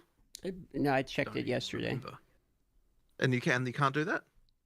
Not that I've seen. No. Man, let someone correct me in the chat I have if I'm a wrong. feeling now. So that Oh, actually man. surprises me.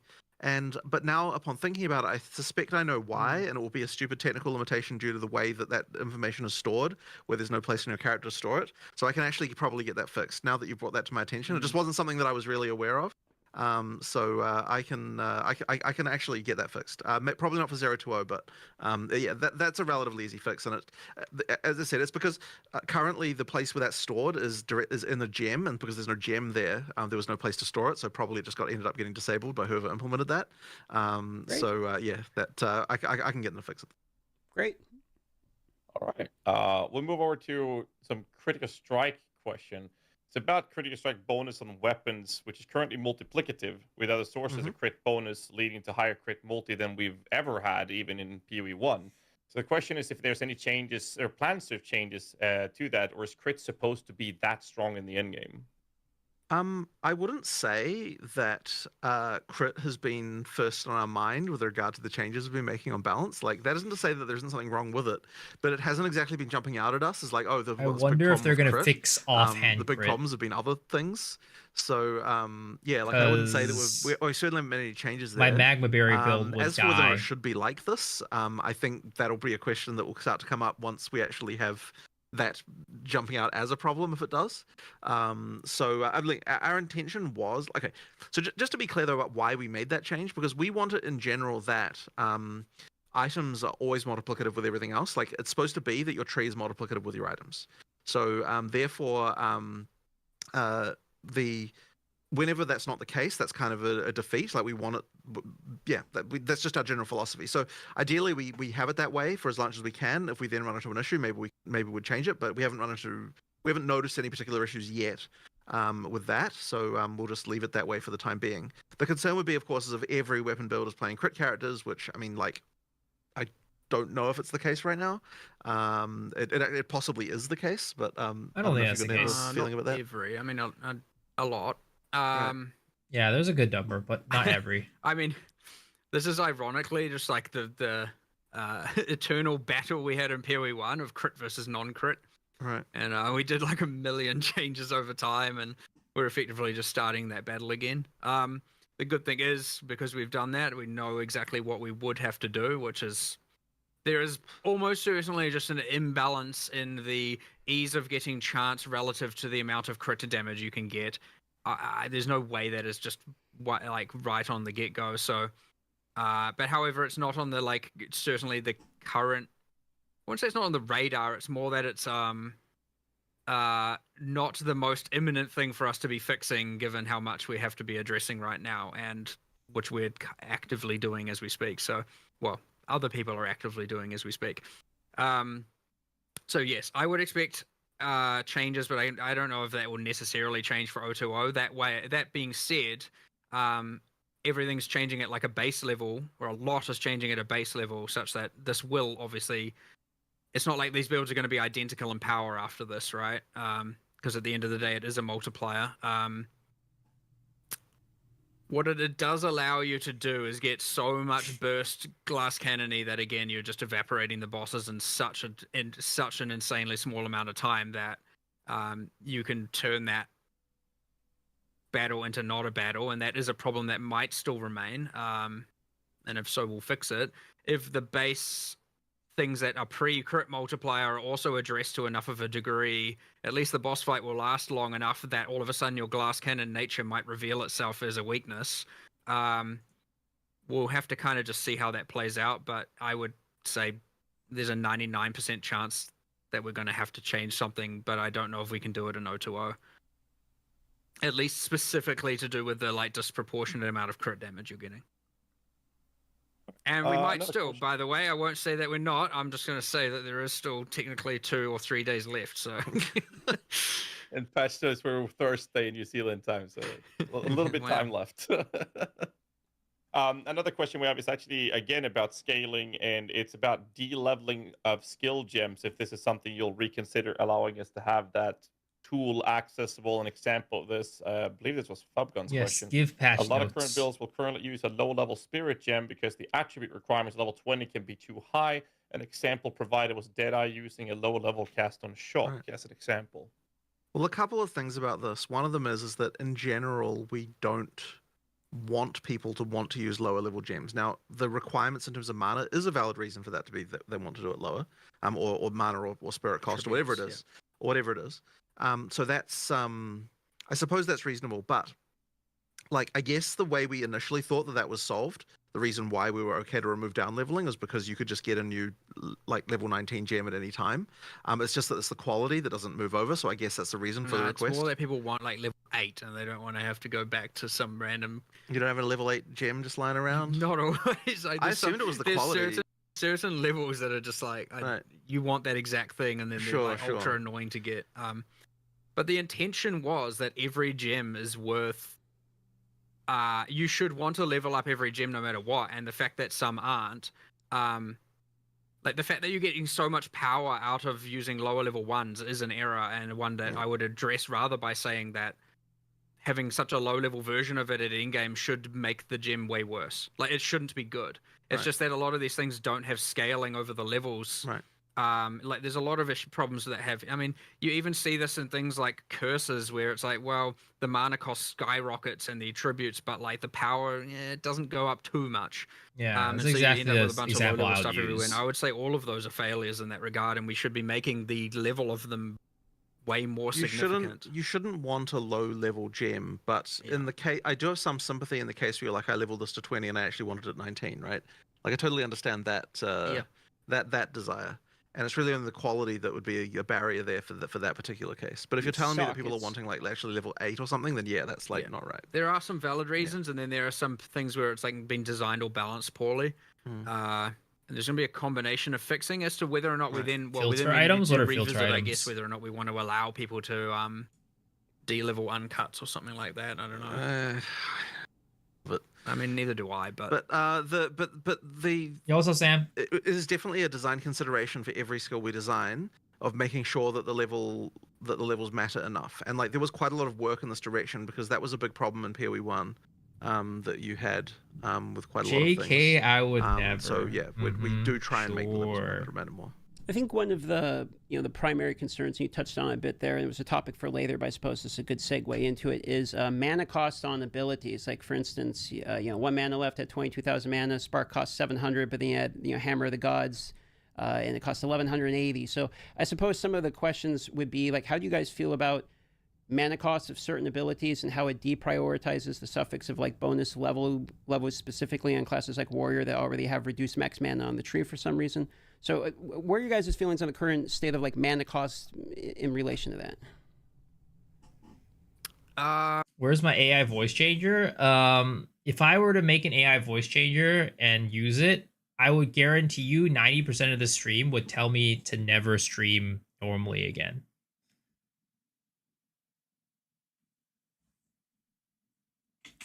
Well, the few rules or things that we had before discussing what some stuff we've changed is that it was intended that obviously the cast time of this, the lower the cast time, the faster the cast time, the lower the cost is for one. Hence why something like Spark is relatively low. And then there was like a how frequently should you be using this, which is understandably somewhat subjective by us, but it is our design goal of how frequent. Now, not every skill fell into that correctly. So a good skill there, for example, is like Toxic Growth, was meant to be way more of a like occasionally you use this and then you work a little bit to blow up the pods. Now in reality at endgame it's you use it inside a gas arrow and the pods explode it literally in 0.1 seconds. Yep. Right? So you end up just doing gas cloud spam. That's just like one example where it's like this skill is now being used as a spammable and not being used as the infrequent thing that we wanted it to be used at. Now when it was infrequent by our design, it had a multiply the mana by 1.4 because that's how we expect to use it, and ideally it would be balanced around that. And then so yeah, the goal here is now, okay, do we either change Toxic Growth's role or do we make it more into what we intended for it to be? Obviously we're going to start with that direction and then hopefully we can achieve that. And then if that fails, obviously, who knows? Whatever happens afterwards. That being said, that just explains why something like Hammer of the Gods has a much higher cost multiplier, so to speak. Yeah, but the the cost frequency in which multiplier you is use it too is much crazy lower, on that one, and Spark's honestly. cast time's much higher. It's way too big. However, there was a few things that happened in the mana cost balancing. So, for example, when you were a spellcaster, there was a level of assumed plus gem level you had, because if you didn't have that, then all of a sudden you get +4 gem level and your mana cost skyrockets, and you're like, "What the heck? This I got now. I can't even use my weapon or my skills that because does happen. I'm running out of mana because I got some plus gem level." So we assumed at certain intervals of the game you had, say, up to +4 or something like that.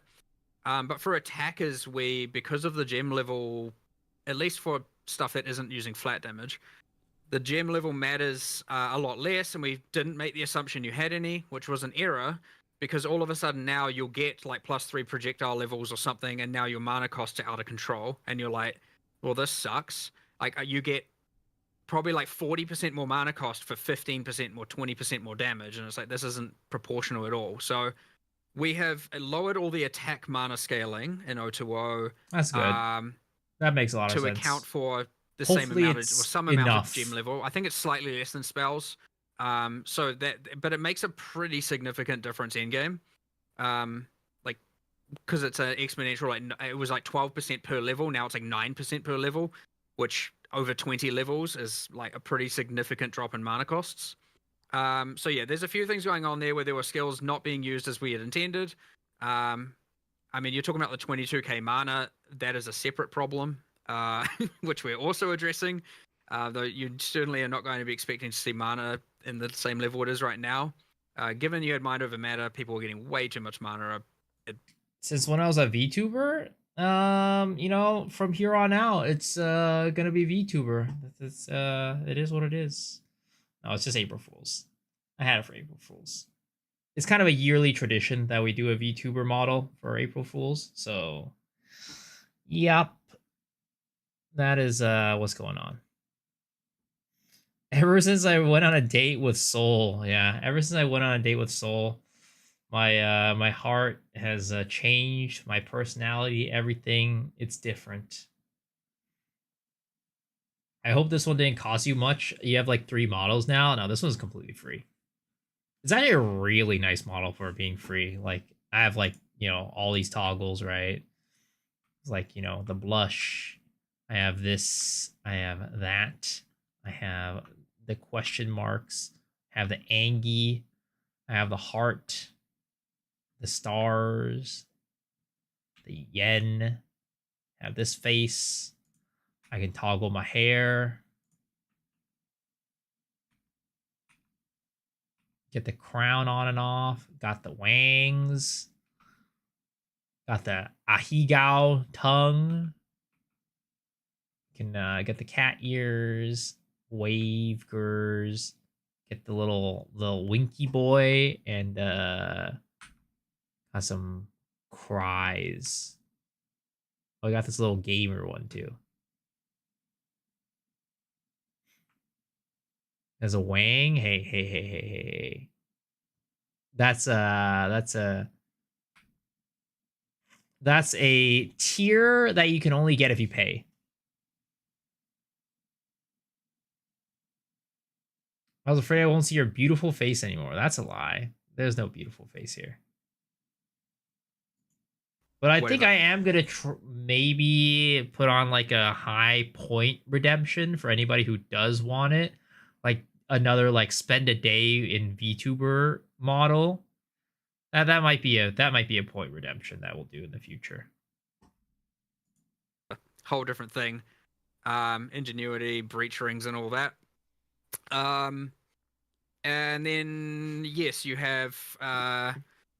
So anyway, what am I saying? Attack mana cost down at in-game, and then just explaining some of the philosophy and how some skills aren't used as intended. Ideally, over time, we'd be either adjusting their mana costs because the role they now play is spammables, or more spammables, or we would change the skill of the design or the build or the archetype to have it that the skill is actually being used at our intended frequency. Got it. Okay. Well, I heard that attack skills cost less mana, and that makes me a happy warrior. So. Yeah, that's the actual takeaway, and also nerfed mana and nerfed ingenuity. While you're Yeah, at it. I think everyone knew that Ooh, one was nerfed coming, so- ingenuity. Fair enough. Rest in Okay, so pepperonis. one of the most common questions, I'm trying to think of how to word this, but basically it boils down to this. One of the most common things people ask about, they want us to ask you, was about the pacing of the game. They see abilities added, like leaping backwards. They see parry being added. We see monsters that have exceptionally high movement speed. I think it's and going to be some 40 slower 50%. cast animations from the I think it player might be side even of things. yeah, and I mobs think being able 40 to push you 50% around, is etc. fair So I for think kind of where max. people are going with this is, where do you guys see in your perfect Yeah, I think 40% base as the highest, and it could go up to 50% with corruption. I don't know, but I found these results on search. All right, Google. It's okay. Ritual says plus 25%. It does. It does. world, the in-game pacing of Path of Actually, with that, I honestly think that it might be even less. It might be like 30%, 30 to 40. That's yeah, I think it might be 30% base, 40% with corruption. Because Ritualist, if it's plus 50, right? You get a plus 50, plus 25, that brings up to 75. That's kind of basically the old power level for 3 rings. I don't know. I think it might be 30 to 40, actually. Everyone will still run at 30% ingenuity. We'll see.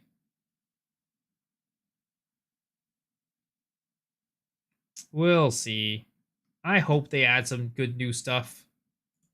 Exao ad. Obviously, it's not going to be the gym lean stat stacker, stuff like that's getting destroyed, right? That's not the intended pacing of the game. But how much faster than campaign? What's your philosophy behind the pacing when you're developing abilities? Like we see with the Huntress with leaping backwards and stuff like the pushing of the mobs and the fastness of the mobs seem to outscale your pacing of the player. No one knows about this unique belt. Well, I always. This is sort of one of those questions that we get all the time and asked in different ways and so on. And it's like it's always very hard for me to answer because I'm not sure what. Leech, energy I shield. can't exactly give you the speed in miles an hour, right? Like it's sort of hard to it's hard to sort of quantify exactly what we're talking about. And I guess that's why I always tend to fall back on the feeling of like, okay, well, we want you to feel like you're always getting power growth. But we still want combos to matter. Yeah. Like these Sounds kinds of like things. Like it's all tough those to make really work. design philosophy things. One thing I will say is that I heard from someone, and then it made me think it'll about work whether or with not Lich. there was a Who knows? concern that, like, from what we talked about in the Z interview, because we talked about like nerfing a lot of things and like how that was all happening, right? And then we had someone who said to us, Actually, a small novel. That's a good thing. I I'm looking someone forward to internal it. testing. They're like, oh yeah, I'm playing It's in-game been fun in to 0 read 0, tomorrow on and the stream pace for feels sure. exactly the same as how it felt in 0-1-0. And the thing is, and they're talking about some random build that's like not some crazy broken meta build. It's just a rando build, right? And it's like, well, yeah, if you're a rando build, then like the pace isn't really changing. And I just want to make sure people understand that like we're not. It might even be increased. Well, in some cases, sure. Like, like if you're not playing the like ridiculously broken shit, it is in fact pretty similar to before. But like, so long as the engagement of making sure the combat is engaging is ultimately our goal. And I'm not so, streaming until patch notes. I'm already getting it's like, tired. I've been sleeping like a bosses take normie little bit these of time days. to kill, and then you have to engage. On vacation, I've been sleeping anywhere between 1 o'clock to 3 o'clock. Like I've been feeling sleepy for the past 30 minutes, but I'm trying to stick it out through at least an hour of this. Engage with their mechanics and like all that sort of stuff, and like that's the only way that we would ever look at it, right? So I can hit you with a little bit more of a specific. 1 o'clock ain't normie. It's normie compared to me. It's normie for my old standards. That's when I used to sleep. Mobs being able to push you as a player is kind of a new addition. You got the rolling mobs that can hit you and move you halfway across the map. Where's your guys' stance on this? You know what I mean? It's been a common question. Well, that's a different question. I don't. Okay. Combat should be engaging. I think that's a great trade-off for broken builds where they aren't as engaging. I mean, I agree. Like, I wish there could be a way to make combat engaging even on the faster builds, but it's like the problem is that with Path of Exile, right? A game like Path of Exile, most people are never going to be trying to get the engaging combat if they have an option to do something faster. If they have a faster or more efficient playstyle, they're usually going to choose the faster or more efficient playstyle. So it's, I don't know if necessarily having the trade-off is like that enticing for people, I guess. You sleep at 11 p.m. You're the most normal. Damn, that is normie. Well, there are specific issues with the old Yeah. roly-poly monsters because they're not meant to just take you freaking for the ride all the way along. They're meant to just like shunt you to the side. Right. So I think that's more of a case of fixing those specific things. Cough. I think those are fixed now. Well, as in now as an O2. I think. I hope. Please, but the system seems to be quite volatile in a way where it likes to. Well, I mean, even we had that issue with. I mean, I feel like did we even fix? God, the lumberjack guy at the start of the game. I can't remember his name. The Miller. The Miller. Because that The for a while in lumberjack O2O, guy. that was just like randomly taking you for a ride. Yeah. No, it still so, did. I think still that did. That fixed is a it. It still volatile does. system. Yeah. You change nothing, and for some reason now the monsters are taking you for rides across the level, and then Sure. Yeah, I don't know. Yeah, I mean, look, we don't want it to feel like you're just, as I said, getting taken for a ride. When Yeah, you're it not still supposed does. to be. And so that one, ideally we're fixing cases where that occurs. Now, the reason you want a little bit of impact from monsters is just because it, makes you actually feel the abilities. And there are monsters that feel if they don't have a push on their abilities, they feel just terrible. Like, I mean, there's things like the Devourer where like until we added the like pushback on the hit, it just felt like it wasn't even hitting you really. So there's stuff like that that's just really important just from a physical nature. So generally speaking, for the pushiness, we're trying to just make it so it feels physically correct. But yeah, we don't want it like pushing you half across the map, as you said. But yeah, and then the other part, I guess you were talking about maybe was to do with the abilities, that kind of like where the character's moving. Oh, the other part of it, your characters get shoved a lot, and it feels like the pushing is a new concept for a lot of players, and where is its placement in maps? I get the Devourer argument, where it's like, okay, it's a Devourer, it's a big impactful hit earlier on, I get it. But then when you get to like in-game mapping, it starts to feel a little weird when you got these little mobs that are way faster. They're also like, kind of shoving you around a little bit. Right. I suspect that might be a case of certain monsters just not having correct adjustment. I mean, like, I'd be interested to know a specific example, because I mean, so you've got stuff like those werewolf prowlers, right? Where it's like when they attack you, they do a little push there. And once again, it feels like from just a mass perspective that feels all right. But I guess I could imagine a scenario where, because your character is moving so fast, at end game, that you might get into a situation where that push might feel a bit off. So like I can kind of see where you're coming from in some of those cases. So I mean, maybe we do need to do some adjustment to some of those monsters based on level or something like that. I don't know. I think also when there will be monsters that are wrong that don't appear as much in single player as well. I mean, this is just on top of that, because you won't know they're wrong until they're not only trying to attack you, they're trying to attack something behind you. And all of a sudden you're getting moved by something that you don't like. Probably, again, it could occur in minion cases, kind of a summoning cases. Right. Or in multiplayer, it certainly happens. Yeah, I mean, there's no way that all the monsters have the correct pushiness value, so to speak. So, right. That's but I mean, it's good to get that as a thing to specifically focus on, because like it's something that probably would need some attention. We just need to get someone to like do an audit specifically thinking about that. It requires, for some reason, a quite difficult eye for detail, because again, you want it to feel physically correct and make sense from a physical perspective. And I don't know, I found it quite hard to find someone who can actually how assess what shiny would something happen is, if this basically werewolf jumped on you. Like light shining on it, how shiny it is, stuff like that. Which I mean, basically it makes like the stuff like pop and be like shiny, bright. Well, a lot of people actually turn it off. Sure, maybe it like is kind of difficult, but yeah, we need to go over it with a fine-tooth comb. I do think the context, though, of this collision stuff is boring. I want to get to the next question. I suspect there might be something. ideas. I think there might be some something ideas. there. Yeah. That works. We can move on. Okay, so the next portion here is kind of around ailments. So Ailments in particular scale off of on Oh, hit, this is a good one. which means that ailments very often ends up feeling not so much as a build in and of itself, but as additional damage to Yes. a build. So yes. the question would be, and I have a couple of specific questions as follow-ups here, is where do you guys see ailments placed in Path of Exile? Do you want to see, like, I'm I doing really a hope bleed that they build, or can do you want to be more make see it it as a bleed as thing. additional damage to a build that I'm already doing? Well, I personally, when I'm designing, I'm looking more about the combo potential of ailments and what they can do for other abilities. But that being said, ideally we're in a situation where both of these things can be true, where it can be that you're playing a bleed build, but also then someone else might be playing a build that's relying more on consuming the bleed to do something else. And there's like a few different approaches you can take with it. Ideally, it's like, we can get all of these situations to be true depending on how you speak your character. It was intentional to make it so that the ailments depend more on the original hit, and I guess so. Why did we do that? A lot There was of a that whole is thing. somewhat, to me, intuition, right? Right. Like, there's a little bit of a confusing level where you're like, I got the skill that applies a bleed, and I'm going to increase my damage, so and it excited. happens to say increase damage with hits.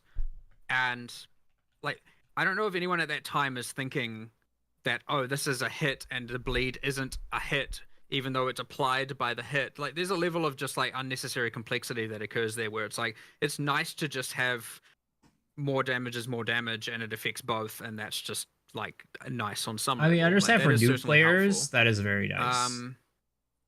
But I to not think have also to, part of the problem like, is, be right, confused.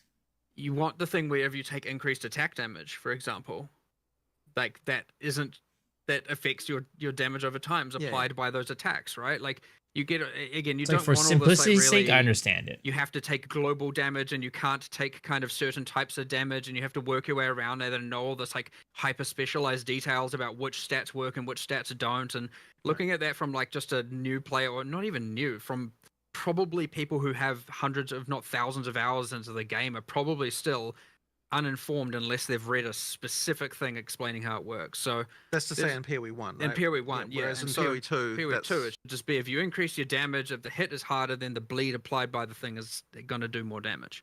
That is certainly an upgrade.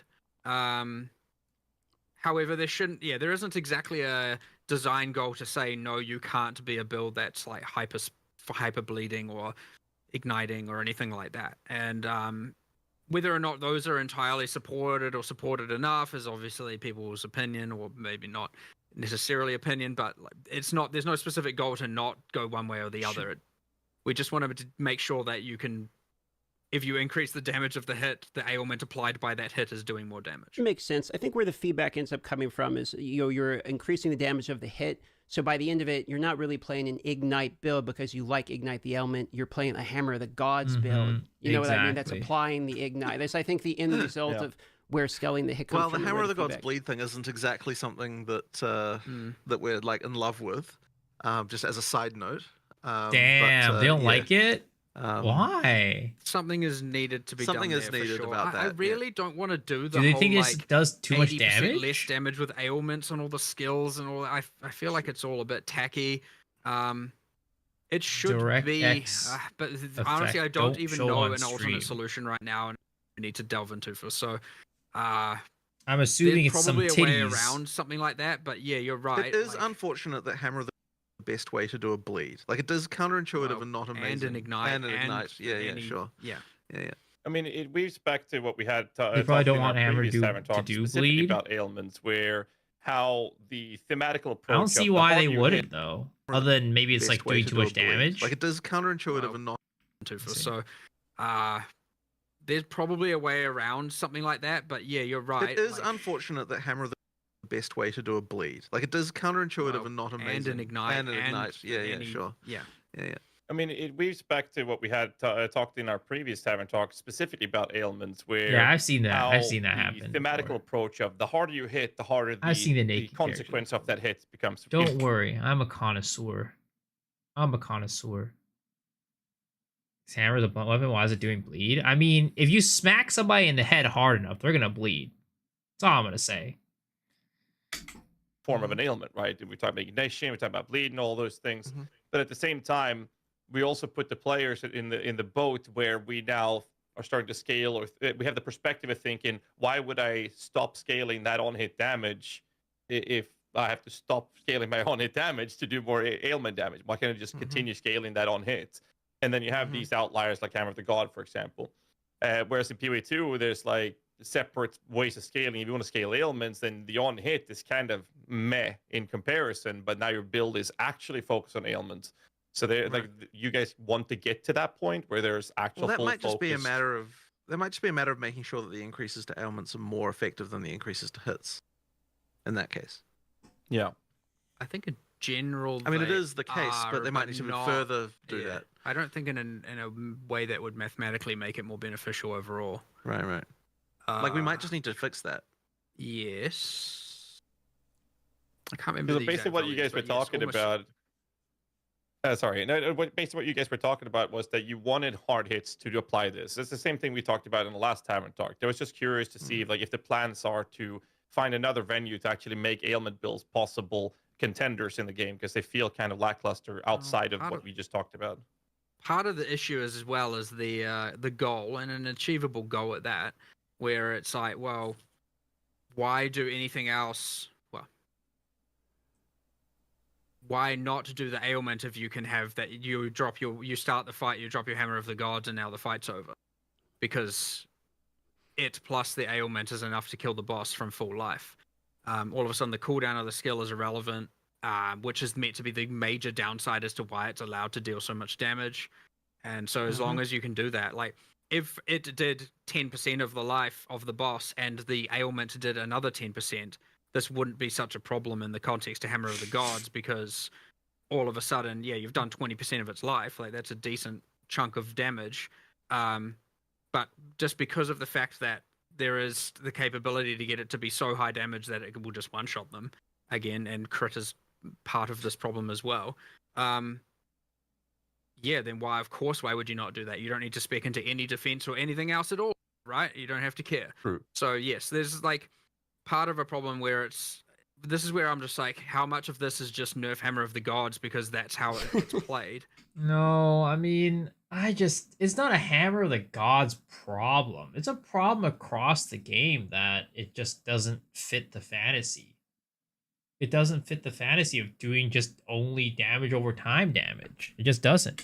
Well, I mean, it isn't even. I mean, I feel like at some point you just want to put cannot create ailments on Hammer of the Gods. Well, yeah, but we always try. I know, find we try ways not. around At some more point. arbitrary But the more we have restrictions this and- conversation, yeah. I'm just kind of Well, becoming that's what I more was saying convinced. before. Yeah. As opposed to cannot apply, you put 80% less, and Well, I feel like cannot apply is just wow, cleaner, they both, right? They both suck. They do, but at least cannot apply is just like it's just a clean rule. This is what it is, and then kind of done. You know, like as soon as you start getting, I don't know. I feel Well, like the 80% thing. I is- know it's yeah. on the list right now of things we still have to discuss in more detail. So Right. and I mean the today/tomorrow list.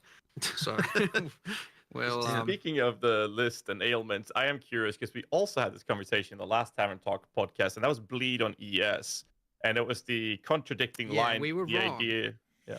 Okay. we were wrong. Damn, they were wrong. Well, there was a few things we did change around that. I'm still not entirely happy with it, but it was a decision we actually made. I remember being like, okay, you can't bleed things with ES, which actually is the case. You can't bleed things with Energy Shield. Right. It has to be damage to life that causes the bleed. Yes. And there's some reason for that. I can't remember why. Was it a Um, dumb technical reason or like an actual design? Technical you know, reason? I don't What the remember. fuck? Yeah. And I was like, what the? There's no way it works that way. And we were talking about how we were going to make sure it isn't the case. And we were just wrong. And then it was like, yeah, you guys decided this. And I was like, oh, and then I had flashbacks to crazy discussions we had. And yes, indeed, we did decide that. Now, all that being said, there were some extreme cases of Energy Shield on monsters where it was like, the way it was working is the map mod was like, 25%, and then it would multiply with all the life modifiers that unique monsters have, and it's like, okay, now the monsters have legit 2.5 times the amount of Energy Shield that they have life, or like 1.5 times, so that, you know, there's a million life, they have 1.5 million Energy Shield. And it's like, well, that's of course just terrible. I think we've changed all of that since. So at least like now when it says they have 20% energy shield, it is at least their final life multiplied by 1.2, or 0.2 and added as energy shield. So at least like there's a lot less to deal with there. Now, I'm not entirely sure if I'm happy with the fact that it works this way and it is just a nice downside for bleed builds. Or if it's like, well, this is just annoying because of, I don't know. I don't know. I don't quite know how I feel. I like it in some regards, and then in others, I can see why it's frustrating is the thing. But at least we've fixed the freaking energy shield problem, which is just things having all of the energy shield. But I do like the idea that monsters with energy shield have it is a weakness to a bleed build. Now, whether or not it is a balance warranted weakness is a different story, because you could argue that that isn't factored into bleed's power. But yeah, I'm not quite sure where I sit on this one, to be honest now. I mean, but it's just like at poison, least we right? did address the energy Poison shield can problem, still at do the least same thing. So if poison major exists, degree. then bleed should be All able right, to do so it. In one my more opinion. last question regarding ailments before we move on, and that is actually regarding ignite proliferation. It feels very short. Yes, The radius isn't very long. Are you guys please. happy with the current state of proliferation Please. effects of ailments such as ignite? I don't even remember the radius. It's small. It's tiny. many Small numbers. dick. Um, Surprisingly smaller than my own dick, which is really small. I honestly can't say I have enough familiarity with this to even be able to give you an answer as to whether or not I am happy. So I guess the real thing is, if players are unhappy, then there's probably a change that needs to be made, right? Yes, So, make the change. Do it. if that is the case, I'd have to look into it, honestly, which wouldn't take me long. It would take me like 10 minutes. I just need to refamiliarize myself with it, but obviously not in this moment. I believe the radius is nearby, so that would be, in this case, 1.2 meters. I think it is, or 2 meters or something. It's very, very short. That's why I had to bring it up. Well, let's move on from ailments. And one of the questions we have was cross-weapon skills. Are there any intentions in making skills be able to be used with multiple weapon types? Generally speaking, no, because we see the skills that you use with your weapon as being like innate to Yeah, no, I Deal know with the this one. Goals of better if you're using one or the other. I should say bosses be accessible. Does that include things like, audience for a king and their drop rates in like ritual? That for is instance, explicitly what I'm talking about. So that is the twisted domain. Is that what it's still called? Yeah, so they talk about like the drop new rates being boss-specific higher drops to bosses that already or boss So stuff. with the addition of it's 7 new maps, I believe is what you said is coming to the game as well. Has there been any retuning or touching of the previous maps? And the follow-up to that would be, are there any plans to have something like a horizon orb, or potentially you could change one map into another? So if you see one that's like an augury, you can change to a Vow Factory or what have you. Nope. So we haven't done that. There's been probably a few touch-up to maps, but I would say it hasn't been the major focus of 020. But I do think it's going to be a much more of a focus than 030. Again, I think they should have focused on this more. The core maps by quite I a think lot. they should have focused on this more as opposed to some other things. Yeah, like that'll be more of a thing we do then. We had a Like, I huge discussion think- about this the other I think that if they like even like -1 ascendancy to change this and make the maps better, it would have been great. day. Yeah. I think we did briefly talk Like, about get it rid in of the Q&A with Ziggy, Tactician but or like, whatever. Nobody cares effectively about there that are just some ascendancy. maps that are just like, Yeah. very mundane. It's not a lot going on, and yeah. So part of this was also okay. Well, at least adding all this new content like the exiles and the wisps and I stuff care, will so fuck you. alleviate Yeah, the right. level of You're things lying. not going on in certain bad maps. But You yeah, say that, and then we supportive had fire a pretty is massive meta. discussion about how we could Well, improve that it. required me to play with other people, and I don't play with other people, so it's unfortunate. We just need to do it, and there's no way we were going to do that in time. So Or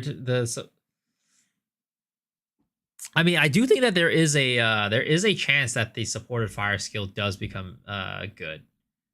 There is a chance, but 1% damage for 3 strength stat stacker. Like, if you really think about it this way, right? At most, you're gonna get around 300 strength, because I don't think it gives you any sort of strength scaling on the class ascendancy itself. So at most, you're gonna get around 300 strength, and then you get 100% increased damage, which is like nothing. You literally get more from like some of the int nodes that you get from the north side of the tree. So, increase unfortunately doesn't really do that much. But there's a chance. It depends on the base like how well it scales with levels, like the base damage and stuff like that. So we'll see. There's a chance. There's definitely a chance. 030, I guess, is our current objective there. Another Atlas question regarding maps. Sometimes they're broken. Like there are map nodes that are 100% out of Okay. reach. Yeah, they're fixing this that stuff. you can't get to, because that is technically less problematic than the people who are literally unable to play the end game. It's like bits that that's like kind of because it's a gap between what we call blocks, and we've increased the connectivity between those. They have 5, but if some person has been Destined interview. My question. I don't have anything extra to say about this. Oh, here's the part. it'll be there shortly after. Good to hear. A more sought after topic. It was regarding trade improvements, which was mentioned in the Destined interview. My question. I don't have anything extra to say about More this. details. I don't have anything Damn. extra to say about this. Damn, he did look Alright, so then unhappy. moving on. Oh god, he just cut him the fuck off. He's like, I don't have anything extra to say about this. I just don't. I just don't.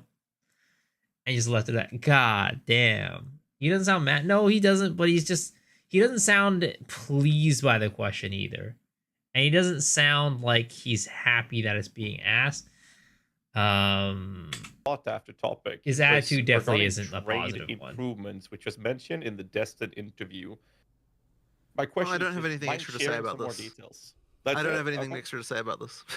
He's tired of hearing the same repeated answer. I mean, I agree, and I think, as I was saying earlier, right?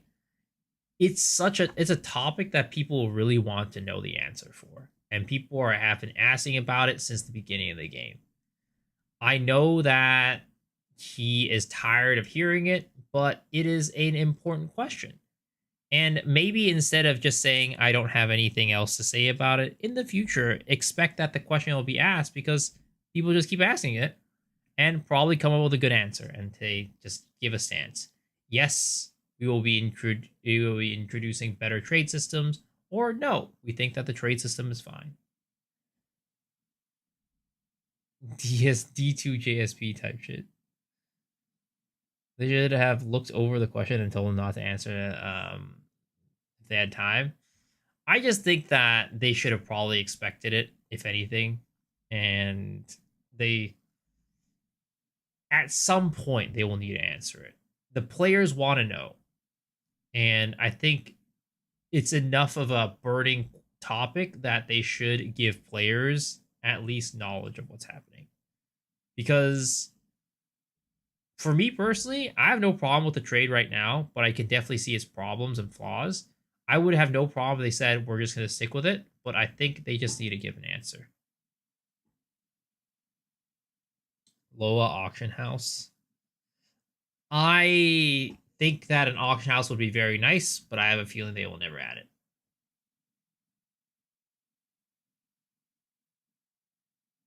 What did they say in the interview regarding trade? I am not sure, but I'm assuming it's probably along the same lines of, we've heard your feedback and we are looking into it. That is my guess.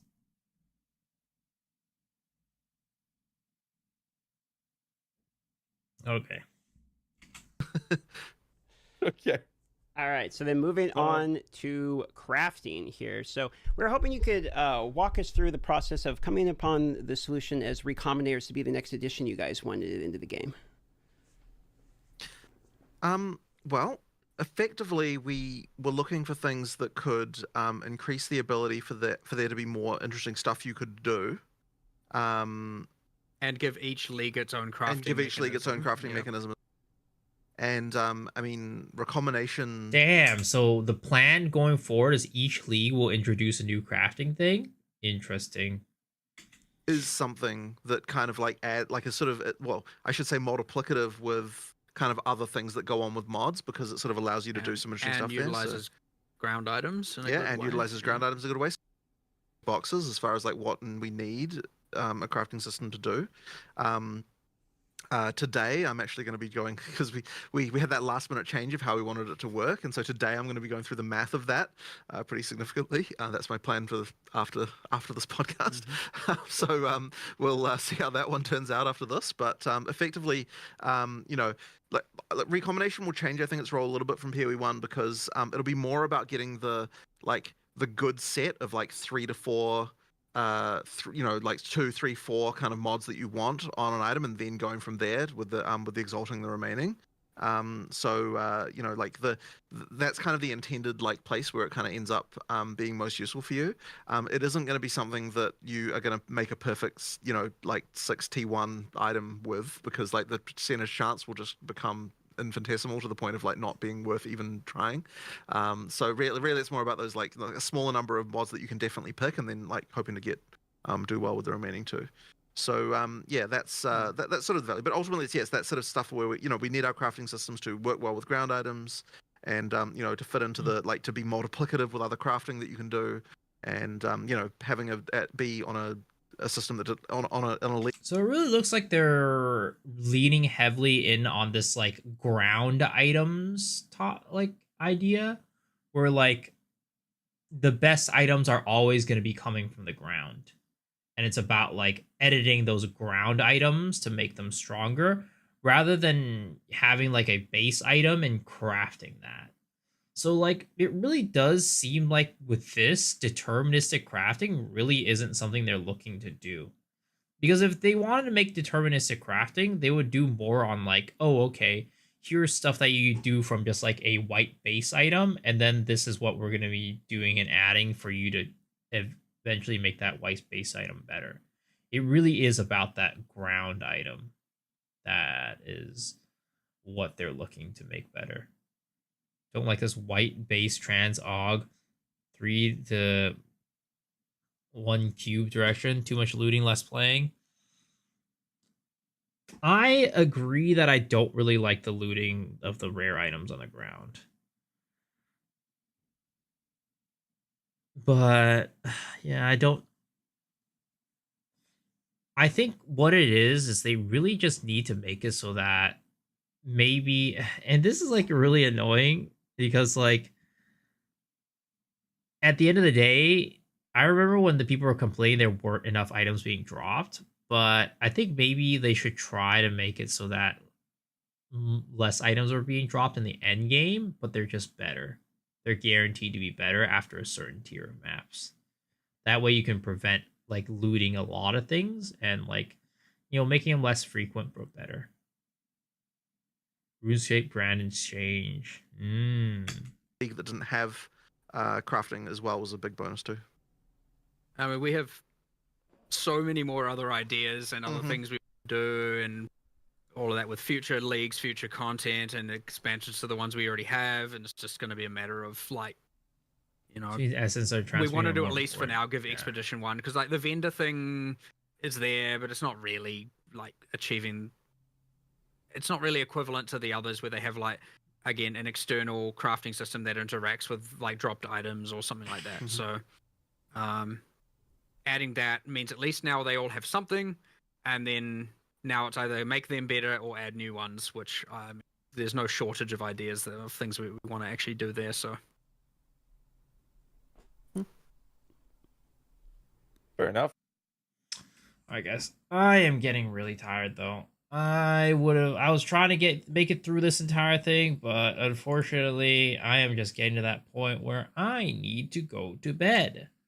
So we're gonna kick it off to the last section of the stream, which is the gacha giveaway. Old man, yeah, it's just these past couple days we've been like sleeping at like not Norby schedule, but like a more normal person schedule compared to what I used to.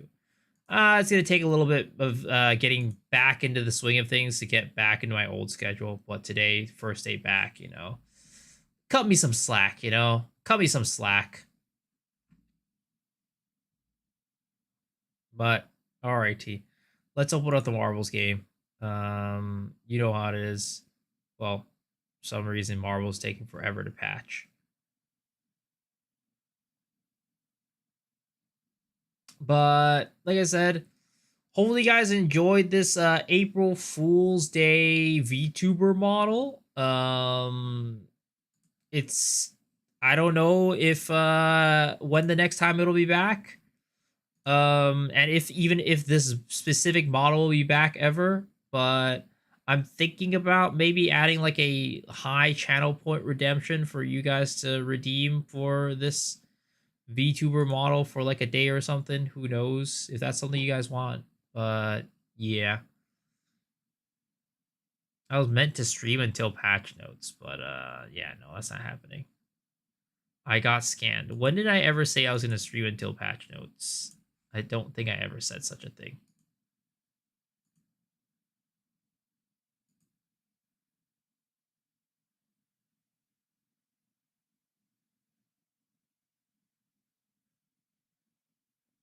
I said last night in your bed. Interesting. I'm pretty sure I said nothing like the sort, and I was not in your bed. But you know what? Maybe you're right.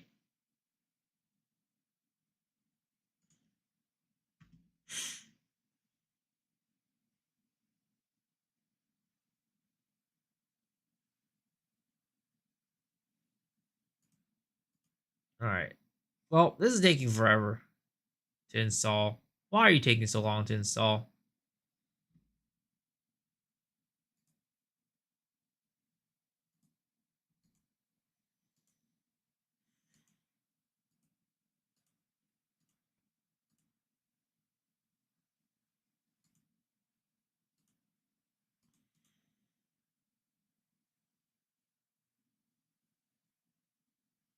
Maybe I should have pre-installed. Well, I didn't know it was gonna patch. Normally it doesn't patch.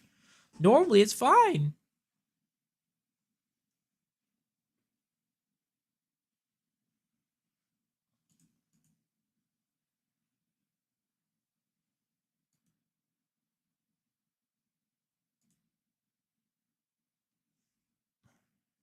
Alrighty.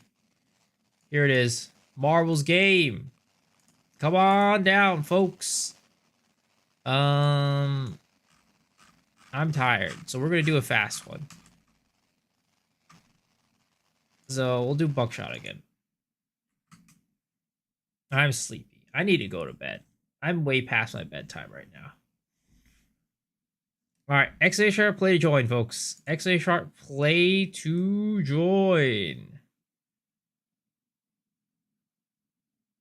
Tomorrow's plan for the stream is to go over patch notes. And then maybe we'll do a little bit of and then we'll probably start like building starter builds for a video and for anybody who wants to I don't know, anybody who needs ideas for starter builds, league starter builds for PoE 2 new season. Hopefully it's 500 pages long. We'll see. We'll see. Can you teach POB tomorrow? I'll try. Yeah. All right. 60 seconds, folks. 60 seconds to join. But tomorrow you're gonna have to say goodbye to good old VTuber Chan. I'm sorry. I know a lot of you guys were very excited to have the VTuber on today. But it is going to be goodbye to this little model.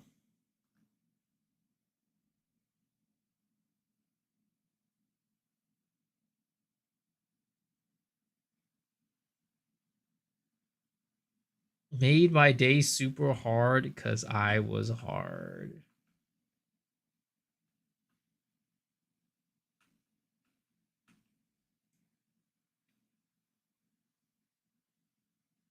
All right, 10, 9, 8, 7, 6, 5, 4, 3, 2, 1, go. All right, and we are off.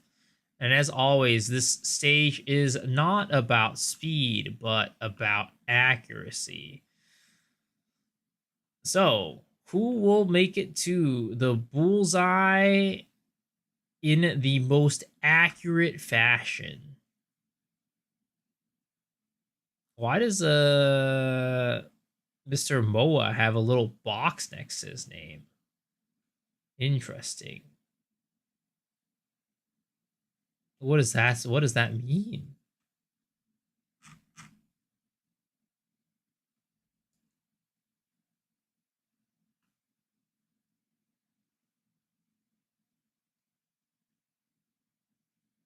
Oh wait, what is that supposed to mean? Is he like the one that's like the record for this? Because that guy's definitely not in the chat, so maybe he's like the best record for this or something. Who knows? Yo, Mr. Spastic Panda, congratulations. You have won. So, as a result, you get to pull in the gadget game. Good luck.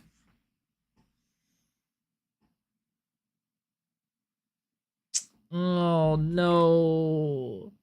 Unfortunately, that is a 3-star artifact. Sadly, you did not win today. But don't worry. Even if you didn't win today, there's always a chance that you win tomorrow. Guys, thank y'all for hanging. Thank y'all for watching. Hopefully you guys enjoyed the stream. Because as per usual, you know I did.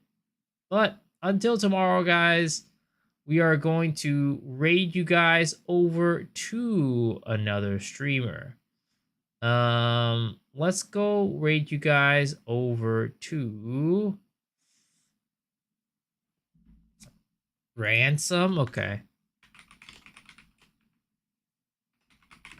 We'll raid you guys over to Mr. Ricky Ransom. Hopefully, you guys have a good night. Enjoy the stream, and I'll see y'all tomorrow. Peace out, folks. Bye-bye.